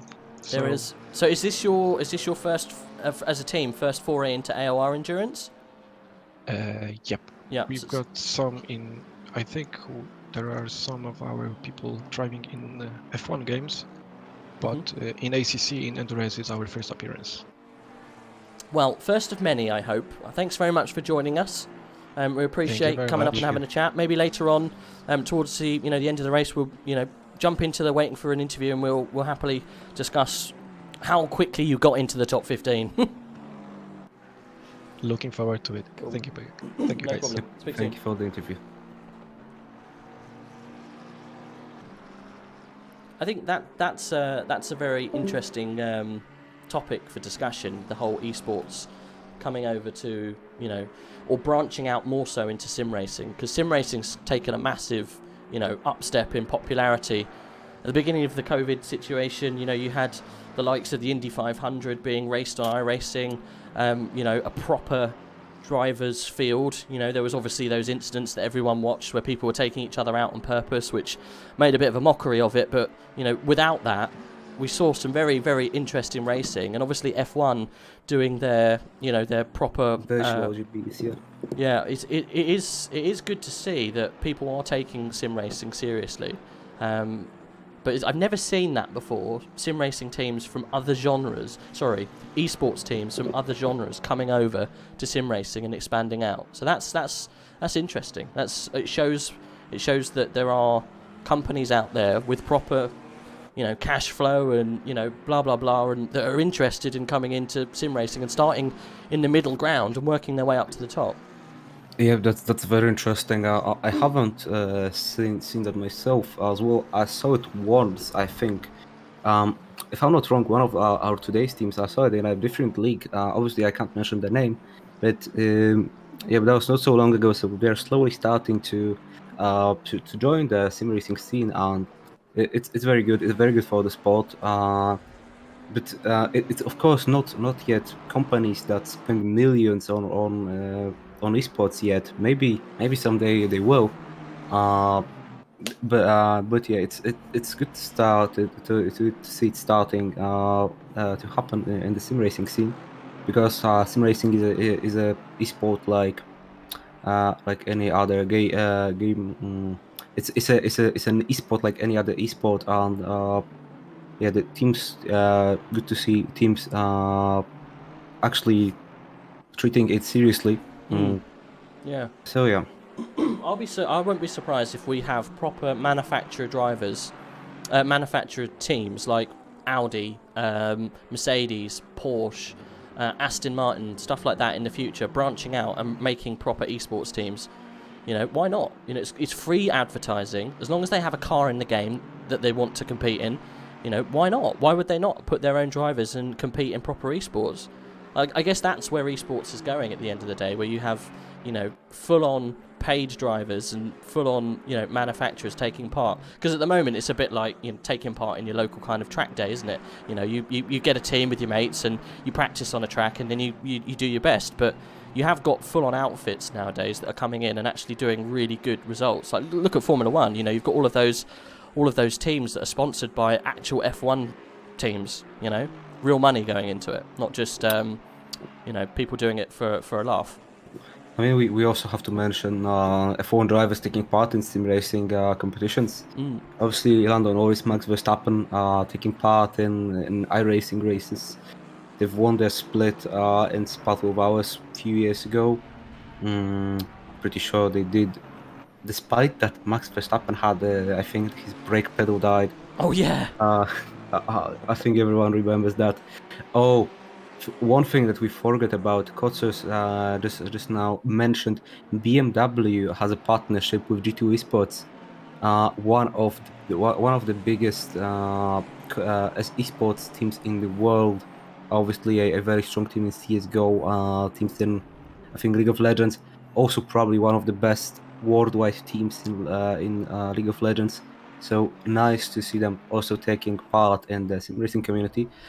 If I'm not wrong, Niels Naujokes. So I can't spell that surname. Sorry. That's all right. I think you pretty much said it. He had a partnership, a contract with G2. He drives under their badge. Obviously in the BMW car that from what I've heard he doesn't like, but BMW is the one that partners G2. Is that why he was racing the BMW in the AOR league? Yes, I think so. Because we always called him BMW Niels because there was 3 Niels in that in that league. So that's even funnier that he was actually affiliated. Well, I guess he's waiting until they will bring the M4 GT3 2022 into the game. Yeah, it's only a matter of time, no? Well, let's hope that the car will be racing next year in real life, and that some of the DLCs will bring it to ACC. Well, there was noise that they were going to bring in the Supra, right? Because the Supra was the GT4 series, wasn't it? The new Toyota. Well, Supra debuted I think in the British GT, but the British GT DLC didn't include it for some reason. Yeah, because that would have been a good, you know, introduction of a new car. I'm sure the BMW wouldn't be too hard to add in. It's just a bit of a model change, isn't it, to the original? I'm sure it's somewhat similar. I mean, I think pretty much the M6 and M4, they're different cars. Well, I guess they are completely different shape, aren't they? Yeah, different shape, different, probably different engine. I think, different aero and stuff. But iRacing has a very nice model right now, and I really enjoyed in iRacing. But well, the iRacing has M4 and doesn't have M6. ACC has M6 but doesn't have M4. But BOP, oh come on, the M4 BOP is very good. For battles, it had a really big BOP, but except for that, it's a very good car. It's right in the mix with the Lambos, the Ferraris. and the other cars. Maybe not with the Ford GT or BMW Z4, but with the current GT3 cars, it's definitely the mix, and a very fun car to drive. Like I said, very stable. Something like maybe the McLaren or Aston in ACC. Yeah. Yeah, we're on board at the moment with the GT4 BMW, Dan Robertson in the 89. Currently, I think he's 5th in class at the moment. They dropped back a little bit, actually. This is the Brexit Boys Purple. They were second position, so something must have happened. They've dropped back a couple of places. But Titus Conrad is on his third stint. He's still in the car for this team. This is the Schwenkenbergen car. It's still in the lead, and he's got laps now on the guys behind. I have no idea how is he enjoying that. I mean, GT4 is I think it's actually a harder car to drive than the GT3, because it has noticeably more understeer. But he's holding on. His third stint. I mean, I'm tired just sitting here and commentating. What about him? Just spinning the wheel around, left, right, the pedals. Whoa, that guy has some strength. It was a bit like the AOR legend that is Andrex, who would do these do these endurance races on his own, or with just like a small accomplice that would cover. They didn't allow him to run alone for Paul Ricard. They didn't allow him to run alone since I think it was Laguna Seca. Yeah, he won that race alone. Yeah. I mean, the situation was quite a bit controversial because he technically had qualified for the back of Tier 1, the first plate, but he was put in split 2 and he just completely dominated it. Yeah, there's something went wrong. They rejiggled, didn't they? Before the race started, we started from the back because we got our qualifying wrong and we came 12th, so we managed to come through. But yeah, Andrex is just a force of nature on his own.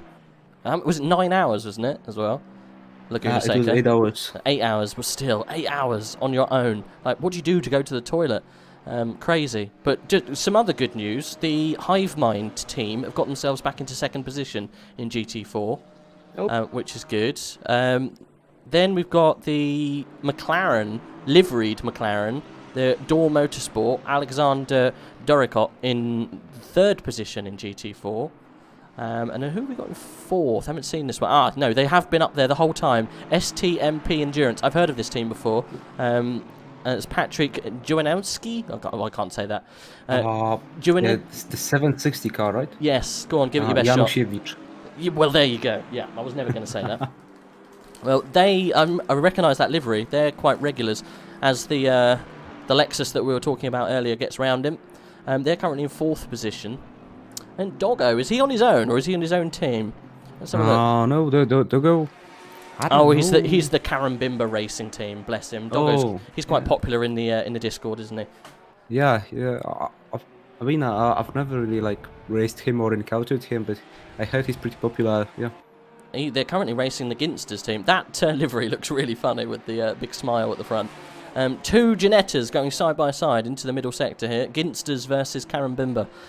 I think the Ginsters team is going to get it. This is the first bit of on-track racing we've seen for a while. It's been a bit of a lull in proceedings. Ginetta versus Ginetta here. I think people realized that fighting on track when there is 8 hours to go isn't worth it. Maybe Karambimba off. good. Oh. We're okay though. It was just a small off, but he lets McIntosh go past. 420 car then. Doggo going down a position. He's be 35th, but 6th I think in class. So he's doing okay. Not too bad. He's flashing his lights though. Can you get in trouble for flashing your lights? Is that a rule at the moment? In AOR it's not, but in some leagues actually penalize flashing, which is absolute nonsense to me, but some leagues do that. Yeah, I think sometimes though, if you're flashing like an absolute lunatic, it is really off-putting, isn't it? I mean that I would understand the penalty for that, but banning flashing completely is utter nonsense in my opinion. Oh, and yeah, I agree with that. I don't think it should result in bans. I think it probably results in slap on the wrist for the next race. Don't do it again, otherwise you get a penalty. But Yeah, banning I mean, for flashing is silly. let's say you're flashing the car in front of you for a whole lap, then a logical response for me would be just giving penalties for people that are violating the lights. But flashing itself, for me, is a normal thing. It's done in real racing all the time. But for some reason, still sim racers don't like that. I don't know, maybe it's because if you're in a real car, having someone flash your lights behind you, you're only going to see very slightly. You know, you're only going to see maybe in one mirror. But if you're sim racing, you know, you've got the virtual mirror, you've got your mirror in your car, you've got your mirrors on the side. You can see a lot going on behind you. Maybe it's just a little bit more distracting in the sim than it is in real life. Well, maybe that's the case. Let's Sebastian have a look said up the top. Sorry, come on. Having the Supra in ACC would be glorious. I must agree. If the Supra would come to ACC, I would genuinely only drive the car if it would be like actually up to pace and good. Because from what I saw in the first few races of the last British GT season, it was quite behind all of the other cars. But obviously, maybe it's a fresh car, so maybe not up to pace yet. But I think that they have a GT500 Supra in Japan. I wouldn't be surprised. That's like a DTM, previous generation DTM based car. DTM, the previous DTMs, because of course they will be now racing GT3s. They were they were like a comparison that it's like a LMP but without the hybrid. They were cars from hell. They were pretty damn quick, the DTMs. Yep. Yeah, I've never followed DTM as such. It's surprising that there were rumors about Super GT and DTM making merger, but it never happened. And the cars, despite DTM having mostly in the last few seasons only the German manufacturers and Super GT, an entirely different organization having only Japanese manufacturers. But when the DTM X Super GT race happened on Suzuka, the cars were very close to each other. So really, yep, did they do a race with both DTM? Yep, that cool. Actually happened on Suzuka. That's really cool. But I can't remember who won. I think it was actually a Super GT car, but I can't really remember. But it hurts me that they wouldn't merge the racing series or something and have saved the previous DTM the previous DTM cars, because they were great. And Super GT is also a great series that's only in Japan. So maybe having DTM with those all big cars and the Super GT Japanese cars would make it even more interesting. And maybe the other manufacturers, perhaps some other European, oh my goodness, sorry, right. European or American manufacturers get interested in that as well. I'm terribly sorry, I'm talking so much. This is fine, don't worry. It's all good. It's good. It's good to get information about other series. Isn't the Super GT? Isn't that the one that Jenson Button did with the NSX? Oh, I don't know about that actually, but there was a Honda NSX of Jenson Button, I think, in the IGT a few seasons back.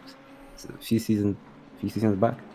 I know that Mika Hakkinen did a race. I think that was Suzuka 1,000 kilometers in a McLaren and Super GT cars were there. I think I could be wrong. I've got a funny feeling Jenson did run in the Super GT after he left Formula 1 in the NSX. Let me just double check. I'm just going on to Wikipedia. Super GT. Super GT he did. A very interesting series. It's a great series.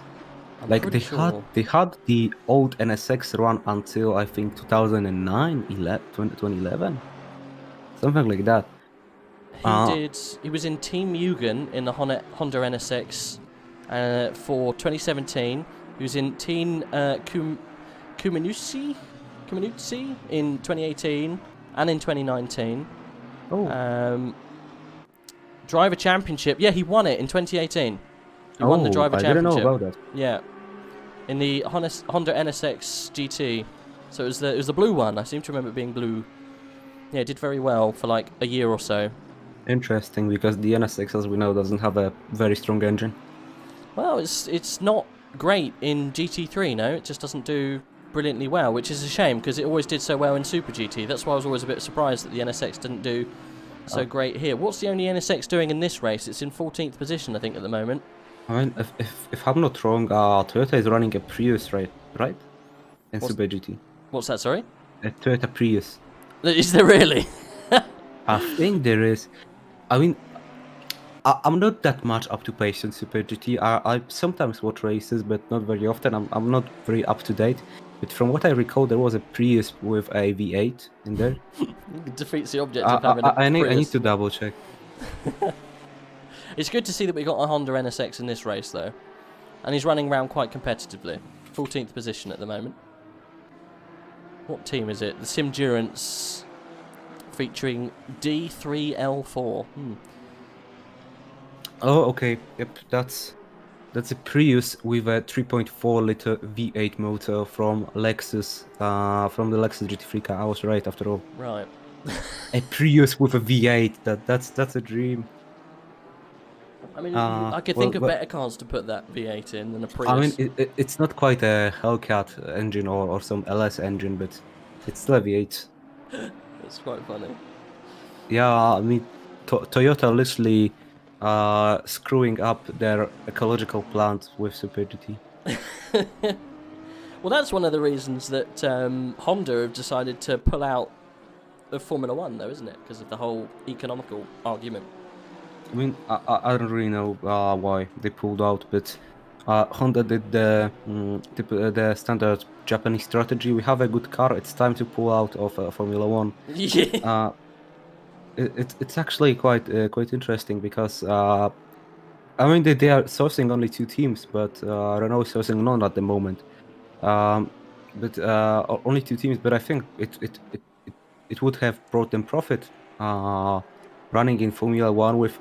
Actually, they finally made a strong engine that's able to compete with Mercedes and Renault engines. Well, everyone hates Renault, like says their engines are bad, but I think their engines are quite good. And now they're pulling out of F1, selling their technology to Red Bull. I mean, Toyota has done quite the same. That 10 years ago, or was it more? I can't remember. And Honda did the same, selling their team to Ross Brawn. But I don't quite understand why is it always that the Japanese team pulls out of F1 when they are good. I think when Toyota and Honda pulled out was because of the economic crash. That was the crisis. Yeah, yes, in 2008, roughly around that kind of time. It wasn't economical for them to compete. But yeah, no, I'm a little bit. All I know is that Honda decided to pull the plug just because Formula 1 doesn't look very economical on their rap sheet. You know, it's a racing series that is not really any kind of. Doesn't really have much kind of economical kind of footprint. It costs a hell of a lot of money to get things from one place to another. They kind of globetrot, you know, without any remorse or any kind of second thought to their carbon footprint. So it doesn't look that good for a manufacturer to say, yes, look how green we are, look how green our cars are. Oh yeah, we also compete in Formula 1. So I understand. Well, I mean, you have hybrid engines in F1. Yeah, but I think that's just to satisfy the bureaucrats. But I mean, I can't quite get the argument that Formula 1 is not a good field to promote themselves and to actually compete there. But it's also a case that Porsche wanted to enter F1. They actually made an engine that would fit F1, but they couldn't. They just didn't want to develop the MGU-H. As they said, it's too complicated. It is, yeah, it is. The whole package is far too complicated. It's overcomplicated. I mean, Porsche and F1 would be something interesting. I think it could still happen in 2024 or something, or maybe 2020. I think the new regulations are 2026 or 2025. Well, you've got maybe 2022 is the next rule change. But the engine information that's already set in stone has been out for a long time, and teams have already been developing cars and they already have engines and stuff developed. But the Well- next rule change, you're right, is coming 24, 26, something like that. And that's when Porsche have said they're possibly interested, because there's going to be further engine development freezes and standardizations across different things in the drivetrain, right? So, you know, gears being standardized and different components in the engine being standardized, like MGK and all of that might be a standard off-the-shelf package that different teams have to source, you know, from the same place, so they're more competitive. I heard. I mean, the new rule change time would, in my opinion, wouldn't be such a good time to enter F1 because let's say that they entered F1 and the next year is a development freeze and they're stuck with a bad engine. They are sourcing, I don't know, let's say Red Bull or someone, because I think Red Bull was the one that pushed Porsche to make an F1 engine. At least that's what the rumors said. They're stuck with a bad engine. They can't develop it for the next few years. And if they would come into play in like 2019, 2018, they would have a few years to make an engine to see what's the playground, how does it look. And in 2021, engine freeze comes and they have a pretty well developed engine. And for the next rule change, they know what to do, they know what to not do, and stuff like that. Obviously, that's a huge cost, and it could just not be worth it. But like I said, it quite doesn't make sense to me. I don't think Porsche have got, although they're a big company, I don't think they have the financial backing to be able to finance an F1 team these days. Well, they are technically part of the whole Volkswagen group, but also that Volkswagen has made bad moves in the few past years. The Dieselgate scandal. Yeah. The Volkswagen group has a very big deficit. They just lack resources and money. So maybe it's that as well.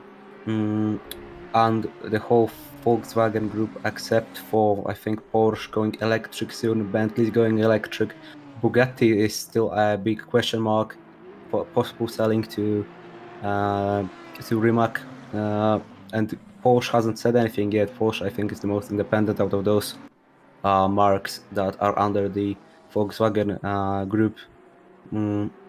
So it's a big question mark, but yeah, I mean, one more engine manufacturer in F1 would be very interesting, because right now we literally have 3. Yeah. 4. Well, Honda backed off, and Renault doesn't source any team. They only source their own team. McLaren escaped, and they are left alone. They had to ask the French government has increased the backing, probably because Red Bull and McLaren are not using their engines anymore. So we literally have 2 counting engine manufacturers, because Mercedes and Ferrari back various teams, the customer teams. Honda pulled out, and so Red Bull basically develops their own engine from now on the Honda technology, and Renault only backs Renault. So for now, the engine situation doesn't look good. No. Renault backs Renault. Yeah. I think it will all depend on what, say, teams like Aston Martin, if they can pull something out of the bag. I know obviously it's not really Aston Martin, but it kind of show what can be done with a bit of, you know, a bit of money invested into a team that's already got a foothold. It's going to be, like you said, it's going to be very hard for a team to come in like Porsche and start from the ground up. Surely the only way that they'll be able to do something like that is if they come in and purchase a team that's already got a foothold, much like Stroll did with Racing Point. But what team is there out there that would offer that?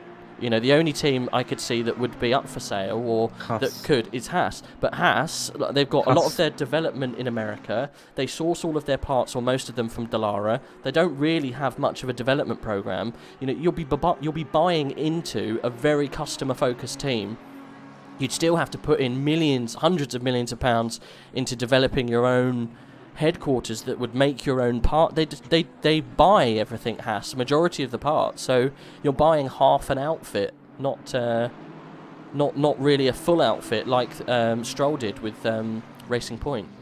Yep, It's- that's a very good argument. Haas is very much committed to Ferrari. They even have some facility built now in Maranello. They do, yeah.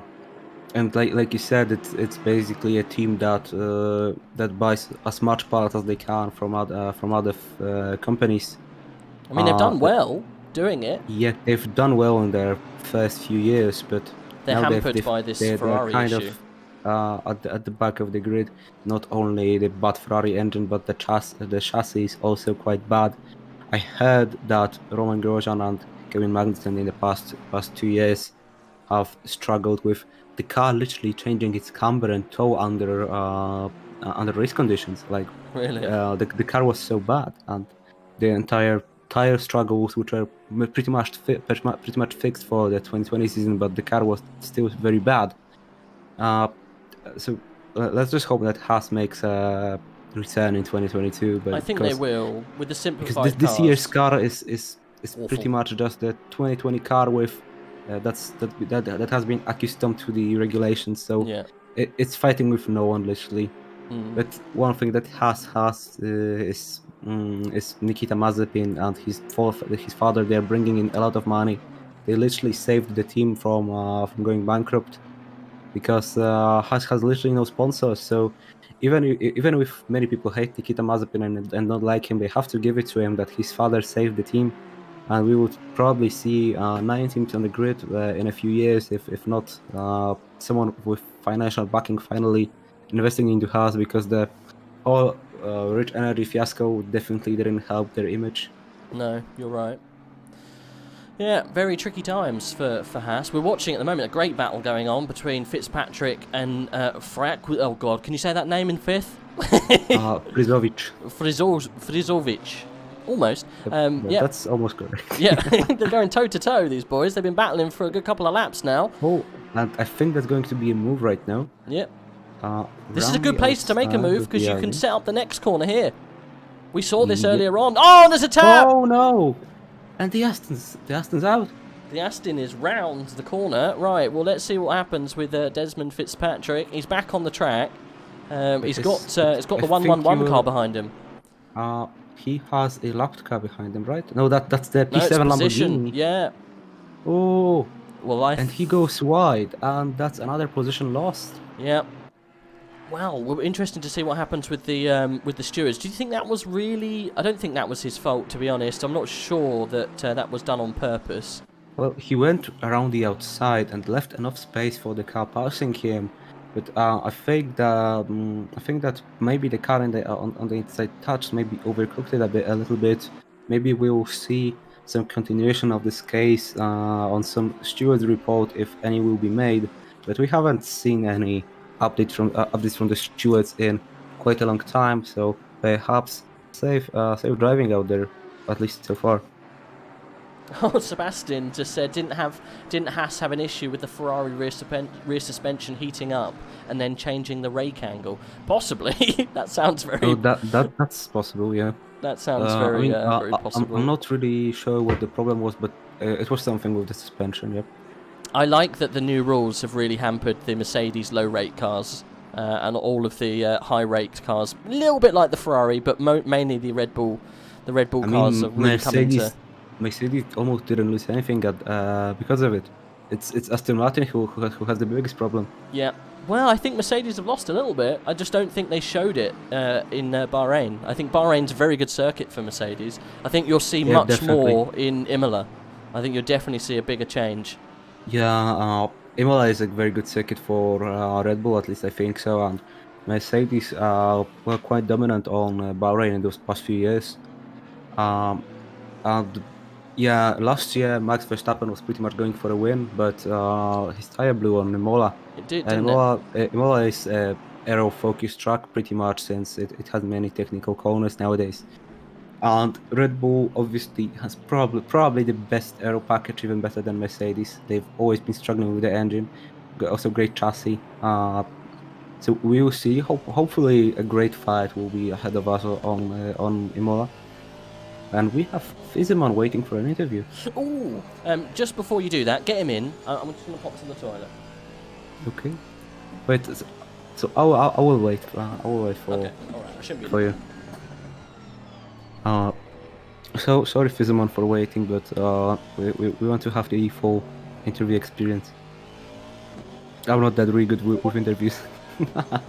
Well, at least I think so. But now Desmond Fitzpatrick following behind, I think. Oh no, excuse me, that was the lap Aston Martin.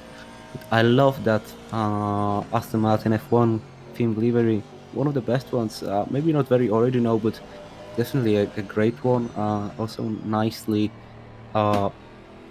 made, very similar to the real one. I think that it doesn't actually have a pink stripe like the real one does, but that's maybe. I mean, I think everyone expected that there would be a green stripe, not actually a pink one, but I think that's for BWT. Maybe there was a bright green stripe actually intended to be there. Just woke up and the first thing I watched is a cool AOR race, Assetto Corsa Competizione. I hope you're enjoying the race so far, and that you will stay with us for a longer time. Nice race going on so far, like you said. Oh, and I didn't notice that the forgot to warm up racing outfit has already been into the pits for the next round of pit stops, and Nico Solman is in the car. Another very fast driver, just like Luca Vidalic, and like we saw, Lewis Fly also kept his pace strong. So let's see how Nico Selman will do. From what we saw, Chris Jones can't really match the FTW's team pace. The gap was half a minute at some point. Maybe the next driver in the SOP outfit match their pace. Hopefully we can see some nice fights at the top.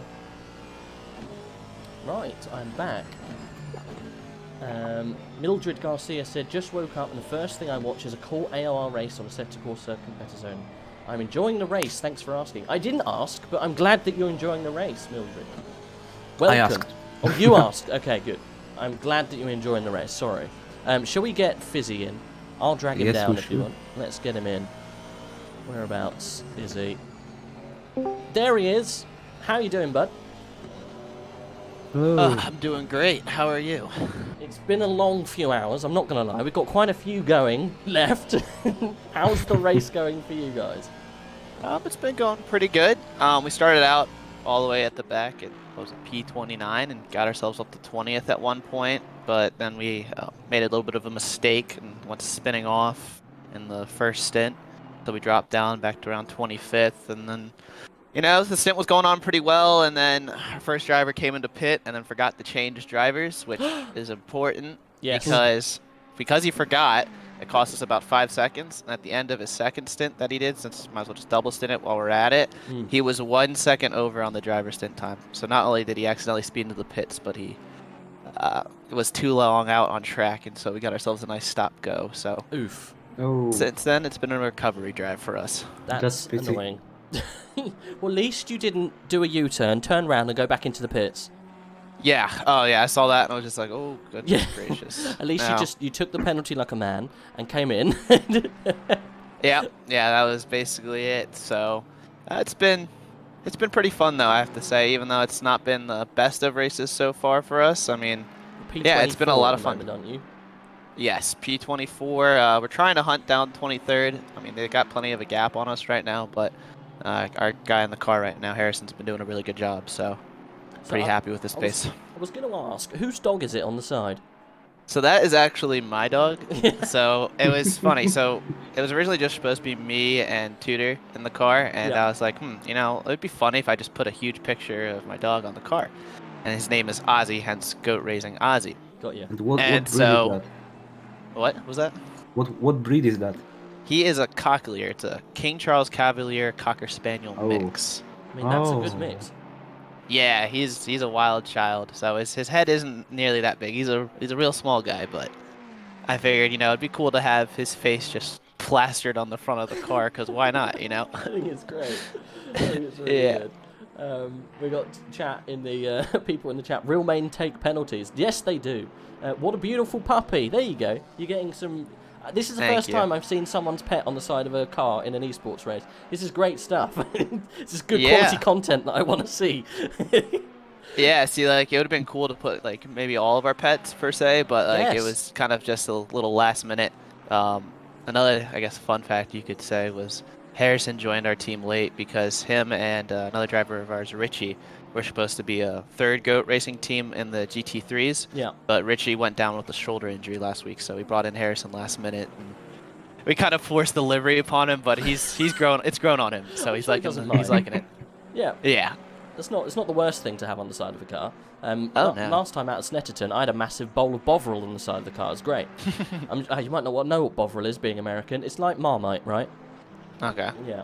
So, very British. What I was going to say, why has GOAT Racing decided to now name all of their teams after animals? Because we've got the polar bear team. What's the relevance of that? Honestly, I'm not 100%. I mean, we just came up with Ozzy just because I thought it'd be hilarious to put the dog on the car. And Polar Bear, I think, you know, the guy who did their car just thought, you know what? They're putting a big face of a dog on a car, so let's just plaster some other animal on the side of the car. And so I think that's literally the incentive behind it. It's goofy, but, you know, we're here to have fun. We're not here to win the race. We know we're not fast enough, but we're here just to have a good time. I mean, I think that's the best way to do it, literally. I wondered where GOAT Racing are going to go from here, because every time I've seen GOAT Racing compete, it's always been GOAT Racing Blue, or GOAT Racing Red, or GOAT Racing Purple, or something like that. Now you've, like, breached out to animals, I reckon you should start mixing in different types of animals. I said before you should maybe go into, like, sea-dwelling mammals, so maybe, like, GOAT Racing Whale, GOAT Racing Manatee, or maybe go into safari-like animals, GOAT Racing Giraffe. See, if we did like GOAT Racing Whale, we'd probably have to be in the Bentley. This is what I said. You're missing a trick. You can have a whale liveried Bentley. How good would that be? That'd be very good. All right, I put it to Definitely you. something to consider. Next time in the AOR Endurance, I want to see a whale liveried Bentley with GOAT Racing. It has to be done. You've got to give it a go. I'll have to talk to the guys and see what they think. That would because would be hilarious. It would be. So. But yeah, it's been pretty good though. Oh my god, sorry to interrupt you, Fizzy. News just in, the current leader in GT4 has got a drive-through penalty.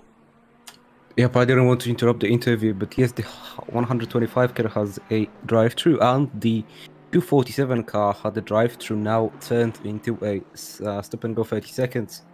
Yeah. Possibly track limits and then spinning in the pit lane. That's not good. Not good, but that might close up the GT4 pack. GT4 has been quite spread out. I know your Polar Bear team are doing reasonably well, kind of midfield at the moment. So going well for GOAT Racing. Have you got any other drivers in Split 2? We do. We have GOAT Racing Drunk Canary. I mean, again, name came out of nowhere, and they're running a nice lime green car. Their race last I checked, which is granted over an hour ago, they were running top 10. Okay, so, they're doing well.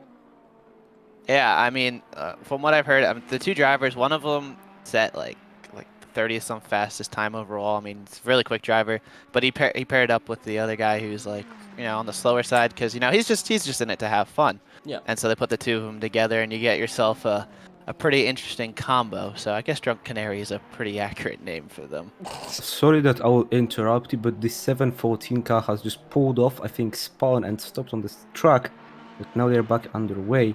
Ooh. They stood there for quite a few seconds, but they are now back and running, luckily. I reckon that was a wheel reset. Oh, possible, yeah. Yeah, cause I know sometimes with not Fanatec's, Thrustmasters, you can really easily get out of sync, and you've got like almost a right-handed wheel. So that possibly, or they had some kind of technical issue. It does happen. I think it was at Kyle Army in a different league. We noticed one of the top running teams literally just went left into the wall and just yeeted across the track because of a really unfortunate hardware issue. It does happen. So maybe that was why. That's the Savannah car. Yeah, he's not been running too well, that Savannah car. Unfortunately, he's had quite a few issues. He was in the pit a couple of laps ago. Well, it's about an hour ago now. Out of sync. So maybe a bit of a tough afternoon for that car, but it looks good. It's funny you mentioned wheel issues. Oh, why? Go on. Do explain. Way back in Laguna Seca, we were, I don't know what split we were, but my wheel was the Thrustmaster at the time, and it continually decided to spam 5 different button clicks and it would go from driving normally to completely downshifting, shutting off the engine, and a couple other things. And it's a horrible thing that it turns out was caused by one of the wires inside unplugged. So hopefully for their sake, it's not something like that, because that was just unbearable. I mean, there was a point where 3 laps in a row where the wheel shut off halfway through the lap. So I pray that they don't have it that bad. No. Well, I fortunately never had issues with Trustmasters. I had 2 wheels from Trustmaster, but they've been always reliable. Very hard word. It's okay, mate. I'll say reliable for you. You can just say all the really hard names, and we'll work as a team. We'll be helping each other out. They are reliable, to be fair, but I have heard of them going wrong sometimes. I'm not completely unaccustomed to hearing Thrustmasters going wrong. I've had a Logitech, and it's lasted a decade. Fanatec's I've also heard a little bit fragile sometimes. Yeah, I mean, I never even used the Fanatec, to be honest. I have a T300 right now.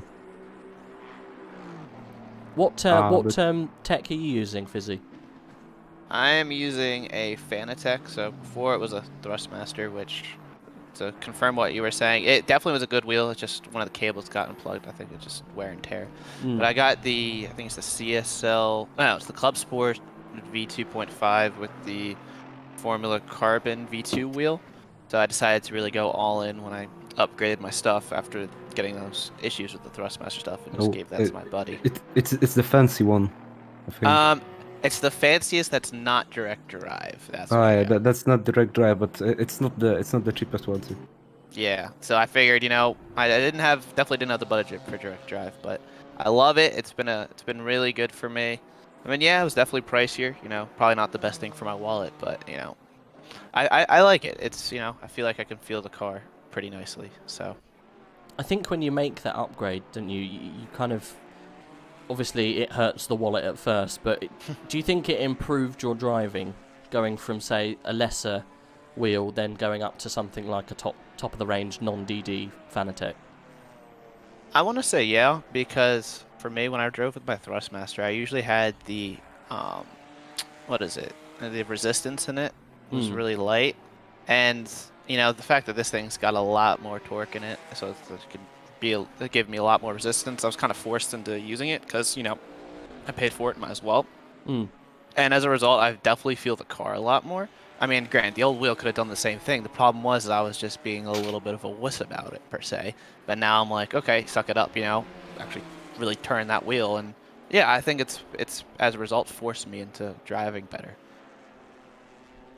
Yeah, I think it's one of those things, if you can get if you can afford to get some tech that's that little bit better than say the entry level wheels, it's gonna have a massive improvement. Especially, have you gone over to load cell pedals?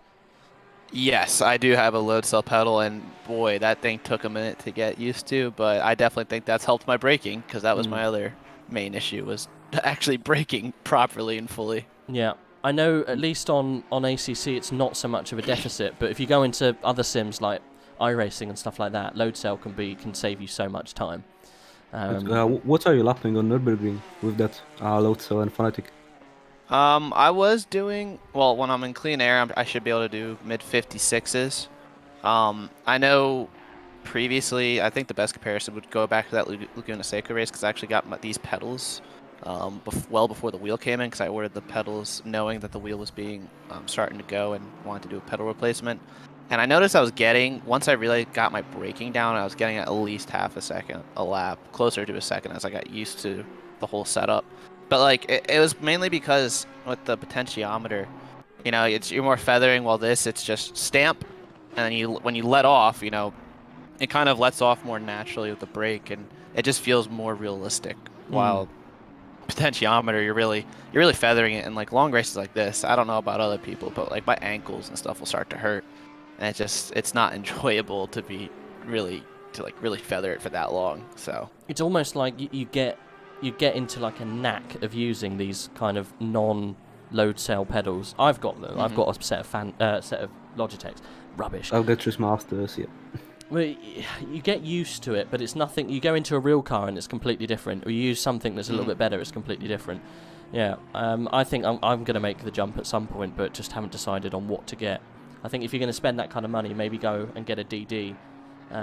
Norman Robinson said he reached out and purchased an OSW DD wheel and enjoyed every second. Yeah, Sebastian said he bought the same combo as Fizzy and not regretting it one bit. So I think it does definitely improve your race time, but you just got to get there and get used to it. Mm-hmm.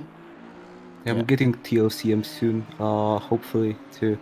I'm quite scared about the change from non-load cell to load cell. But like you, I just had a wheel change right before Laguna Seca. I think I had 1 week to get used to T300, and it was such a difference between T150 and T300. Like, it's just one wheel up. It's the entry level Trustmaster to the mid level Trustmaster, and the force feedback was much stronger. So like, what did you change from Logitech or from Trustmaster?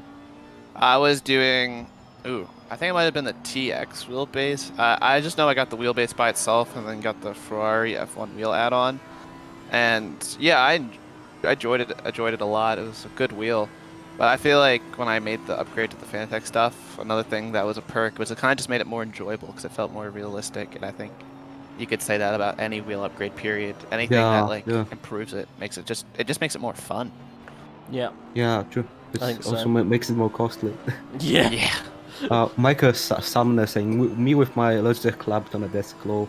Well, a few months back I also drove on a desk, so don't worry, you're not alone.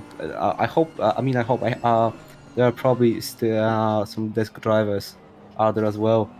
But well, I think people sooner or later make the jump to a rig. A cheaper one or a more expensive one, aluminium or some other material. I think that's the main thing, isn't it? Just trying to get the money together to make the jump onto a rig and a proper wheel. Michael, there's no issue, there's no problem having a Logitech on a desk. I've got a Logitech clamped on my desk right now. I have had it for the past however many years. It's served me well, but I've definitely reached a ceiling. I can't go any faster with this setup. I physically can't do any better, and I think I probably could do better if I had a little bit better tech to use. But I don't know. Maybe unless you snap the desk. Well, yeah, I think that might be just me making excuses for not being very good. More than anything. Well, I have like an Ngo desk, and I didn't really have an option to change the desk back then. So I basically had to have my pedals like on the corner of the desk. They were moving all the time, and I know that some of the disc drivers also have a problem with moving pedals. So yeah, I guess we understand you, and we know your struggles. It is a struggle worth having, and everyone's been there. If you started from a controller, sorry. Well, Amir Hossein, you're on a G27. Yeah, and he's an alien with the G27. Is he? Amir Hosseini on a G27? That's hilarious. I'm very impressed. G27. I'm on a G27. G27s are good. They're not. They're rubbish. Sorry, Fizzy, what were you going to say? We interrupted you. I just got I guess 2 quick closing notes since I do got to hop back in the car in a couple of minutes. In regards to the desk driving, I drive on a desk with my Fanatec stuff, and I don't find any issues. It's awesome. But even with another thing with the Logitechs is I also do racing over in F1, and I'm over in the Americas League, and it's a bunch of Brazilians who are in the top split with me, and they're all on controller, G27s, G29s, and they kick my butt. So yeah, it's definitely a good wheel to have no matter what. So yeah, that's my closing notes. I hope you guys enjoy the rest of the stream. Maybe say hello later if you'll have me. Please do. Yeah. Yep. Thank you for the interview. Hopefully we're welcome. Thank you very much. Before you leave, Fizzy, give us your favourite wizard. Favorite wizard? Yeah, come on. Gotta be Gandalf. Gandalf! Dude, Lord of the Rings, all the way. Not? Okay. Thanks very much, Fizzy. We'll see you later. Cheers. Thank you and good luck. JSR reminded me of that. Amir is a mega wizard. Chat, give us your favourite wizard. You can decide whoever you want. You've got so many movies to choose from. You've got Harry Potter. You've got Lord of the Rings. You've got The Wizard of Oz. You've got the Smurfs. Who else? Wizards. Do you think that Star Wars counts as wizards? Space wizards? maybe. Well, they are using some kind of magic. Well, the Jedi power is kind of a magic, I guess. You can Yeah. qualify it as that. I reckon they're full-on space wizards.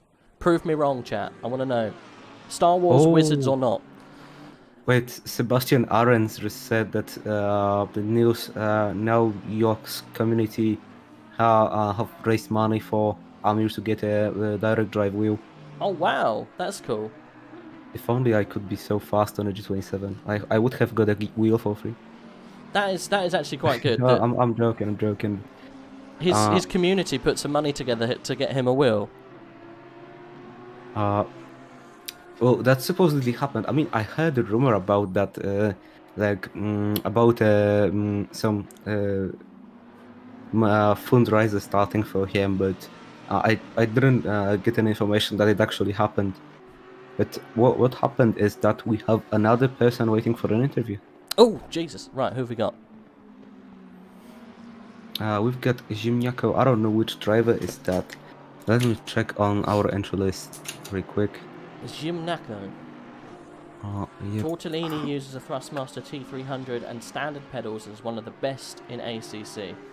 Wait, Malinowski uses a T300? Yeah. Since when? Apparently, he uses the T300. He's the I think season 4 or 5. I mean, champion? he's like one of the quickest guys up there. He's like, I remember. Like he races in one of the other leagues we are not allowed to mention. Are we not allowed to mention other leagues? Because I've been mentioning them all evening. No, I mean, I don't want to mention them. Okay, we but won't. He races in one of the other leagues with, like, he's on top with James Baldwin, a real life racing driver that has a direct drive, and he drives with a T300 and matches his pace. I didn't know about. Yeah, that's pretty special. But Ziemniaków is Bartosz Ziemtek, if I'm correct. Okay. He is from the that's Bartosz Ziemtek, I think, from the Tempesto Motorsport. What's number what 737. Number? 737. Right, let's hop him in and we'll have a chat.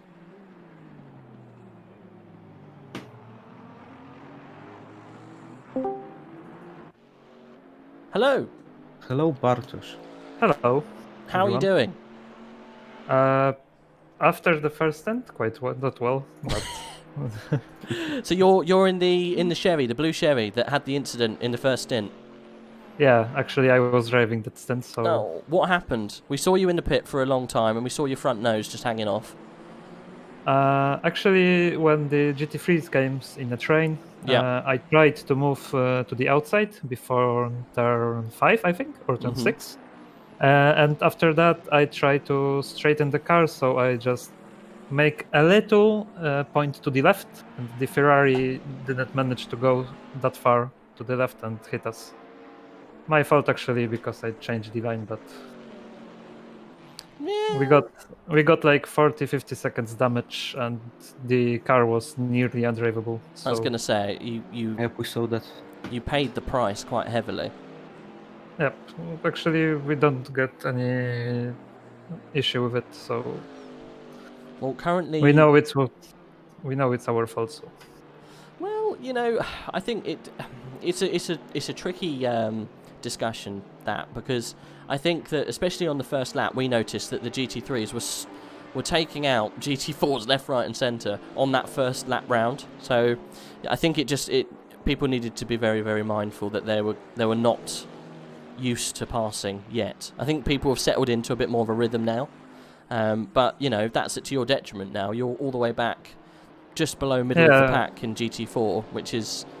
Where did you start in GT4? Where did your starting position? we were P7, I think. Okay, so you were up there. You were quite far. You've almost caught up to P7. I think you're outside the top 10 now, aren't you? What are you? 1, 2, 3, 4, 5, 6, 7. I wish it did this for me. 8, 9, 10, 11, 12, 13, 14th currently in class. So yeah, dropped 7 positions because of the incidents at the beginning. But are you an all Polish team? Yes, we are actually all Polish teams, quite nice friends from our league. There you go, Dominooo. Whoa. What? I have to read the surnames now, right? Yeah. I mean, you can do that. Well, But it's not quite a deal. I have a question. Has Crop overcome his shyness, and will he come for an interview sometime soon? I mean, for like first 2 hours, he was just like, okay, I made all the issues cleared, all the penalties, and then like 20 next came in. So he's quite busy at the time. Bless him. Is it only him doing the stuff? As I know, nope. There are actually quite a few of them, but you know, they need to look like in 2 or 3 people to judge everything correctly. So Just saw that's, your I think, team hustling past an Alpine. Did it quite well, Oh. though. I think it was a That's lapped good. car. We are making progress. You are making progress. How far have you got to the next team? Let's have a look. Oh, okay. 16 seconds. You got a little bit of time to make up. But it's I not... mean, we got like 2 minutes by these 4 stints after the issue. So we are making progress quite nicely, but because now on the Vanglu stints, we got 2 issues with GT3s, which dived us and we got spun around, losing like next 15 seconds every time before safely rejoining. So we would be top 10, I think, if that didn't happen. Luckily, the first stint that when I was killed by Ferrari, or I killed myself on the Ferrari, I was over 30 minutes on the stint. So we are actually going without any extra pit stop because of that. Just reading your sheet that you provided us. So you're an amateur friend-based team. Because are you the only Chevy out there? I think there might be another one, a yellow one that I saw. There's actually one more. Yeah, the yellow one. What's racing? You were looking for a podium if you could, but a top 5 is possible and reasonable. I think the top 5 might not be possible now. Do you think? That's true. Yeah, I think it might have lost the top 5. But to be honest, your car's quite a cool livery with the stripes down the side. Who are the random characters on the back? Do you know who they are? Or they just... That's Panemon, and that's some random anime girl. Okay, I wondered if that had any relevance. Well, crop with anime on the car. I made the skin, and I'm an anime fan, so I told him, you are going with it or you are not going. Is this Crop's car? The ultimatum, okay. Yep, Crop is our teammate. Ah, okay. Has Crop gone into the car yet? No, I think he will drive like 2 stints at the end. Okay, fair enough. All right, fair enough. Well, hopefully we can get a chat with Crop a little bit later. I will try to get him here, but I don't promise anything. What You do come the into the stars interview mean? or you not drive. What do the stars mean on the side plates of your spoiler? That's actually like the commentary to the Polish political situation. Oh, 8 stars. I didn't notice them. Oh. What does that mean? What does that mean? I mean that's political. I don't think we want to discuss political things. But... Oh no! We wanted to go with some white trees at the roof, but we thought that this was over too far. What's the relevance of this? Sorry, I don't understand. We've got today's date for the Polish people are quite special. Okay. Maybe not happy, but it wasn't anything happy for us, but because of how it's handled for like over, I think, 10 years now from that, it's just funny, like becoming a meme actually. And today's the anniversary, so... Okay. So it's an inside Polish political meme. But yeah, now I see the 8 stars. Beautiful livery. I made it, so thank you for the compliment. Well, I wanted to add more anime, but of course Crop said it's too much right now. Don't listen to what Crop says. Just put as much anime as you want on that car. Go anime crazy. Next time, actually, I want you to put more anime on that car. I want so much anime, I don't even realise the Polish stars on the end plates. I mean, No problem. No problem. I can make the full anime livery. I got actually an idea for this one. Ooh, and nice. just make Crop race it. Don't even give him a choice. Crop is sitting there like the mad face reaction from Facebook, just for the whole race. No, but don't tell him. Don't even show him the paint. Just say, this is our paint, fool him, and then actually submit a different paint. He'll never know. Crop, you are not seeing the livery until we are racing. Yes! It's not allowed. I mean, but he is making the skin pack. No, he's Oh. not! No! Damn! He was yesterday doing the skin pack, so Don't tell him. Just say it's for a different team. He will never know. he actually found out that I didn't add our surnames on the car. Oh, okay. Well, never mind. I was sitting like last 5 minutes before the submission close, making the skin again. Oh, the skin pack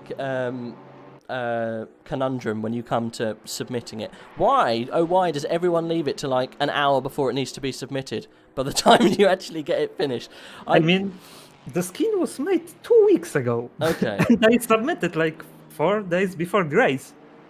And I was posting them the screenshots and the recording of the skin. So they just ignored that there is no surnames on it. Oh well, there you go. So you were literally a couple of minutes before. Sorry, I just read chat. Sebastian said, "Team up with Goat Racing and make an anime whale Bentley." Oh my god, I don't want to imagine. I mean, the white whale, it's possible. I can do that. Oh my god! I don't know if you heard earlier on that we said that the Goat Racing team, because they've gone for whales this time, they should maybe do a Bentley, but do it whale liveried. But can you imagine an anime whale? I'm not too sure if like... There is actually white whale in ReZero, and it's anime whale, which is floating and got, like unicorn on it. So Yes. I can make that easily. Do it. That's it. Lock it in. We've decided. Okay, next to race, put I think creme it's on Monza, car. right? We will come with Bentley with white whale on it. You have to put creme on the car as well, We're but just going to see a field of whaled liveried Bentleys. I love it. Great. Well, thanks very Actually, much for just- joining us. Appreciate the chat. Make sure you try and drag Crop round. I know he's a busy man, but join us a little bit later on so we can get an update on what's happening with the 737. No problem. I just got one more stint to drive in like 15 minutes, so Yep. after that I'm free, so I will jump in Okay. and take Crop with me. Perfect. All right. Appreciate you jumping in, buddy. Thank you. End of you. Goodbye. Speak soon. Okay. Well, I didn't understand the meme for the Polish meme, but if it's sensitive, we won't go any further. I mean, it's quite a bit sensitive. I mean, everyone laughs about it, but everyone's quite mad about it in Poland. I don't think we want to talk about that. But Sebastian, answering your comment, we need a Goat Racing Goal Gura livery, if you know what I mean. Goat Racing Golgur, is that what it is? I've just noticed, by the way, that the what's it called? The SOP Motorsport car is actually been overtaken.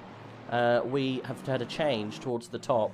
Yeah, so the Don't Worry, Vasily Anarev's team has overtaken the SOP team. They've dropped down. It might have been because of a pit stop, I'm not too sure, but they are 16 seconds behind now. I also just noticed we have Andrex in the car. Do we?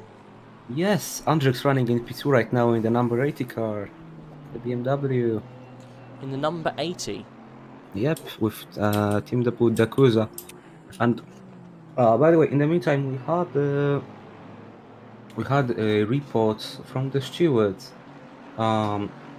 If I'm not missing anything, the only ones we've got are inquiry between 888 and 738, 10 seconds for 738 for causing a collision, and inquiry involving cars 567 and 127, 15 seconds for car 567 for causing a moderate collision.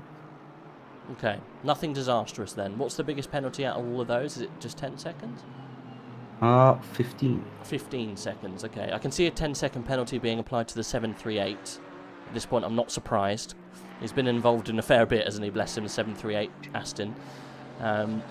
Andrex, though, he is... I didn't realise he was in that team, actually, Hive Mind. He is currently P2 in the GT class. And, well, if anyone can put a stop to that 125 car that has done a driver change, shock horror, Nath is now in the car. Eric Nath is in the car for for the Der Schwenkenwagen. The ham cart is currently then, they've swapped. What's the distance between Andrex and that car? Let's see what it says. Patrick Simpson, nobody touches the Maserati. We already had a discussion before. The Yakuza wanted to drive the Maserati, but his team just silenced him and pacified, and they are driving the BMW. But I noticed now that the Esports First X-Pact team, one of the esports outfits, like you said, they made their way quite up the grid. They are now P4. They were towards the end of the top 10 before. So strong pace from them now. I think maybe it's the driver that's currently in the car. Oh, there you go. Yeah, the first X-Pact car. Yeah, I can see that. The 5, 6, 7. They got the penalty though, haven't they? 15 seconds. But you're right. They have made their way up the grid quite well. At what cost? What? Yeah, it's the number 11 car. The Vanwell Simsport team has dropped back a fair bit. And this they are now in. I'm not sure where they are. They 6th are position. Yeah, and that orange one, FFF Racing team, has managed to get himself up into 5th position. So yeah, some changes around at the top, which has kind of worked its way over the past couple of hours, I guess. I've noticed as well the 181 that we were talking earlier with Papa Giorgio. It's gone up to 8th again, and he's back in the team, back in the car. Goat racing and animate. That's a no. Pike would definitely put a full stop to it. No, it's no. Don't you come in with your banhammer, Heiko. Heiko is the rule enforcer, the definite anime opponent. Well, Crop could get pacified, but I think Heiko will say no, and that's a no with a full stop. Oh well, I am sure we can work something out. Definitely. We'll work it into the goat race. It doesn't even have to be goat racing. It doesn't have to be anime, sorry. I just wanted a whale liveried car, because you've gone down the road of animals now. Why not? If not, maybe mix it up. Maybe different lizards. Well, like you could do goat racing gecko, or like Bartek said, he can make a whale livery. There was I'm not going to spoil it, but there was a white whale in ReZero starting life in the New World, if that's the correct title. But he has to also put some anime girl on the car and the same. Maybe an anime girl riding the whale. Why not? What have we done? Yes, as Heiko said, Sam, there is a ready for interview channel in the Discord. So if you want to jump in for a chat, I would actually like to chat to you about that team, because we've seen a few incidents happen with the Savannah car. Not anything bad. You've just not had the rub of the green. We would like to have a little chat to see what's gone wrong for you guys this afternoon. I will take a little break. I'm quite hungry. Sure, no worries. I'm going to get a coffee in a minute as well, so it's fine. You go grab something to eat, no problem at all. Yep, I will try to be back as fast as possible. Honestly, take your time, have a break. It's a long day. Thank you. Okay. I'll be... No problem.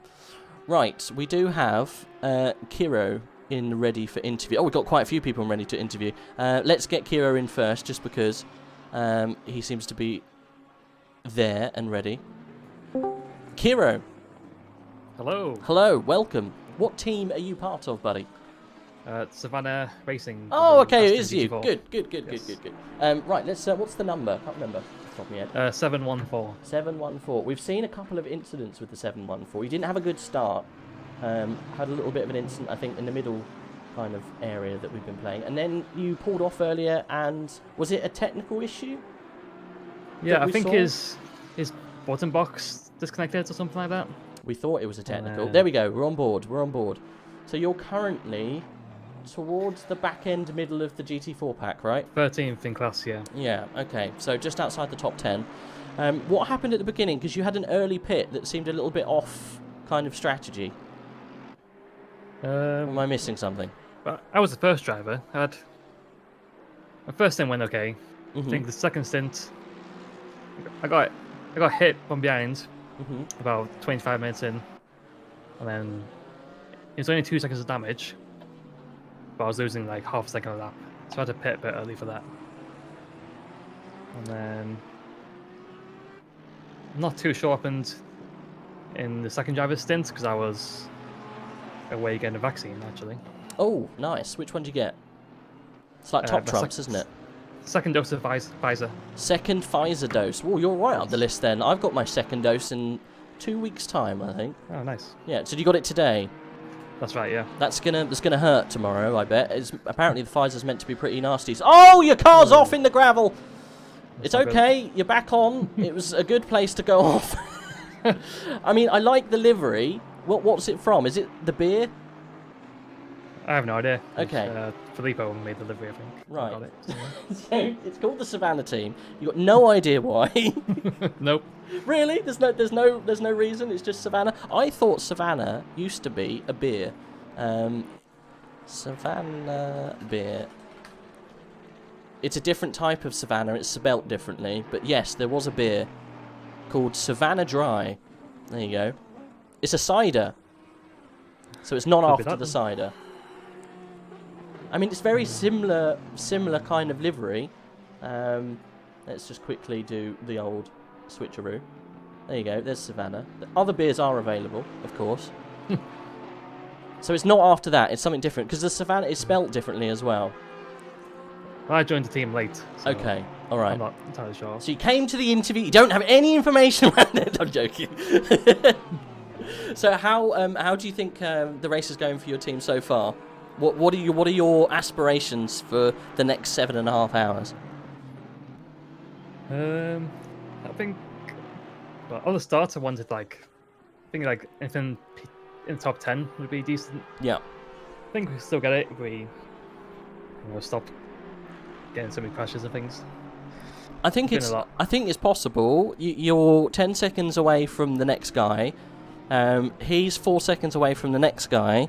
So, 15, 20 seconds. If someone gets a penalty in front of you, or if they have an incident, which they probably will, there's 7 hours to go. I don't see why It's still a long race. Yeah, it's a huge long race to go. Got 7.5 hours. It's absolutely huge. So yeah, I wouldn't say that it's out of the question to get a top 10, even though might have had some incidents at the beginning. The car looks good. There's no damage on there at the moment. Who would you say was your fastest driver? I was in quali. You were in quali. Yeah. What kind of I'm- times were I'm- you doing in the GT4? 2050. Okay, so that's reasonably speedy. Yeah, no, that's good. That's good. Yeah. Whereabouts did you qualify? Where was your starting position? I did ask that at the beginning. We started P8. Yeah. P8, and then I think on the first corner we lost 2 positions because of a bit of chaos. But Yeah, we didn't see too much chaos going on at more the just start. a roadblock, so yeah. There was what? Sorry. More just a roadblock that got stuck behind. Oh, okay, yeah, I see what you mean. I see what you mean. To be fair, for an endurance race, there was actually quite a good start. Normally, there's chaos, absolute chaos. So, for your team at least, is this the first outing with AOR, or have you taken part before? First endurance race of AOR. Yeah. Me and Filippo met in the GT3 Season 6. Okay. And what split were you guys in? Tier 8, I was the champion. I think he was 2nd or 3rd. Oh wow, okay. Tier 8, right. I'm not sure. Yeah. I'm not sure what tier he was in. We've got a couple of guys who were doing, and that was this last season gone. Yeah. Okay. Yeah. I know one of the guys racing in the 89 car, I think might have been in one of those tiers. But there's so many AOR tiers, it could have been any of them. But yeah. So do you think you would do some more endurance racing with AOR? If this goes, okay. Yeah, definitely. Something I want to get more practice of, get into some more, yeah. I mean, choosing GT4 was definitely a good job to do for the first outing, because it's not as crazy, and it's also not as competitive, I don't think. And it also gets you into the top split. Yeah, true. Yeah. Cool. I've done one endurance races GT3, but I was multi-class at Laguna Seca. So okay. That was pretty rough. Was that with AOR as well? No, that was a different league. A competitor. Okay, no worries. All right, man. Well, appreciate you coming to have a chat. Obviously, still a long way to go.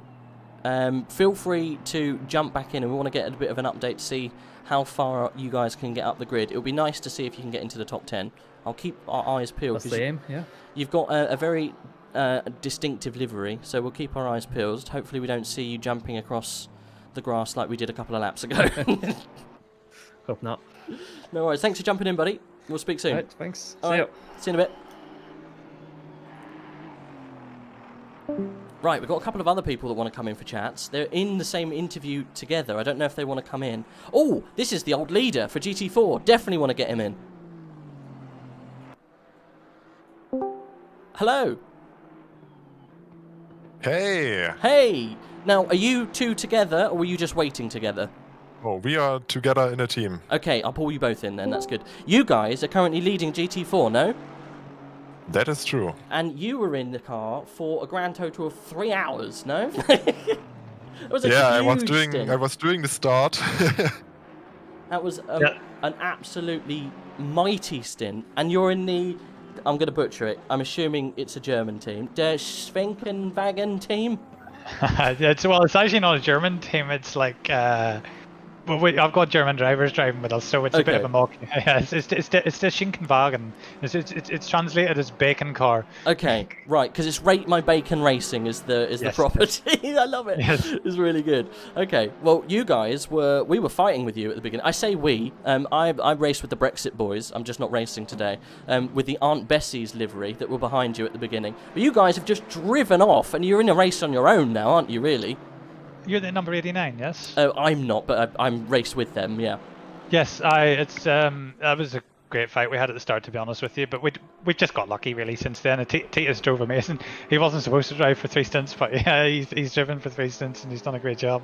I mean, you've had an absolutely blinding start, and you've almost put yourself in an untouchable position. I think you're coming round to lap the 89. Let me just see, I can't see which one it is. Is it... It's 88 in front. Ah, okay. Yeah, the 89 is your closest competitor, but we dropped back a little bit. But you have got Andrex on your tail now, you know that, right?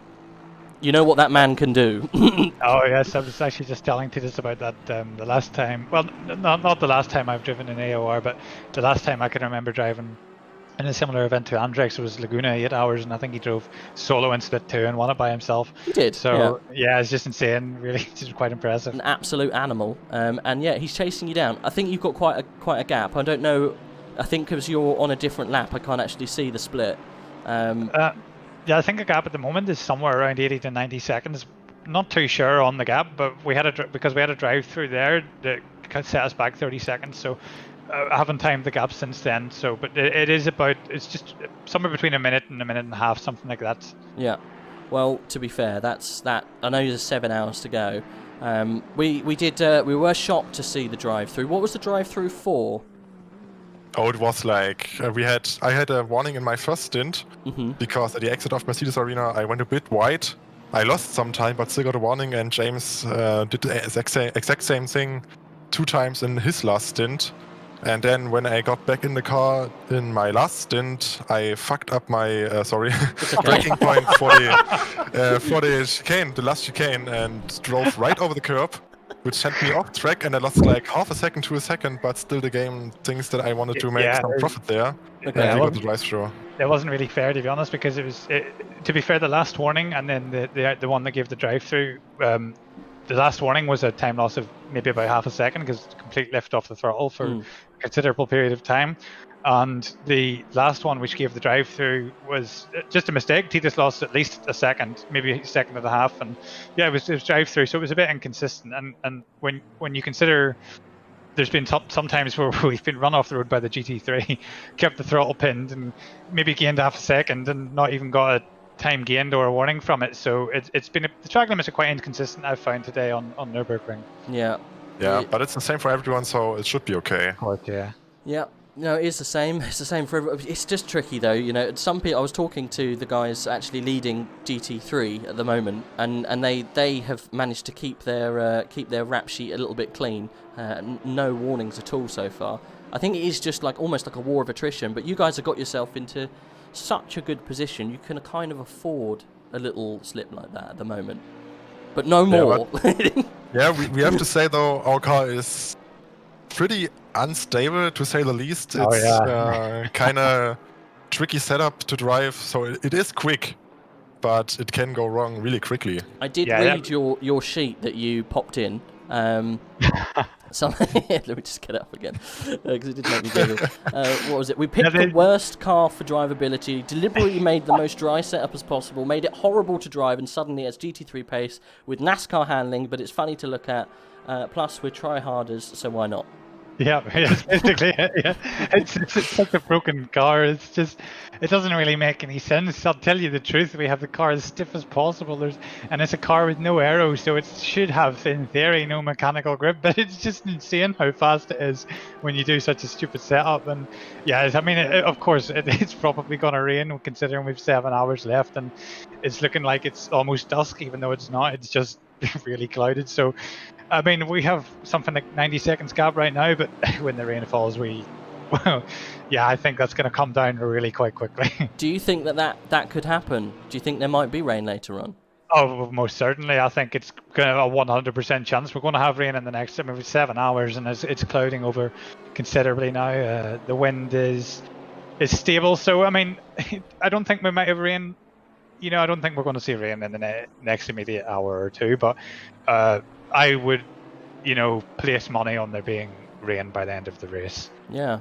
Well, so I've no idea what the Alpine does with rain. I've got no clue. But it nothing good. It doesn't drive stable, I can tell you that. Well, it sounds like you've put yourself in a bit of a sticky situation, considering you've geared it up for 100% dry, but with the inkling that it might possibly rain. But hey, you've got 80-90 seconds from Andrex. I guess that could keep you in front for a little bit, but 7 hours is a long time. Well, pray for rain then for everyone in GT4 class. Yeah, we gotta say our preparation for the race is also quite lackluster, so we don't have any pressures prepared in the case that it rains. So it's gonna be exciting. You've got no GT4 pressures for rain. No, nothing at all. I did 3 laps, and we did this stupid setup, and then I was like, yeah, we need to check if it works in the rain, and of course it doesn't really work. But is it can you actually drive it and make do? Yeah, I can do it. Okay, that's enough. That's enough for rain practice. So, so we really don't have much of a chance if it rains. So yeah, but I mean, we were basing it on the fact that Crop, the organizer for the event, is always there's going to be rain in this race for basically most of the last AOR. And there hasn't been. Yeah, there hasn't been none. So we're like, he's going to say it's going to rain at the Nurburgring, and we're like, nah, it's not going to rain. So we're just going to try set. Pretty much whatever Crop says, just go to the complete opposite, and it will happen. Yeah, basically, yeah. So you pretty much cheesed this setup, so it works unbelievably, but you've managed to make it work anyway, and it's really, really fast, is what you're trying to say. It doesn't make sense. When I say it doesn't make sense, it breaks your head, because GT4 has no aero, and the natural setup philosophy with the GT3 is when you need a stable aero platform, you stiffen the hell out of the car, and we've stiffened the life out of this GT4, and it's got no aero, so we're getting no advantage. But all of a sudden, we have insane mechanical grip, and it makes no sense as to how it works. But we're very fast, not particularly stable, and it's almost like a baby Porsche, but maybe worse. And I would say it's worse if we're having to do quali with the fuel tank brimmed with a minimum of 20 liters, I think, really. So otherwise it was just too unstable. Oh, you can't drive it. It's impossible. Yeah, even if you make adjustments with the ABS and the brake bias. Yeah, it actually took me quite a long time to get in the 2 or 3s.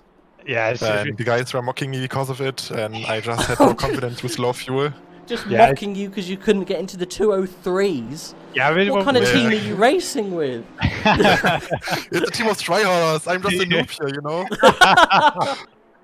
I 2 minutes before the start, James told me, you drive the start, and I was like, what? Yeah, it was. I had a bit of emergency at home. I was supposed to drive the start, so he just had to get in at the start, and then I was going to do the second stint, and then, we've done no preparation. It's just horrendous, and he didn't select me in the driver swap, so he did a double. And then I came round to my stint, and I had just gotten some food because I forgot what the stint timer was. So I'm trying to shove bacon sandwiches down my mouth, and then there's 1 minute left in the timer, and he's like, "I'm coming in now." I'm like, "Oh, I had to run and go and have a piss." And then I came back, and there's 10 seconds left in the pit stop. By the time I get back in the car, and I'm trying to put my gloves on in the Mercedes arena. It's just such a mess. It was the worst. So yeah, it's just we if it rains, we'll be lucky to stay in the top 3. Lucky. So yeah, we'll see how it goes. Oh wow! You've just given away your all of your competitive advantage. Everyone's going to be sitting there going, "Come on, rain, please, rain, please, rain," because it's close. Okay. It's close at the top of GT4. I know it's spread out a little bit now, but it is actually very close in the cars behind, and we were really amazed. It's a really good battle behind at the start. We were looking at the AM class Janetta, who was P3 or P4, and he was doing really impressive. Like they were having a real tight fight. Is this the Ginsters, Janetta? Oh, I couldn't be so sure. I think it's the HAWE Racing, Hall Racing. Oh, okay. Right now, Janetta on P4 is the number 17 is driving. Yeah, number 17. Oh, okay, Jay McLean. He was really impressive in the start. It was himself and. Yes, it is. This is the Ginsters. It's the Ginsters one. Yeah. Yeah. So they were quite impressive, and obviously, but that team seems to have a bit more of a spread out dynamic across their drivers. So at the start we were like, why is this guy in AM class? Did they sandbag in quali? But when you look at the driver spread, you have 2 drivers who are very fast and 2 drivers who are just not quite on the same pace.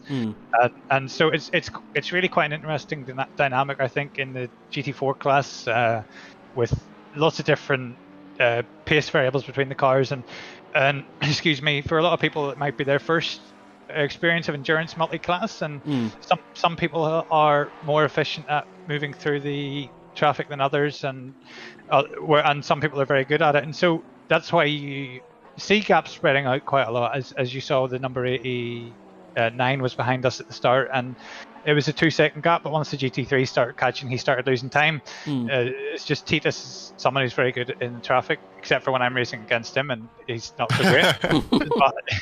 but it's quite an interesting race, and I'm honestly, I don't want to come across as arrogant, but if it rains, we really have a very little chance of performing very well. So we just thought we'd go balls to the wall, for lack of a better phrase, and I mean, go why flat not? out. That's how you win races. If you go reserved, and you've got to have a really good game plan, or you've got to have everyone on the same kind of pace, or you do something completely different and just throw everyone off the scent, and that's almost what it looks like. Looks like what's going on. Sorry, chat are asking me. I think there's a fight for P6. I'm just going to jump up and have a look, see what's going on in P6. The GT 5 seems to be really strong as well today. Also, they are so close. They are unbelievably close. Yeah. I'm not too sure there's a fight for P6 at the moment. It might be P5. I'm looking. There was P4, 5, and 6 were all fighting together when they were lapping Titus earlier on. It was quite impressive. The 3 of them were really tight locked in. Yeah, well, to be fair, guys, you at the moment have everything to lose, but you're doing really well to keep yourselves up there. Let me just find you again. I've lost the. Well, Eric's in the car now, so it's a case of survival for the next 2 hours until he gets out. So we'll see how he gets. Is he one of your faster drivers? Eric's insanely fast, yes, but he's actually doing triple duty today. He's driving in a Silverstone 24 Hours race where he's driving Cayman and also Super Trofeo. So he's coming back to drive Alpine. He couldn't really pick 3 different cars, so he's got into the car after driving the understeery Cayman into our death setup in the Alpine, and he's having a hard time at the moment, but he's doing great. He's doing a good job. Well, I'm looking at his times. A minute ago, he did a 2:05.8 or something, and your fastest time is a 2:05.4. So he's on pace. He's dropped a little bit now because he had to go through traffic. So he's doing well. I did see him go through the middle section completely sideways as well. So I know you're not lying about your setup. Yeah, I expect Eric to do probably the fastest lap of the team by the time he gets to the end of his stint. Eric's insane. He's a really great driver. He's really fast, really quick, really consistent. Yeah, it's a brilliant driver to have in the team, to be honest. So how did your team come about? How do you know each other? How did it all kind of start? You want to tell the story? I don't know. It's like we are more or less a group of friends that came together in past endurance races where we raced against each other. And I am not so active in ACC, to be honest, and a friend of mine whom I'm driving with in multiple endurance races was doing a race with James on Kyalami, and I just thought James is a great guy, so I jumped in the Discord and talked to the guys, and we somehow became friends. And I love how you so say James somehow followed. become friends. I know. Yeah, it was more like it was a strange conversation going on, but it worked for us. And somehow I went on their Discord, on James's Discord, and he said, "Hey, want to do 12 hours of death in an Alpine?" And I said, "Yes, why not?" Yeah, Why not? I mean, I've got a small Discord of just guys that I've done endurance with over the past year or so, and Titus is one of a number of Germans who've invaded my Discord, and half of Germany has done Blitzkrieg again, and it's in my Discord, and so they like to laugh at me because I try to speak German, but I'm not very good at it. So it's good laughs, and we just have fun together. Really, we've driven against each other, and we're all extremely equal pace, and it's great dynamic, and we just have fun. Really, it's just a race of taking the piss out each other and driving as fast as we can and having fun. Really, I mean, it's working. Obviously, you're doing quite well. Let's just say if we took you out of the GT4 and you went into the GT3, whereabouts do you think your pace would be in this leaderboard? Do you think? So I must say, the team I'm driving with normally is the Garage 991. Okay, and they are in the top 10 right now. Yeah, I guess they're 7th at the moment. And I guess we can be anywhere between P3, P7. So that's the guys we normally are competing with. Okay. I would agree with that. I mean, in AOR events, it basically always seems to be the Solman car in P1 every event. But if you take Solman out of the equation, we drove 6 hours to Snetterton, but Titus didn't drive with us. We had Jordan Burroughs drive. Yeah, that was dangerous. Jordan Burroughs drove with us in that race, and I made a mistake on the start and put us to the back in the first stint. But we came back to P4, and the cars that we had equal pace with are that car on P6, the Van Wall car, and of course the G991 car who we compete against and Titus drives with. So if we were in GT3, we'd probably be around that P4 to P7 area. Okay, fair enough. So pretty competitive then. Pretty damn competitive. So I'm not surprised that you're doing so well in that GT4. I think the GT4 grid is quite split on kind of like on pace, whereas the GT3 is very, very much closer on race pace. Do you get what I mean? Yeah, of course. I mean, when you have, the GT4 really has about a quarter of the sign-ups of GT3, and all of the GT4s qualify for Split 1, and only half of the GT3s qualify for Split 2. It's obviously, you're going to get a situation where you've got a larger pool to pick from higher speed GT3s, whereas you're just taking any GT4 you get, really. So you do obviously get a wider variety of abilities in a class which encompasses all, as opposed to a class which encompasses the best of the qualifiers, which you see obviously with the GT3s. I mean, the pace difference between the GT4s, it wasn't that bad.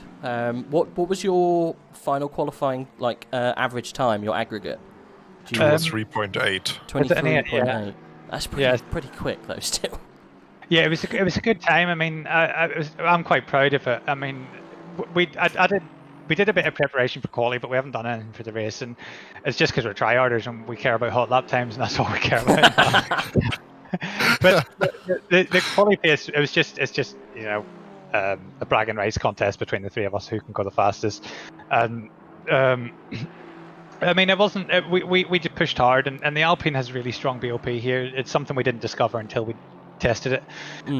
Of course, the Cayman has strong BOP also, but I actually think AOR has got it's done perfect with the BOP, custom BOP. AOR has done a custom BOP on, I think, 25 for the Cayman, 20 for the Aston, 15 for the Alpine, and 10 for the Camaro, I believe, in terms of kilograms added to the cars. Yeah. And the cars are really, really equal in terms of performance. I mean, if you take a non-custom BOP grid, it's a Cayman fest really around here. It's unplayable, but the car is really competitive, and a lot of the GT4s were really competitive in quali, as you saw with the car who's in P2 now, with Andrix, the Dutch guy who's driving with them, did a 2 or 3 in the BMW, and the BMW is not the strongest car here, so it's a really strong performance from him. Yeah, no, I agree. Well, my team is running around in the BMW. We just chose it because we haven't raced the BMW before. We didn't really approach it thinking, well, this is the fastest car. It's quite surprising though. Even in the GT3 field, there's not many there's not a massive spread of cars. I think at the start there wasn't any Ferraris in the top 10, which is really, really surprising. I don't know how well the Ferraris go round here, to be quite honest. I'm not so sure on the Ferrari, but I know with the 2020 BOP, the McLaren and the Aston Martin have had a real push in the performance window. So you do tend to see on tracks like Nurburgring and Spa, you're going to see a lot of Astons and McLarens since 2020. Yeah, Ferrari isn't that strong of a car on Nürburgring, I must say. Sorry that I'm coming only now. I didn't want to interrupt your interview. Right. Hello, James and Titus.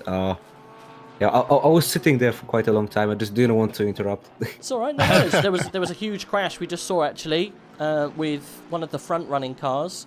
It was the Aston Martin liveried Aston Martin with a GT4. I think they're okay. Can't quite see what the number of the Aston Martin is.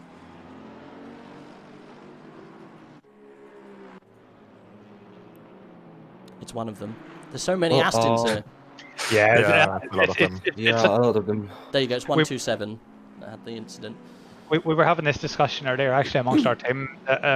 You know, you had the 2019 BOP where it was very clear that Porsche was the strongest car. Yeah. But when you have now the 2020 BOP, Porsche hasn't got such a performance advantage. So if you have a Porsche and an Aston Martin, for example, which is clearly the easiest car in the game to drive, and you put them side by side and they can do the exact same lap time, what do you want to pick? The one that's the most reward for the least work, and that's obviously the Aston. So in the past, as I say, the Porsche was the go-to car because if you could achieve that skill level, if you could achieve that skill level, it was worth it because you would have that performance advantage. But as I say now, it's the Aston has got such a strong BOP now that it's really to pick anything, not to pick anything other than the Aston, but it's the wisest choice to pick Aston for endurance racing at the moment. The new BOP breaks my heart. Sorry. The new BOP hurts my heart. It can be frustrating. As a Porsche driver, I'm just hurt. The thing is, I have to move with the times. I was a Porsche driver, but then 2020 came along, and I'm now an Aston driver. So I changed it to the Ferrari, but I'm not that good with it on, for example, Nürburgring. Ferrari is a difficult car. I find it's very strong. It is very strong, very stable. Yeah, it is. It's very quick, but we're driving a different championship that has a higher stint timer, and if you run the Ferrari on map 3 now with the latest BOP on Spa, the Ferrari can run longer than all cars bar the Nissan, I think. So it's a very strong car for a long stint Spa. It is cheeky though that some of the cars have different fuel sizes. You would have thought that it's a standardized thing. Yeah, I mean, you got to consider in real life they have a 65-minute timer, and often there will be safety cars in the meantime. So even these cars if they run full tank, they're never going to be really seeing that potential. But when you come onto ACC and you take out the stint timer limits, that's when you really see the differences in the BOP. So you have a car like the Audi who has 114 litres in the tank for Spa, and he drives a lap of almost 4 litres of fuel per lap. And then you take, for example, a hybrid like the Bentley, obviously it's not a hybrid, but it might as well be, who has the same amount of fuel in the tank now since the 2020 BOP, but he can drive 2 more laps because he just uses less fuel. Yeah, it's silly, isn't it? But hey, of course, yeah. How do you manage that though? Do you do custom BOPs like you say, or do you just put in a standardized stint time for everyone involved? Well, unfortunately, you can't manage. If you want to run an unrestricted stint timer, you can't manage the fuel consumption or the fuel tank capacity of the cars. So you do obviously limit that by having 65 or 70-minute timers. Probably the stretch would be the 70, possibly the most that you could really ask cars to do. But with custom BOP, as I've mentioned already, the GT4 BOP for this race is really impressive. Honestly, it's I couldn't say it enough. It's a great job by the organisers. The cars couldn't be more equal, and it's really... He says that when you're 80 seconds ahead of everyone else. But I mean, I tested the cars before we tested the Alpine, and as I say, coming onto a race, you say, okay, 12 hours in Nurburgring, can't wait to do that. Let's go GT4 class. If we don't pick Porsche, we're not going to win, basically. But the organisers have hampered the Porsche, and it's not a Porsche Fest anymore. And we've noticed as well with the GT4s, because particularly the Alpine is so light, the 15 kilograms has really hampered us. I'd say 2 to 3 tenths, maybe Titus, something like that. It's 15 kilos. It's quite a lot. 2 tenths at least, more like 3 or 4. Also, the behavior of the car changes a bit with the extra kilos.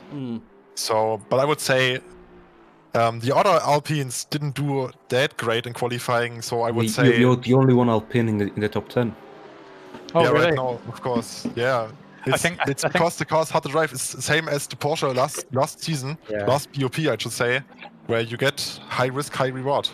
Yeah, basically. And I also noticed in the pre-race, one of the Alpine teams was saying they were driving on the wet preset. So if you can contrast our setup, which could be more dry and more extreme, and these guys are driving on the wet preset, it's clear to see, where the pace difference would be in this instance. Yeah, but you have to admit that if you try the aggressive preset in the Alpine, it's horrible. You can't drive that. Yeah, it's undrivable. It doesn't work. We actually started with the safe preset to start things out because you just can't drive the aggressive in this car. You find that though with some of the cars, you go out on the aggressive preset and the car is just undrivable. I mean, those setups weren't updated after the aero changes. I think only the 2 new cars, the Mercedes and the Ferrari, have up-to-date setups. That makes sense. Yeah, that would make sense entirely. Well, guys, they didn't update them. We appreciate you coming in and giving an insight to how fast your car is. It's lovely.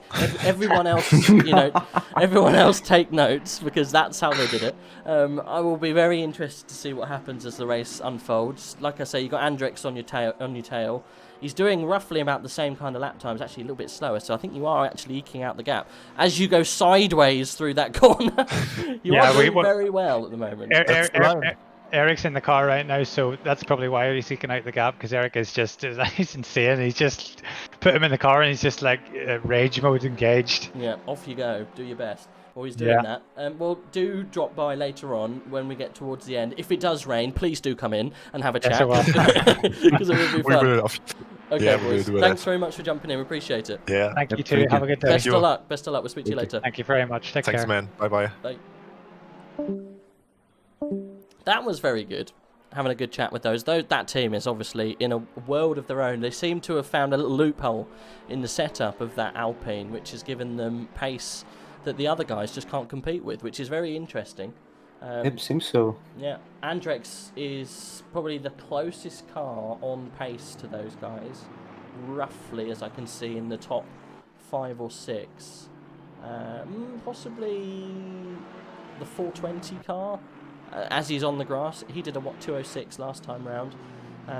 But yeah, the GT4 is very close on pace, actually, looking at them at the moment. But yeah, very good to see that that it is so close.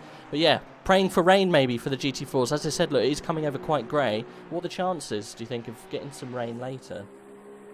Well, like those guys said, and I also think everyone knows, we have Krop on the coordinator team.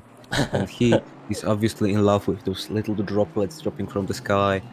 But actually, I'm not entirely sure what that means because I'm not a coordinator. I never really use the ACC console and server settings, but rain level setting is 0.05. Weather randomness is on 4. I don't know how high is 4, but it seems pretty high. And like you said, it's definitely a lot darker than it was when we started racing. If we would be on a real circuit, I would say rain is coming in a few hours, maybe pretty soon. For the next half an hour, it doesn't seem like it's going to be raining, at least according to the forecast. But yeah, some rain would definitely spice up the grid. Maybe mix up a few places. Obviously, would make it a little more dangerous to drive, but yeah, would make the whole race more interesting. Yeah, it would completely change everything. We're on board at the moment with the 111 car. I did actually realise we are coming up somewhat to the halfway point where we need to stop the stream and start the next one. So yep, I will be disappearing by then. Okay, no, that's fine. We got Well, to be fair, we started an hour later, so are you able to? Are you staying with us for that extra bit, or are you going to hop off a little bit sooner? Well, I'll try to make it to the 6-hour mark. We started around half an hour delay, but yeah.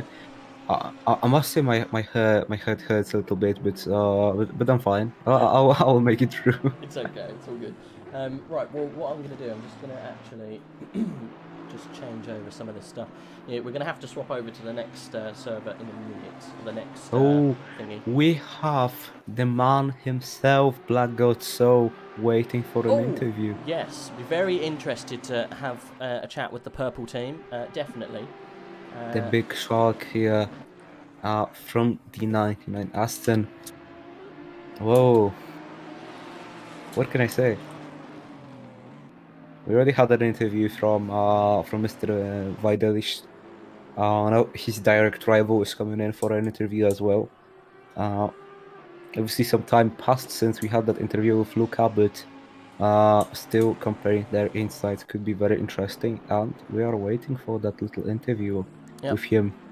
Should we pull Black Gold Saw in and have a chat, see how he's going? Yep, let's pull him in. Mr. Black Gold Saw, welcome. Hello. How is your race going so far? Are you with us? You are muted. Hello? Well, hello. Hello. Hello. How is it going so far? I see you've dropped back to 3rd. And what happened? We missed it on the stream because we're that good. We missed it. Actually, nothing happened. It's just we got 4 drivers, and all drivers have a different skill level, so to say. Yeah. So that's what's going on actually right now. Okay. Did you get pipped on track, or was it in the pit that it happened? I think it happened in the pits. Okay. Because we just noticed.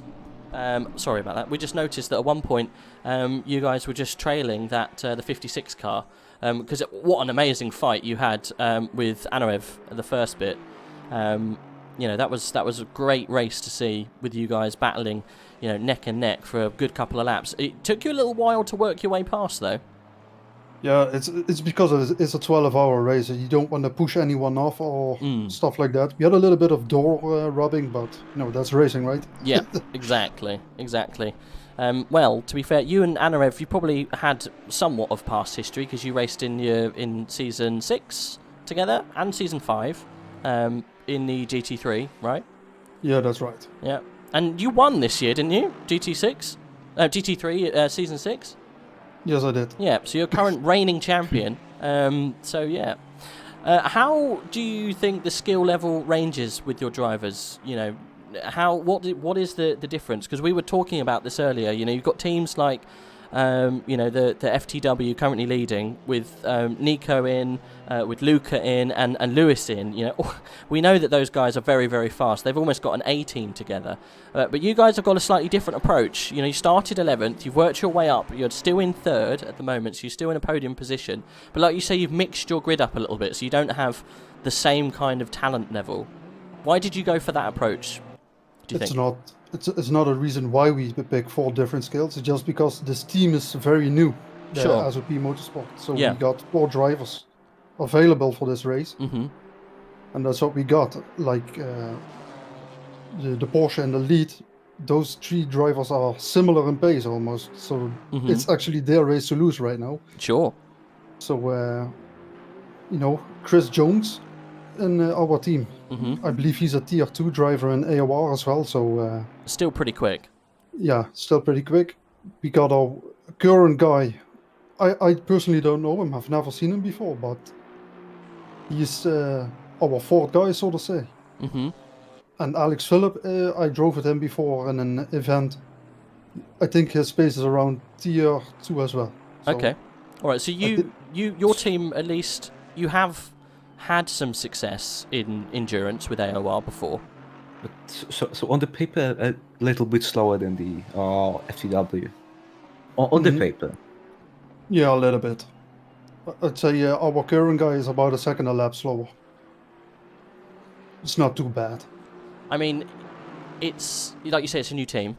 Yeah. The FTW team they've been doing this for many, endurance races. They've been kind of cracking in good performances. But like I said, you have had some good performances in different avenues with endurance. Did you not win the Spa? Yeah, race? I won Spa 12 hours, but with different people. Different people, different car as well. This is the first time I've ever seen you in an Aston. I'm not gonna lie. Yeah, I got asked pretty late to join the team, and the car was already picked. If it was me, I picked the Bentley, But hey, the Bentley round here, where's the top running Bentley at the moment? I can't even see it on the list. I think we only have one Bentley, if I'm correct. Yeah, it's had some issues, to be fair. It had some disconnects, and it's the 58 or 52 car. Can't remember. That's 52 and P26 right now. Yeah. So arguably no not animal livery, no Bentley. That's that's not Black Goat. So that's someone. That's a fake. No Bentley. It can't be him. Your team gets a lot of love in the chat. So how did the team come about? Yeah, the team got created 2 weeks ago, apparently, and last week I got asked to join it. That's basically all I know. Okay. So, I mean, it's arguably one of the nicest liveries on the grid. And that's why I joined it. Yeah, it is, and the signage that you've got for the SOP is really cool. It looks like a really smart outfit. I'm not gonna lie. And you're currently, like I say, you're running around in third. I think arguably you've got the pace in you to get up to second. I think the Solman team, let's say, I think they're just a little bit too far away at the moment. They're leading and got a somewhat a commanding lead. You were very, very close though, and putting Luca under a bit of pressure at the beginning. Was it your aim to try and overtake and try and really kind of get as much as you could at that first stint? Because obviously you did a double, but you needed to put yourself in the best possible position because you knew your team, not that they were are slow, but are slower than the current guys running around in the top two. Yeah, the goal was actually just to get a clean turn one and first couple laps, and then build from there, which worked out. We wouldn't, personally, I wouldn't overtake the Porsche. We just create a gap more to P3, 4, 5, and etc. So, like, now we got a good foundation to build from. Oh, you've just been absolutely rear-ended, but you're fine. Don't worry. Carry on. Okay. Minor heart attack. Oh my goodness, the NSX, literally, I don't know how you survived. It died, but your car's fine. Wow. Yeah, the cost 22 is off. 22, yeah, he went off spectacularly, but you're fine. You were navigating the actual leader in the GT4 class. You managed to get round, but the NSX was completely unsighted. You are coming in, though. You've got to change. Do you need to go? Are you still okay? Yeah, it seems to be the time for second stint. Oh, okay, okay. Good. Okay, well, mate, I like the idea, and I like the livery. I like the team. It gets a lot of love in the chat, so yeah. Hopefully, we see lots of good things. Are you planning on staying with the team for a while? Is this something you're going to try and develop into something a little bit bigger? Yeah, I'm trying to stick with the team. I got asked for it, and they're a bunch of good guys.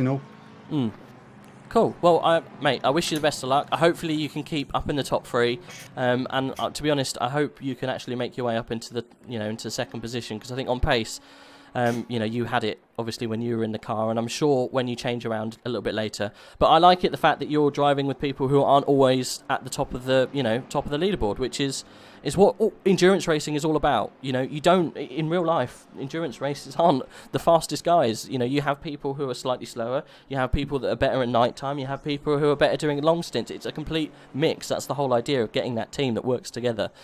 So I think you guys have got it spot on. So best of luck, and do touch base with us a little bit later. Yeah, sure, man. Cool. Thank you for the interview. No worries. We'll speak soon. Take care, guys. Yes.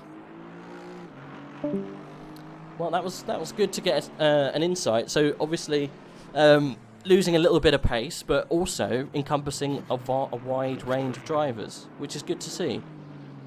Well, I guess those guys are a pro team, but seems like they are doing it for fun, at least Black Goat. So, like you said, not the fastest team out there, but so it's nice to see that Black sometimes picks I mean, he doesn't look at the pace. He just looks at who he thinks it will be fun to drive with. But he's arguably one of the fastest drivers out there. So we can say he's carrying this team a little bit. Well, yeah, I guess sorry. The difference to FTW was the closest when he was driving there, but we'll see. I think we didn't see all of the drivers of the team in the car yet, so we will see their pace. Yeah, I think there's one more to go in that we haven't quite seen yet. I think it was it Alex Phillips still hasn't got Alex in the car. Phillips, I think he wasn't there yet. Yep. Okay, so there's still maybe they said I think they have their slowest driver in at the moment, but he's still going around doing reasonably good lap times. Their best time, just for example, puts them third anyway. Actually, is that the right thing? Yeah, because they've dropped a place. Yeah, their best time really puts them around third with a 1:54.7. Closest to that is a 54.6, and that was the number 2, the number 56 car in second place. And then obviously the 1:44 has done the best time so far with a 1:54.5. So they are currently the fastest guys.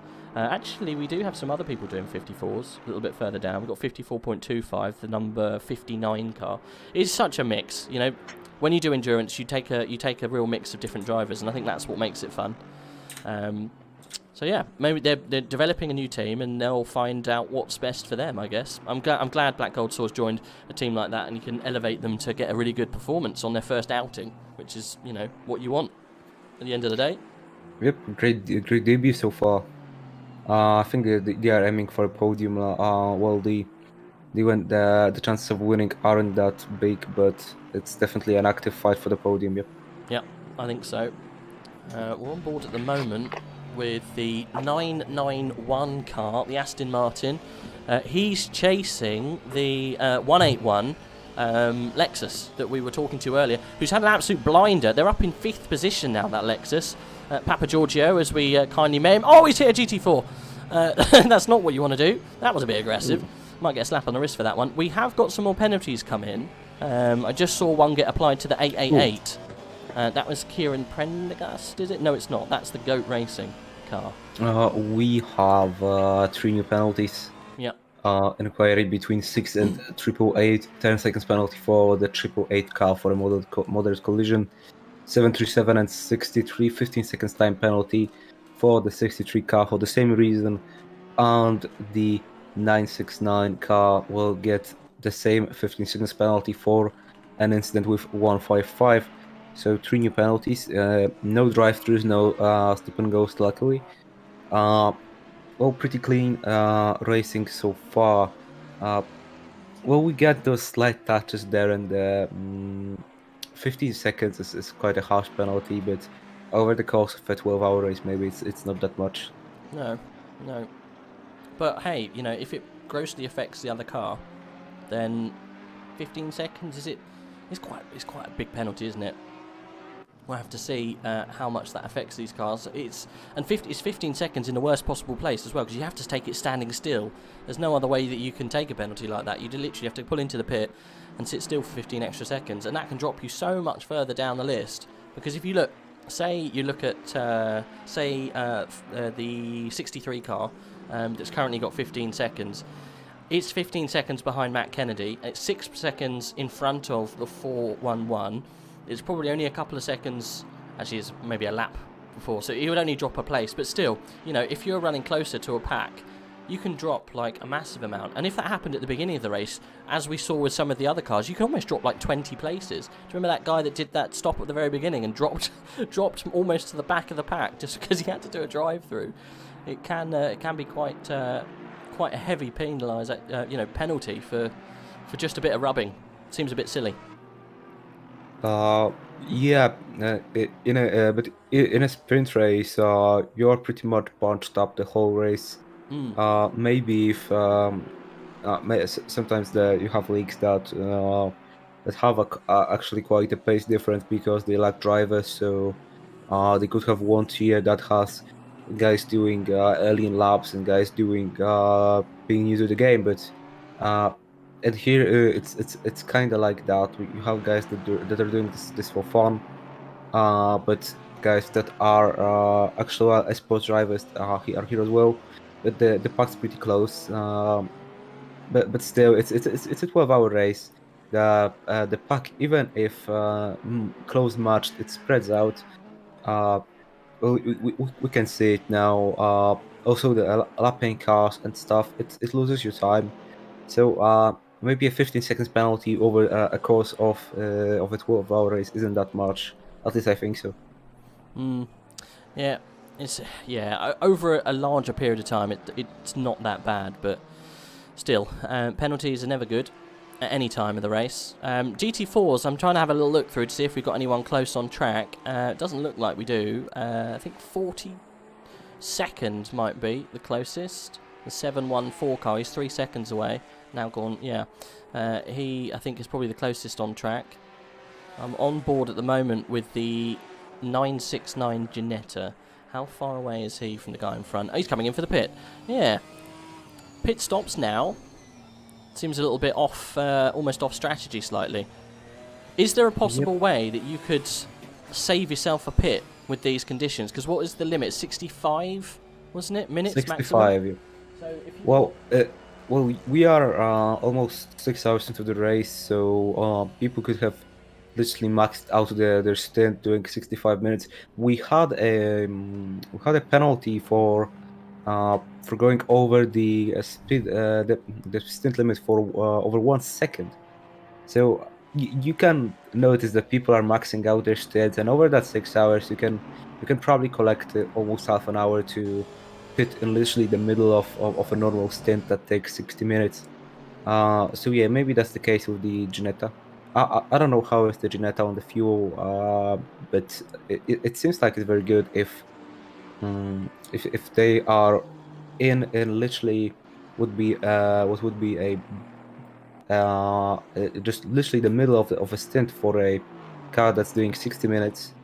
But yeah, I bet they are doing pretty much 65-minute stints all the time. That actually, if you execute that well, you can probably do one stint less, just one pit stop less than cars that are pitting pretty early. You can just about do it. If you do 5 minutes times by the 12 hours, that gives you 60 minutes. Yeah, that gives you a whole hour. But it's just about, though. You know, you could. But it's inch perfect. You have to be inch perfect to not get a penalty and not screw up your entire race by just a tiny margin. Yeah.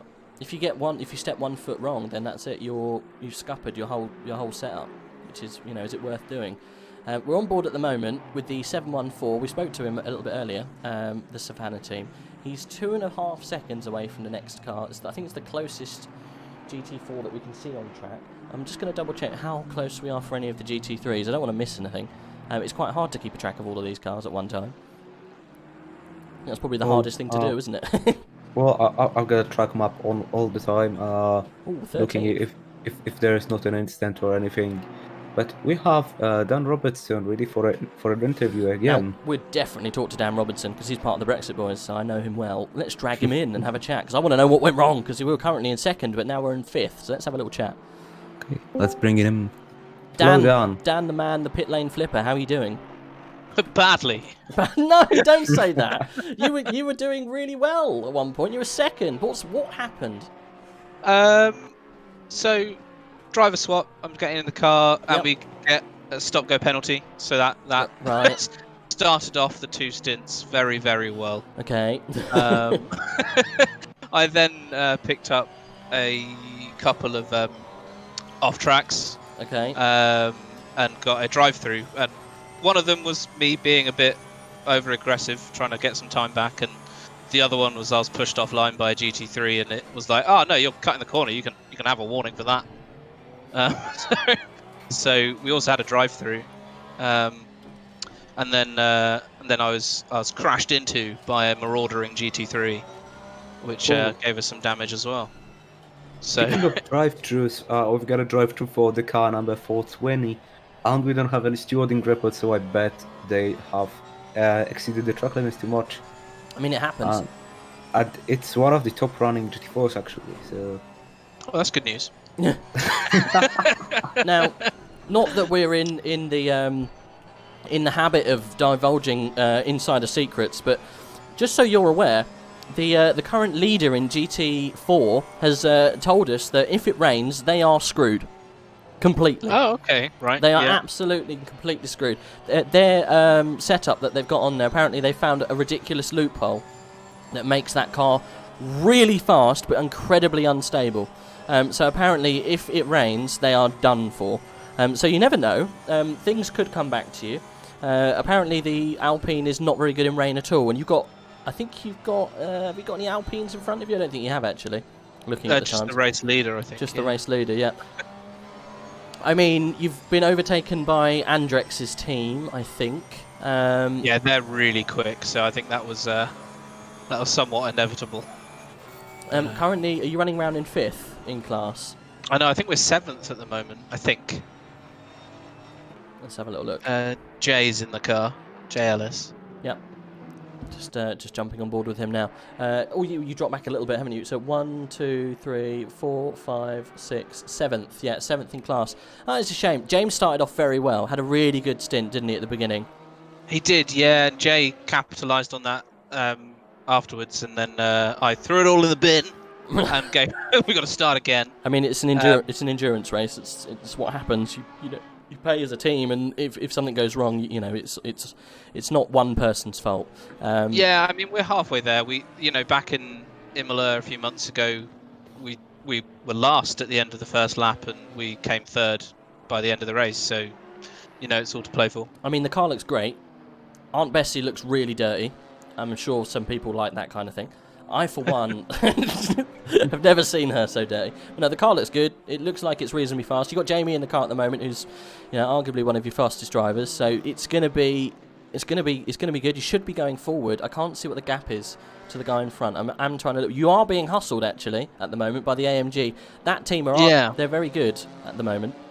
Yeah, they've been quite quick. Yeah, it's we just got unlucky with tyre pressures, right? I think towards the end of my stint there. Oh, really? The temperatures have come down 5 Celsius in an hour. Okay. Well, it's got very cloudy. Yeah, so I was really struggling with tyre pressures for 20 minutes, and we've put them up for Jay, and I think he's making good use of that by the looks of it. You got 25 seconds. I've just seen 25 seconds to the next car. So there's a little bit of a gap. That's probably because of your drive-through, unfortunately, isn't it? Yeah. It might come out in the pit stops now as well. I'm a little bit hopeful, but I don't know when they last stopped. So. Okay. Are you on the cheeky try and save a pit stop strategy? We're running right to the limit. Okay, yeah. Every time. It's going to be interesting. It's going to be dark. It'll be. What I want to know is whether we can get away with a cheeky double stint on a set of tyres, and maybe then we can just fill it up with fuel at the end and run it really long. Yeah. And see what's what. But who knows where we'll be? I mean, in an hour. So. I think I've watched a lot of cars come in, and some of the cars that haven't had any incidences are trying to push the max stint time to maybe reduce one of their stints, or reduce one of their pits. So you might find some people getting penalties towards the end, like right at the very end, because they've gone past their max stint time, or even they come in and have to do an extra pit, extra pit at the beginning, at the end. Sorry. Yeah. So, but at the moment we're just gonna run the stint clock and see where we land. I mean, we're halfway now. You're doing really well considering. In 7th position. Where's the other Brexit team? It's in about 7 positions behind you. Still going quite strong by the looks of things. So yeah, they had a shocker. Something happened at the beginning, didn't it? I didn't quite see. Yeah, they got stuck in the pits for 2 minutes when the cameras went bugged when they changed drivers. Oh no. Okay. Yeah, it's really unfortunate. These things happen, I guess. There's nothing you can do. That's why you run 2 cars. Yeah, exactly. That's why you run 2 cars. Well, I wish you all the best of luck, and I am praying for rain. I hope a lot comes. I would like a bit of rain. It will really put the cat amongst the pigeons. Definitely. And it's good to see if we can get Aunt Bessie really dirty and wet at the same time. Yeah, she loves a bit of it. All right, Dan. All over our Yorkies. Oh God. We'll maybe catch you up with you guys a little bit later. Is James coming back later? He is when he's out of the kitchen. When he's out of the kitchen, okay. In a couple of hours, he'll be back in the car. At the moment, we're planning for the end. Okay. So he'll take us home at the moment. Well, if when James comes back, maybe we'll get you and Jay in for a little chat at the end, see what happens.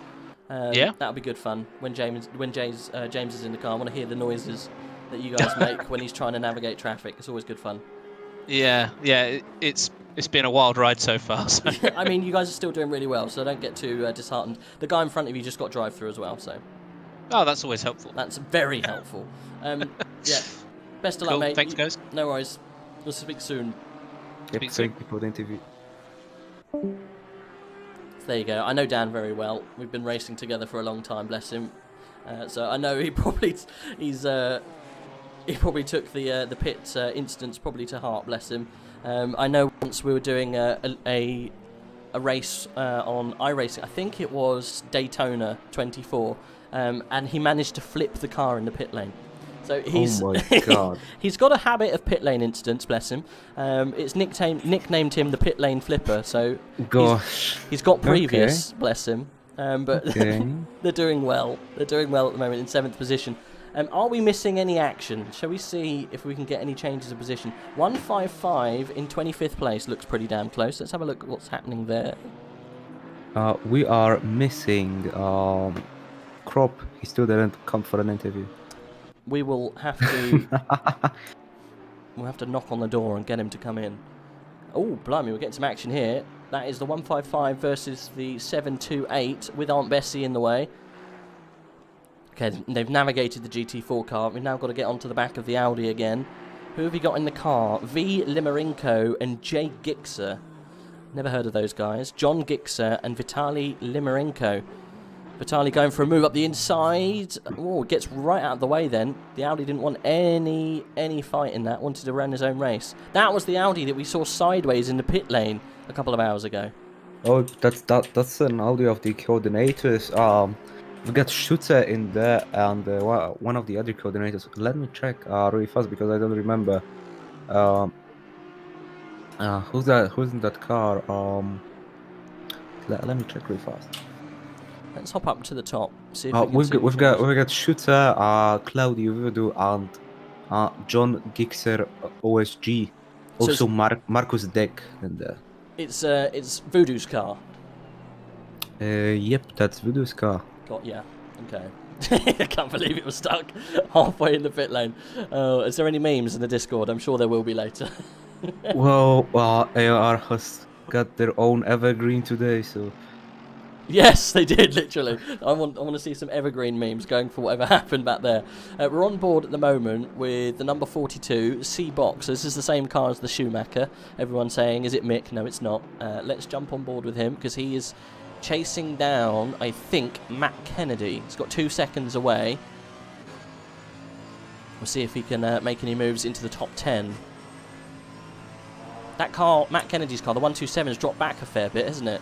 It was running around in 4th at one point? They were running in 5th, if I remember well. That's quite a bit unfortunate. It's we've seen a new driver in the 111 car, the Hera Racing, if I'm correct, and he's keeping up the pace. They're right now in 4th. Pretty strong showing so far. They were quite in the lower positions of the top 10. Well, but the top 3 is not changing really much since quite a few hours. But yeah, we see changes in the rest of the top 10. Well, maybe if Black Gold so comes back to the car, maybe we will see some catching up to do. But right now it's calm. What is the gap to Black Gold Saw and the 56 car? Let's have a look when it comes round. Oh, I don't see that gap right now. It shows me it's 1 lap to P2, but I don't believe that. I think that's some bug with the game. It will tick over when he goes through the next sector. It says he's a lap behind, but yeah, maybe he's not on the same lap yet. Yep, that's probably the case. Oh, Lewis Fly, let's check. But I've got to give it to those guys. They are very consistent, 55s all the time. That's great. That's a great pace.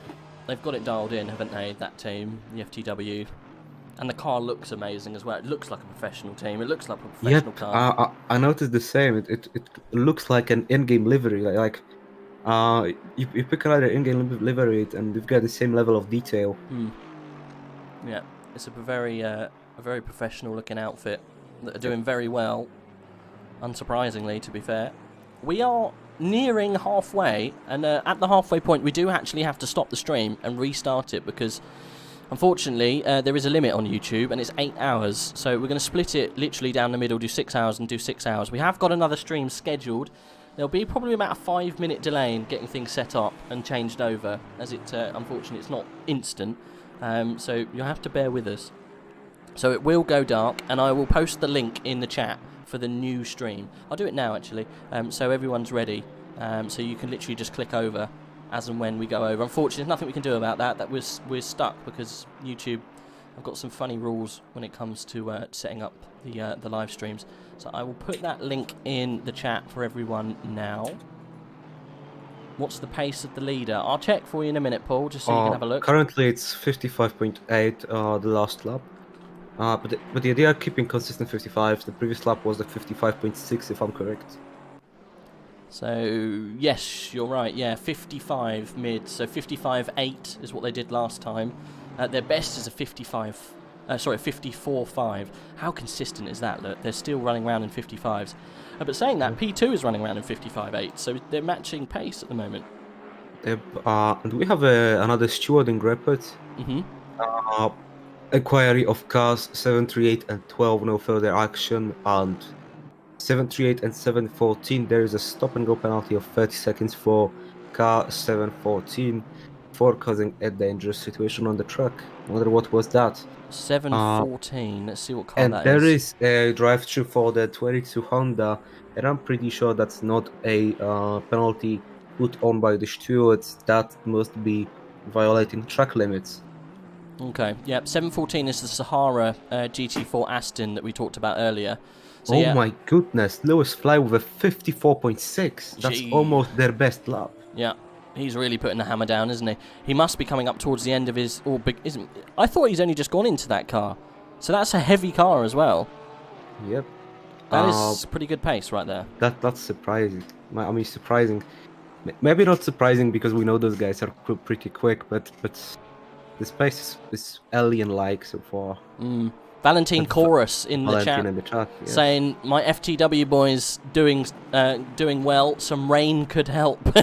I'm not sure you want rain in the Porsche, do you? Really? I think rain could help the other guys, maybe. When I was driving the Porsche, before the aero updates, the car was genuinely pretty nice in the rain, but right now, it's a horror. It's... You just don't want that, but maybe those guys like it. Maybe those guys like hell. Want a challenge, maybe.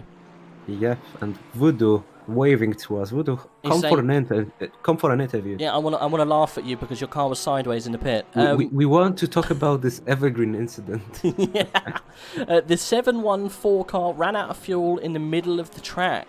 Oh, that's why they've got their penalty. Jesus, how'd you do that? That is the Sahara Cup. Well, to be fair, it's their first outing in endurance, so they must have just made a little mistake. So yeah, it happens, I guess. One of those little things.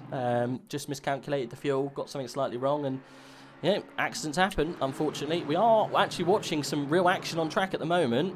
Jonas van Druten in the 991 car, getting very close to the 181. You can say that name a little better than me. And who are we watching right now? 181 and 991. 991, oh. Djokovic. He's got past, rounding outside of turn 1. Oh, but he's got lots of GT4s. And a GT3.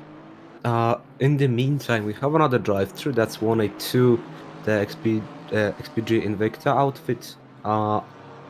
Yes. Probably another... no. No, that's another one for truck limits. Yep. That was when his button box disconnected. Apparently, Sam said. Oh, but but you should see on the screen your fuel left. Yeah, you should be able to see. unless you change the view to some other one. Maybe, yeah. Might I have blocked had it problems off. with focusing when I was driving in ACC, like a long time ago. I would just cover my screen not to see the timer because I would always like Look at the time. I would look at the time and lose focus, and the lap was trash. Yeah, it's easy to do though, endurance. You know, looking at the time is definitely a bad thing. You need to just get into that zone where you're almost like daydreaming. You know, you rely on just Exactly. your instinct to get you around the lap quick. Yeah, I recall races where like I'm just so focused that the race ends.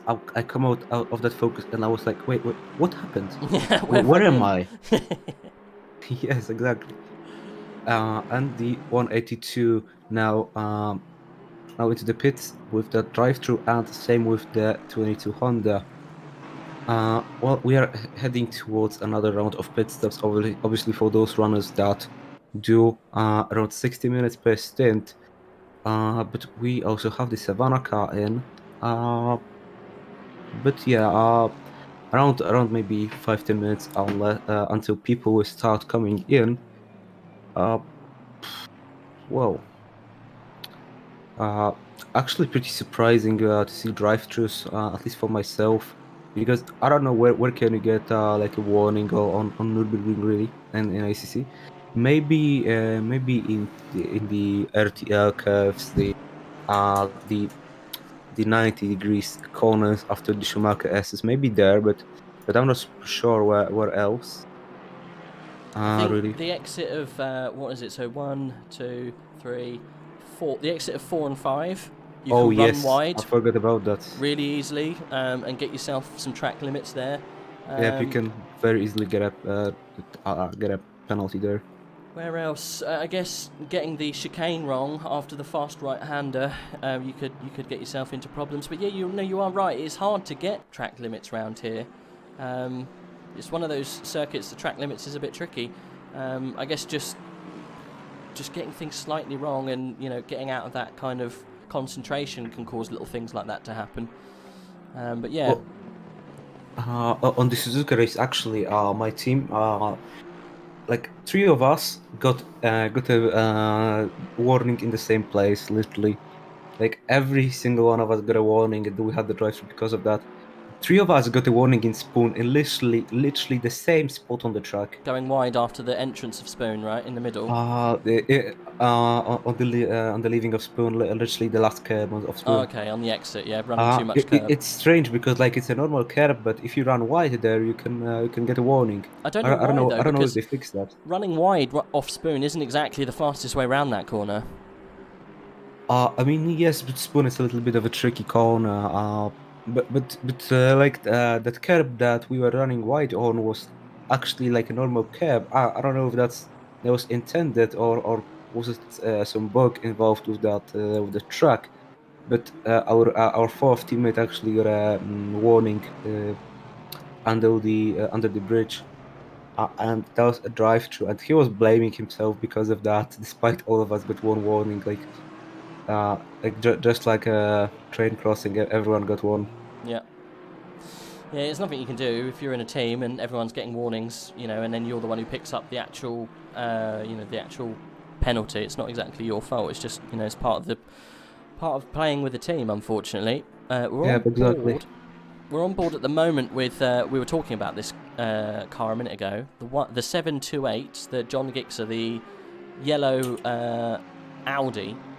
He's 1 second or so away from Gaffram in the 888 Goat Racing Ferrari, so might see some movement in a minute. I'm not sure if he's losing time or gaining at this stage. Well, John's a pretty quick driver. I think I raced him in Tier 4 a few seasons back. So so obviously Tier 4 not the fastest tier, but still really quick. Tier 4 is still pretty quick. I mean, we have to remember we've got 10 tiers right now. So yeah, still a pretty quick driver. Well, I don't know if I can say that about the others. I'm sorry, but Well, Voodoo actually got pretty quick. I mean, they are running towards the end of the GT3 pack, but not last. Well, few cars dropped off. I think. Actually, we were supposed to have 28 GT3s, right? I think so. Yes, so I we've think only we lost dropped one. only one. Only Shermatinsky's team at the start. Yes, I think you're right. We literally still got all cars racing. And let's check the overall. Did we drop any GT4s? We dropped, I'm pretty sure, 2 GT4s, so only 3 retirements so far. I mean, that's pretty good going, seeing as we've been going for in the past races we had quite a few retirements over time, but today half of the race is almost done and over with, but only 3 retirements. That's good. Right, we're 10 minutes away from resetting the stream. I think we're gonna have to change over in a minute. Are you leaving us at the halfway mark? Yep, I'm unfortunately or fortunately leaving. Well, if you like me, then unfortunately, but if you don't like me, then you should be happy. Definitely, unfortunately, you're leaving. You're leaving me on my own. It's gonna be tricky. It's gonna be a long 6 hours. I think I might go a bit crazy towards the end. Well, you've got special guests planned, but I'm not going to reveal them. I don't think I do have any special guests. They've all run away, but you never know. You never know. I think what we'll do, we'll try and get people to come in and have a chat with us. We've had good conversations with people, so I've kind of asked them to come back later. So hopefully we get some people coming in. We've only spoken to about 5 different teams so far, so I'd like to speak to some more. Bartek has made a promise he will bring in Crop. You'll have an interesting interview. Probably half of the details about the next race leaked as well. Yeah. We want him to leak everything. Literally, all you have to do is just feed Crop alcohol and then he'll leak all of it. I want him to leak all of the details about all future races. Oh, someone's off. I think that's the 833 GT4 car. Just after the chicane, but he's back underway. And I think he's going into the pits. Let me find him. Yep, they are into the pits. That's the Beeswax, one of the 2 Camaros. Not having a very good some race. Damage at the front. Yeah, it is some damage at the front, bless them. Yeah, they normally do quite well, the Beeswax team.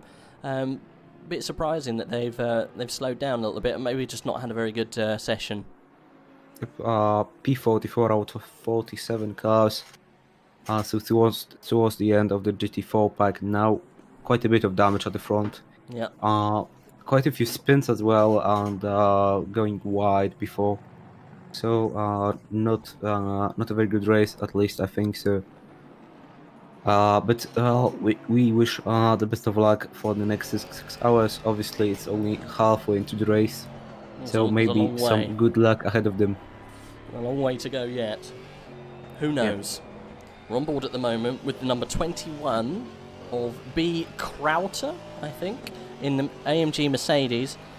Funny enough, he's in a Mercedes and it's called Scuderia Smithy as a team. Why not?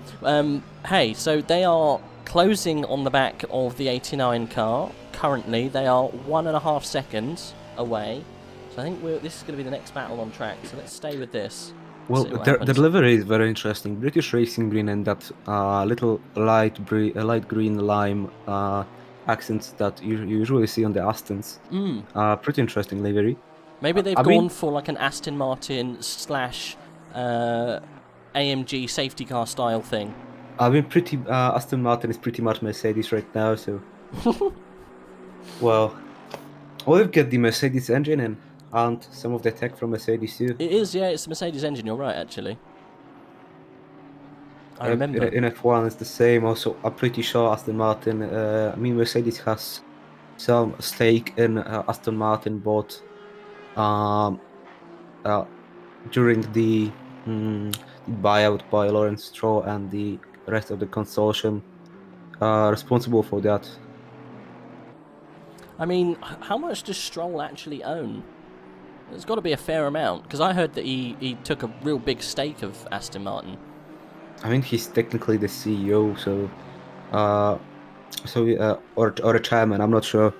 So yeah, definitely, but I'm not sure either. I love it how... Have you watched Drive to Survive? Actually, I watched like 5 episodes of the first season only. Okay. Well, they make Lawrence Stroll to be almost like a Bond villain. It's really funny. Oh yeah, I saw that film on YouTube. It's really funny. Lawrence Stroll being a Bond villain. Yeah. I mean, he'd make a good Bond villain. I'm not gonna lie. Yep, he would. He's a billionaire. I agree on that. Yeah. Right, so this gap has come down a couple of tenths. Well, Lawrence Stroll is right now the executive chairman of Aston Martin. I will quickly look up what's the stake he owns.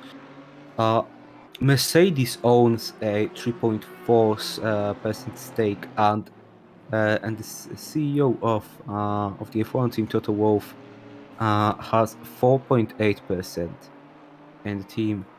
And Lawrence Stroll has a 25% stake. So he's got a pretty hefty amount then. Yeah, definitely. Oh, this is going to get close now. The 34 right up the back. And has he gone up the inside? No! Ellis closed the door on the inside of that corner. He's going to have to try again. Oh, they are still pretty close to each other. Very close to an actual move. We'll see right now. I think the Mercedes had a better exit of that corner. Well, but we will see what will happen now. But the BMW is actually pulling off. Well, they are getting close to each other. The BMW very slow during that braking to the chicane. Now even closer to each other than before to the Coca-Cola curve. We will see who will have a better exit of that last turn. It seems like the BMW will prevail for now. BMW's just got so much outride speed. I think it's maybe hampering the Mercedes. BMW engines are damn strong. Yep. Is that the old Mercedes as well? That looks like the older one. It doesn't look like the new Mercedes. I mean, I think the new Mercedes is only GT3, isn't it?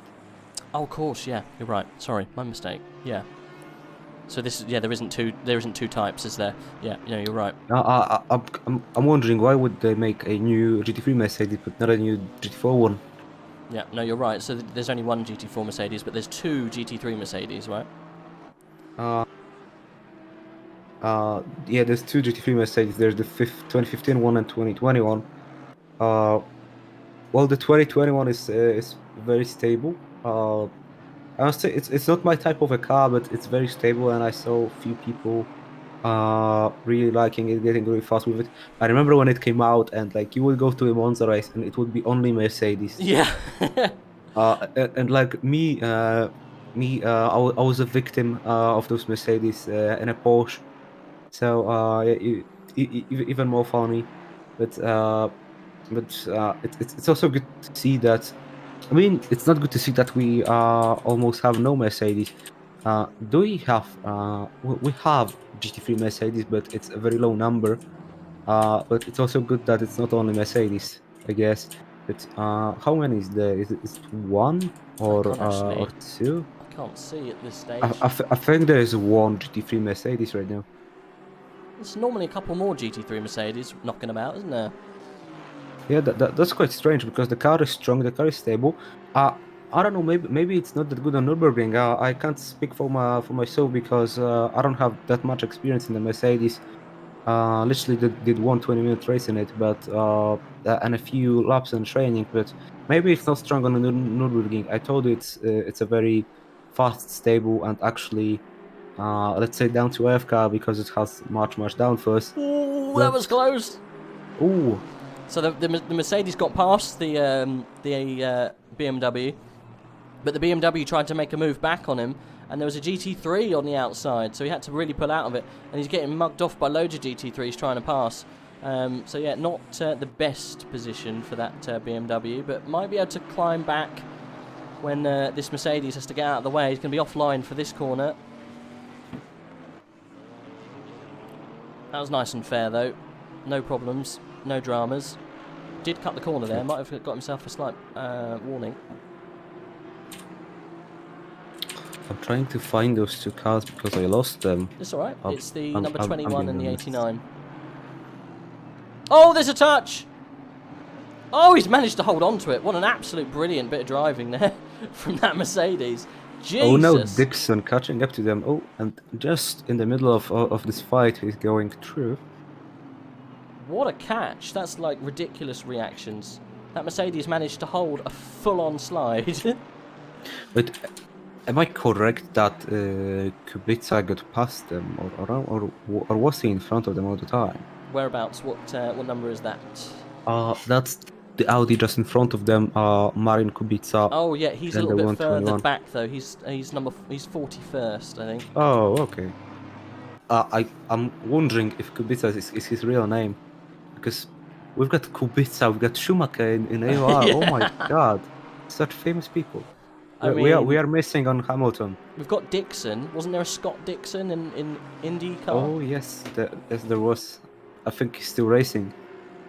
I don't know about anyone else. Can't think of any others. Yep, same. Oh Jesus! The Audi's off the track. Manages to hold on to it. We're all good. Don't worry. A couple of GT4s managed to come round. I think that's probably it for the action for that car. I think the GT4 Mercedes is probably going to drive away. But we've got a bit more traffic coming through. We'll stay with it for another lap.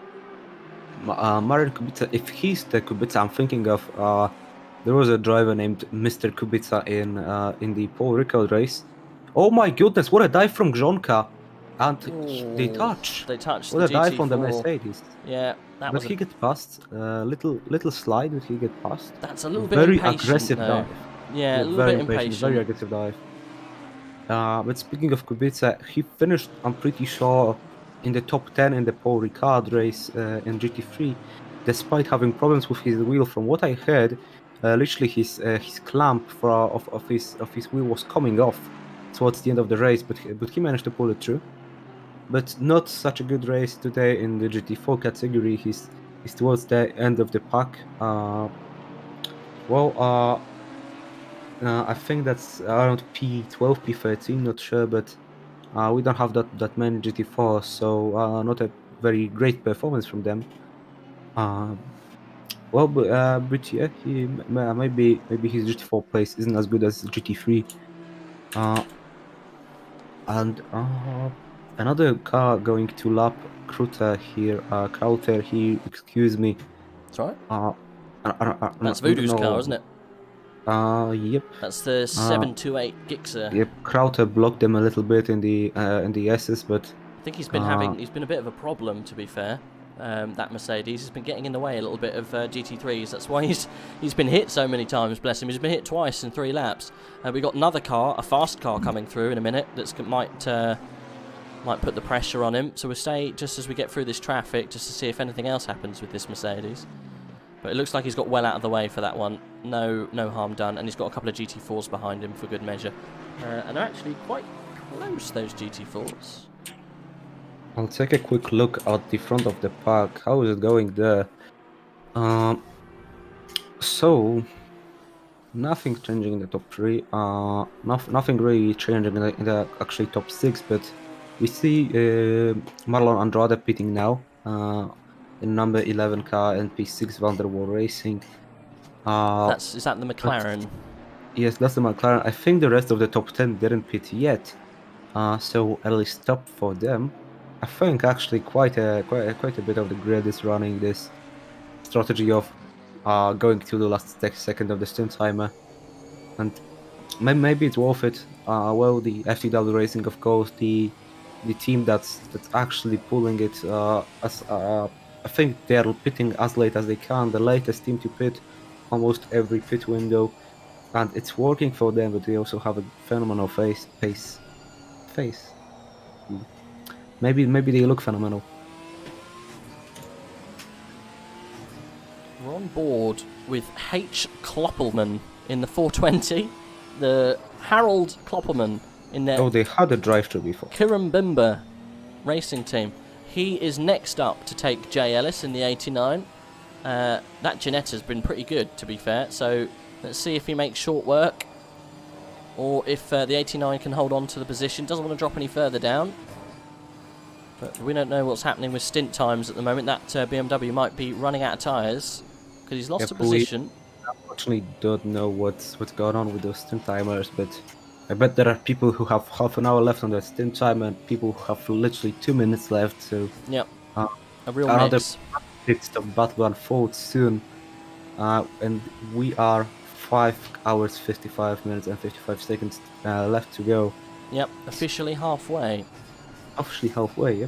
Right, what I'm gonna do, I'm gonna stop this one and hop over onto the new stream, I think.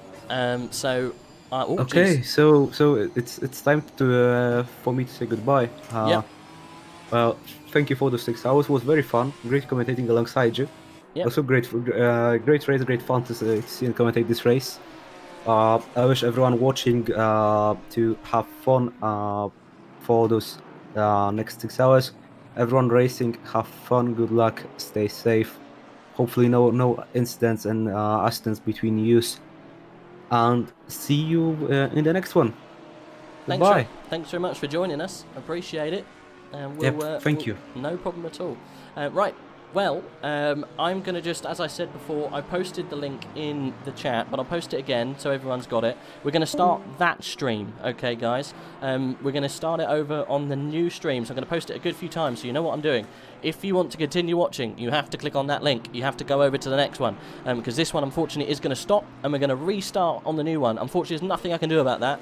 YouTube puts on a limit on how long you can go for, so we've just reached that limit, unfortunately.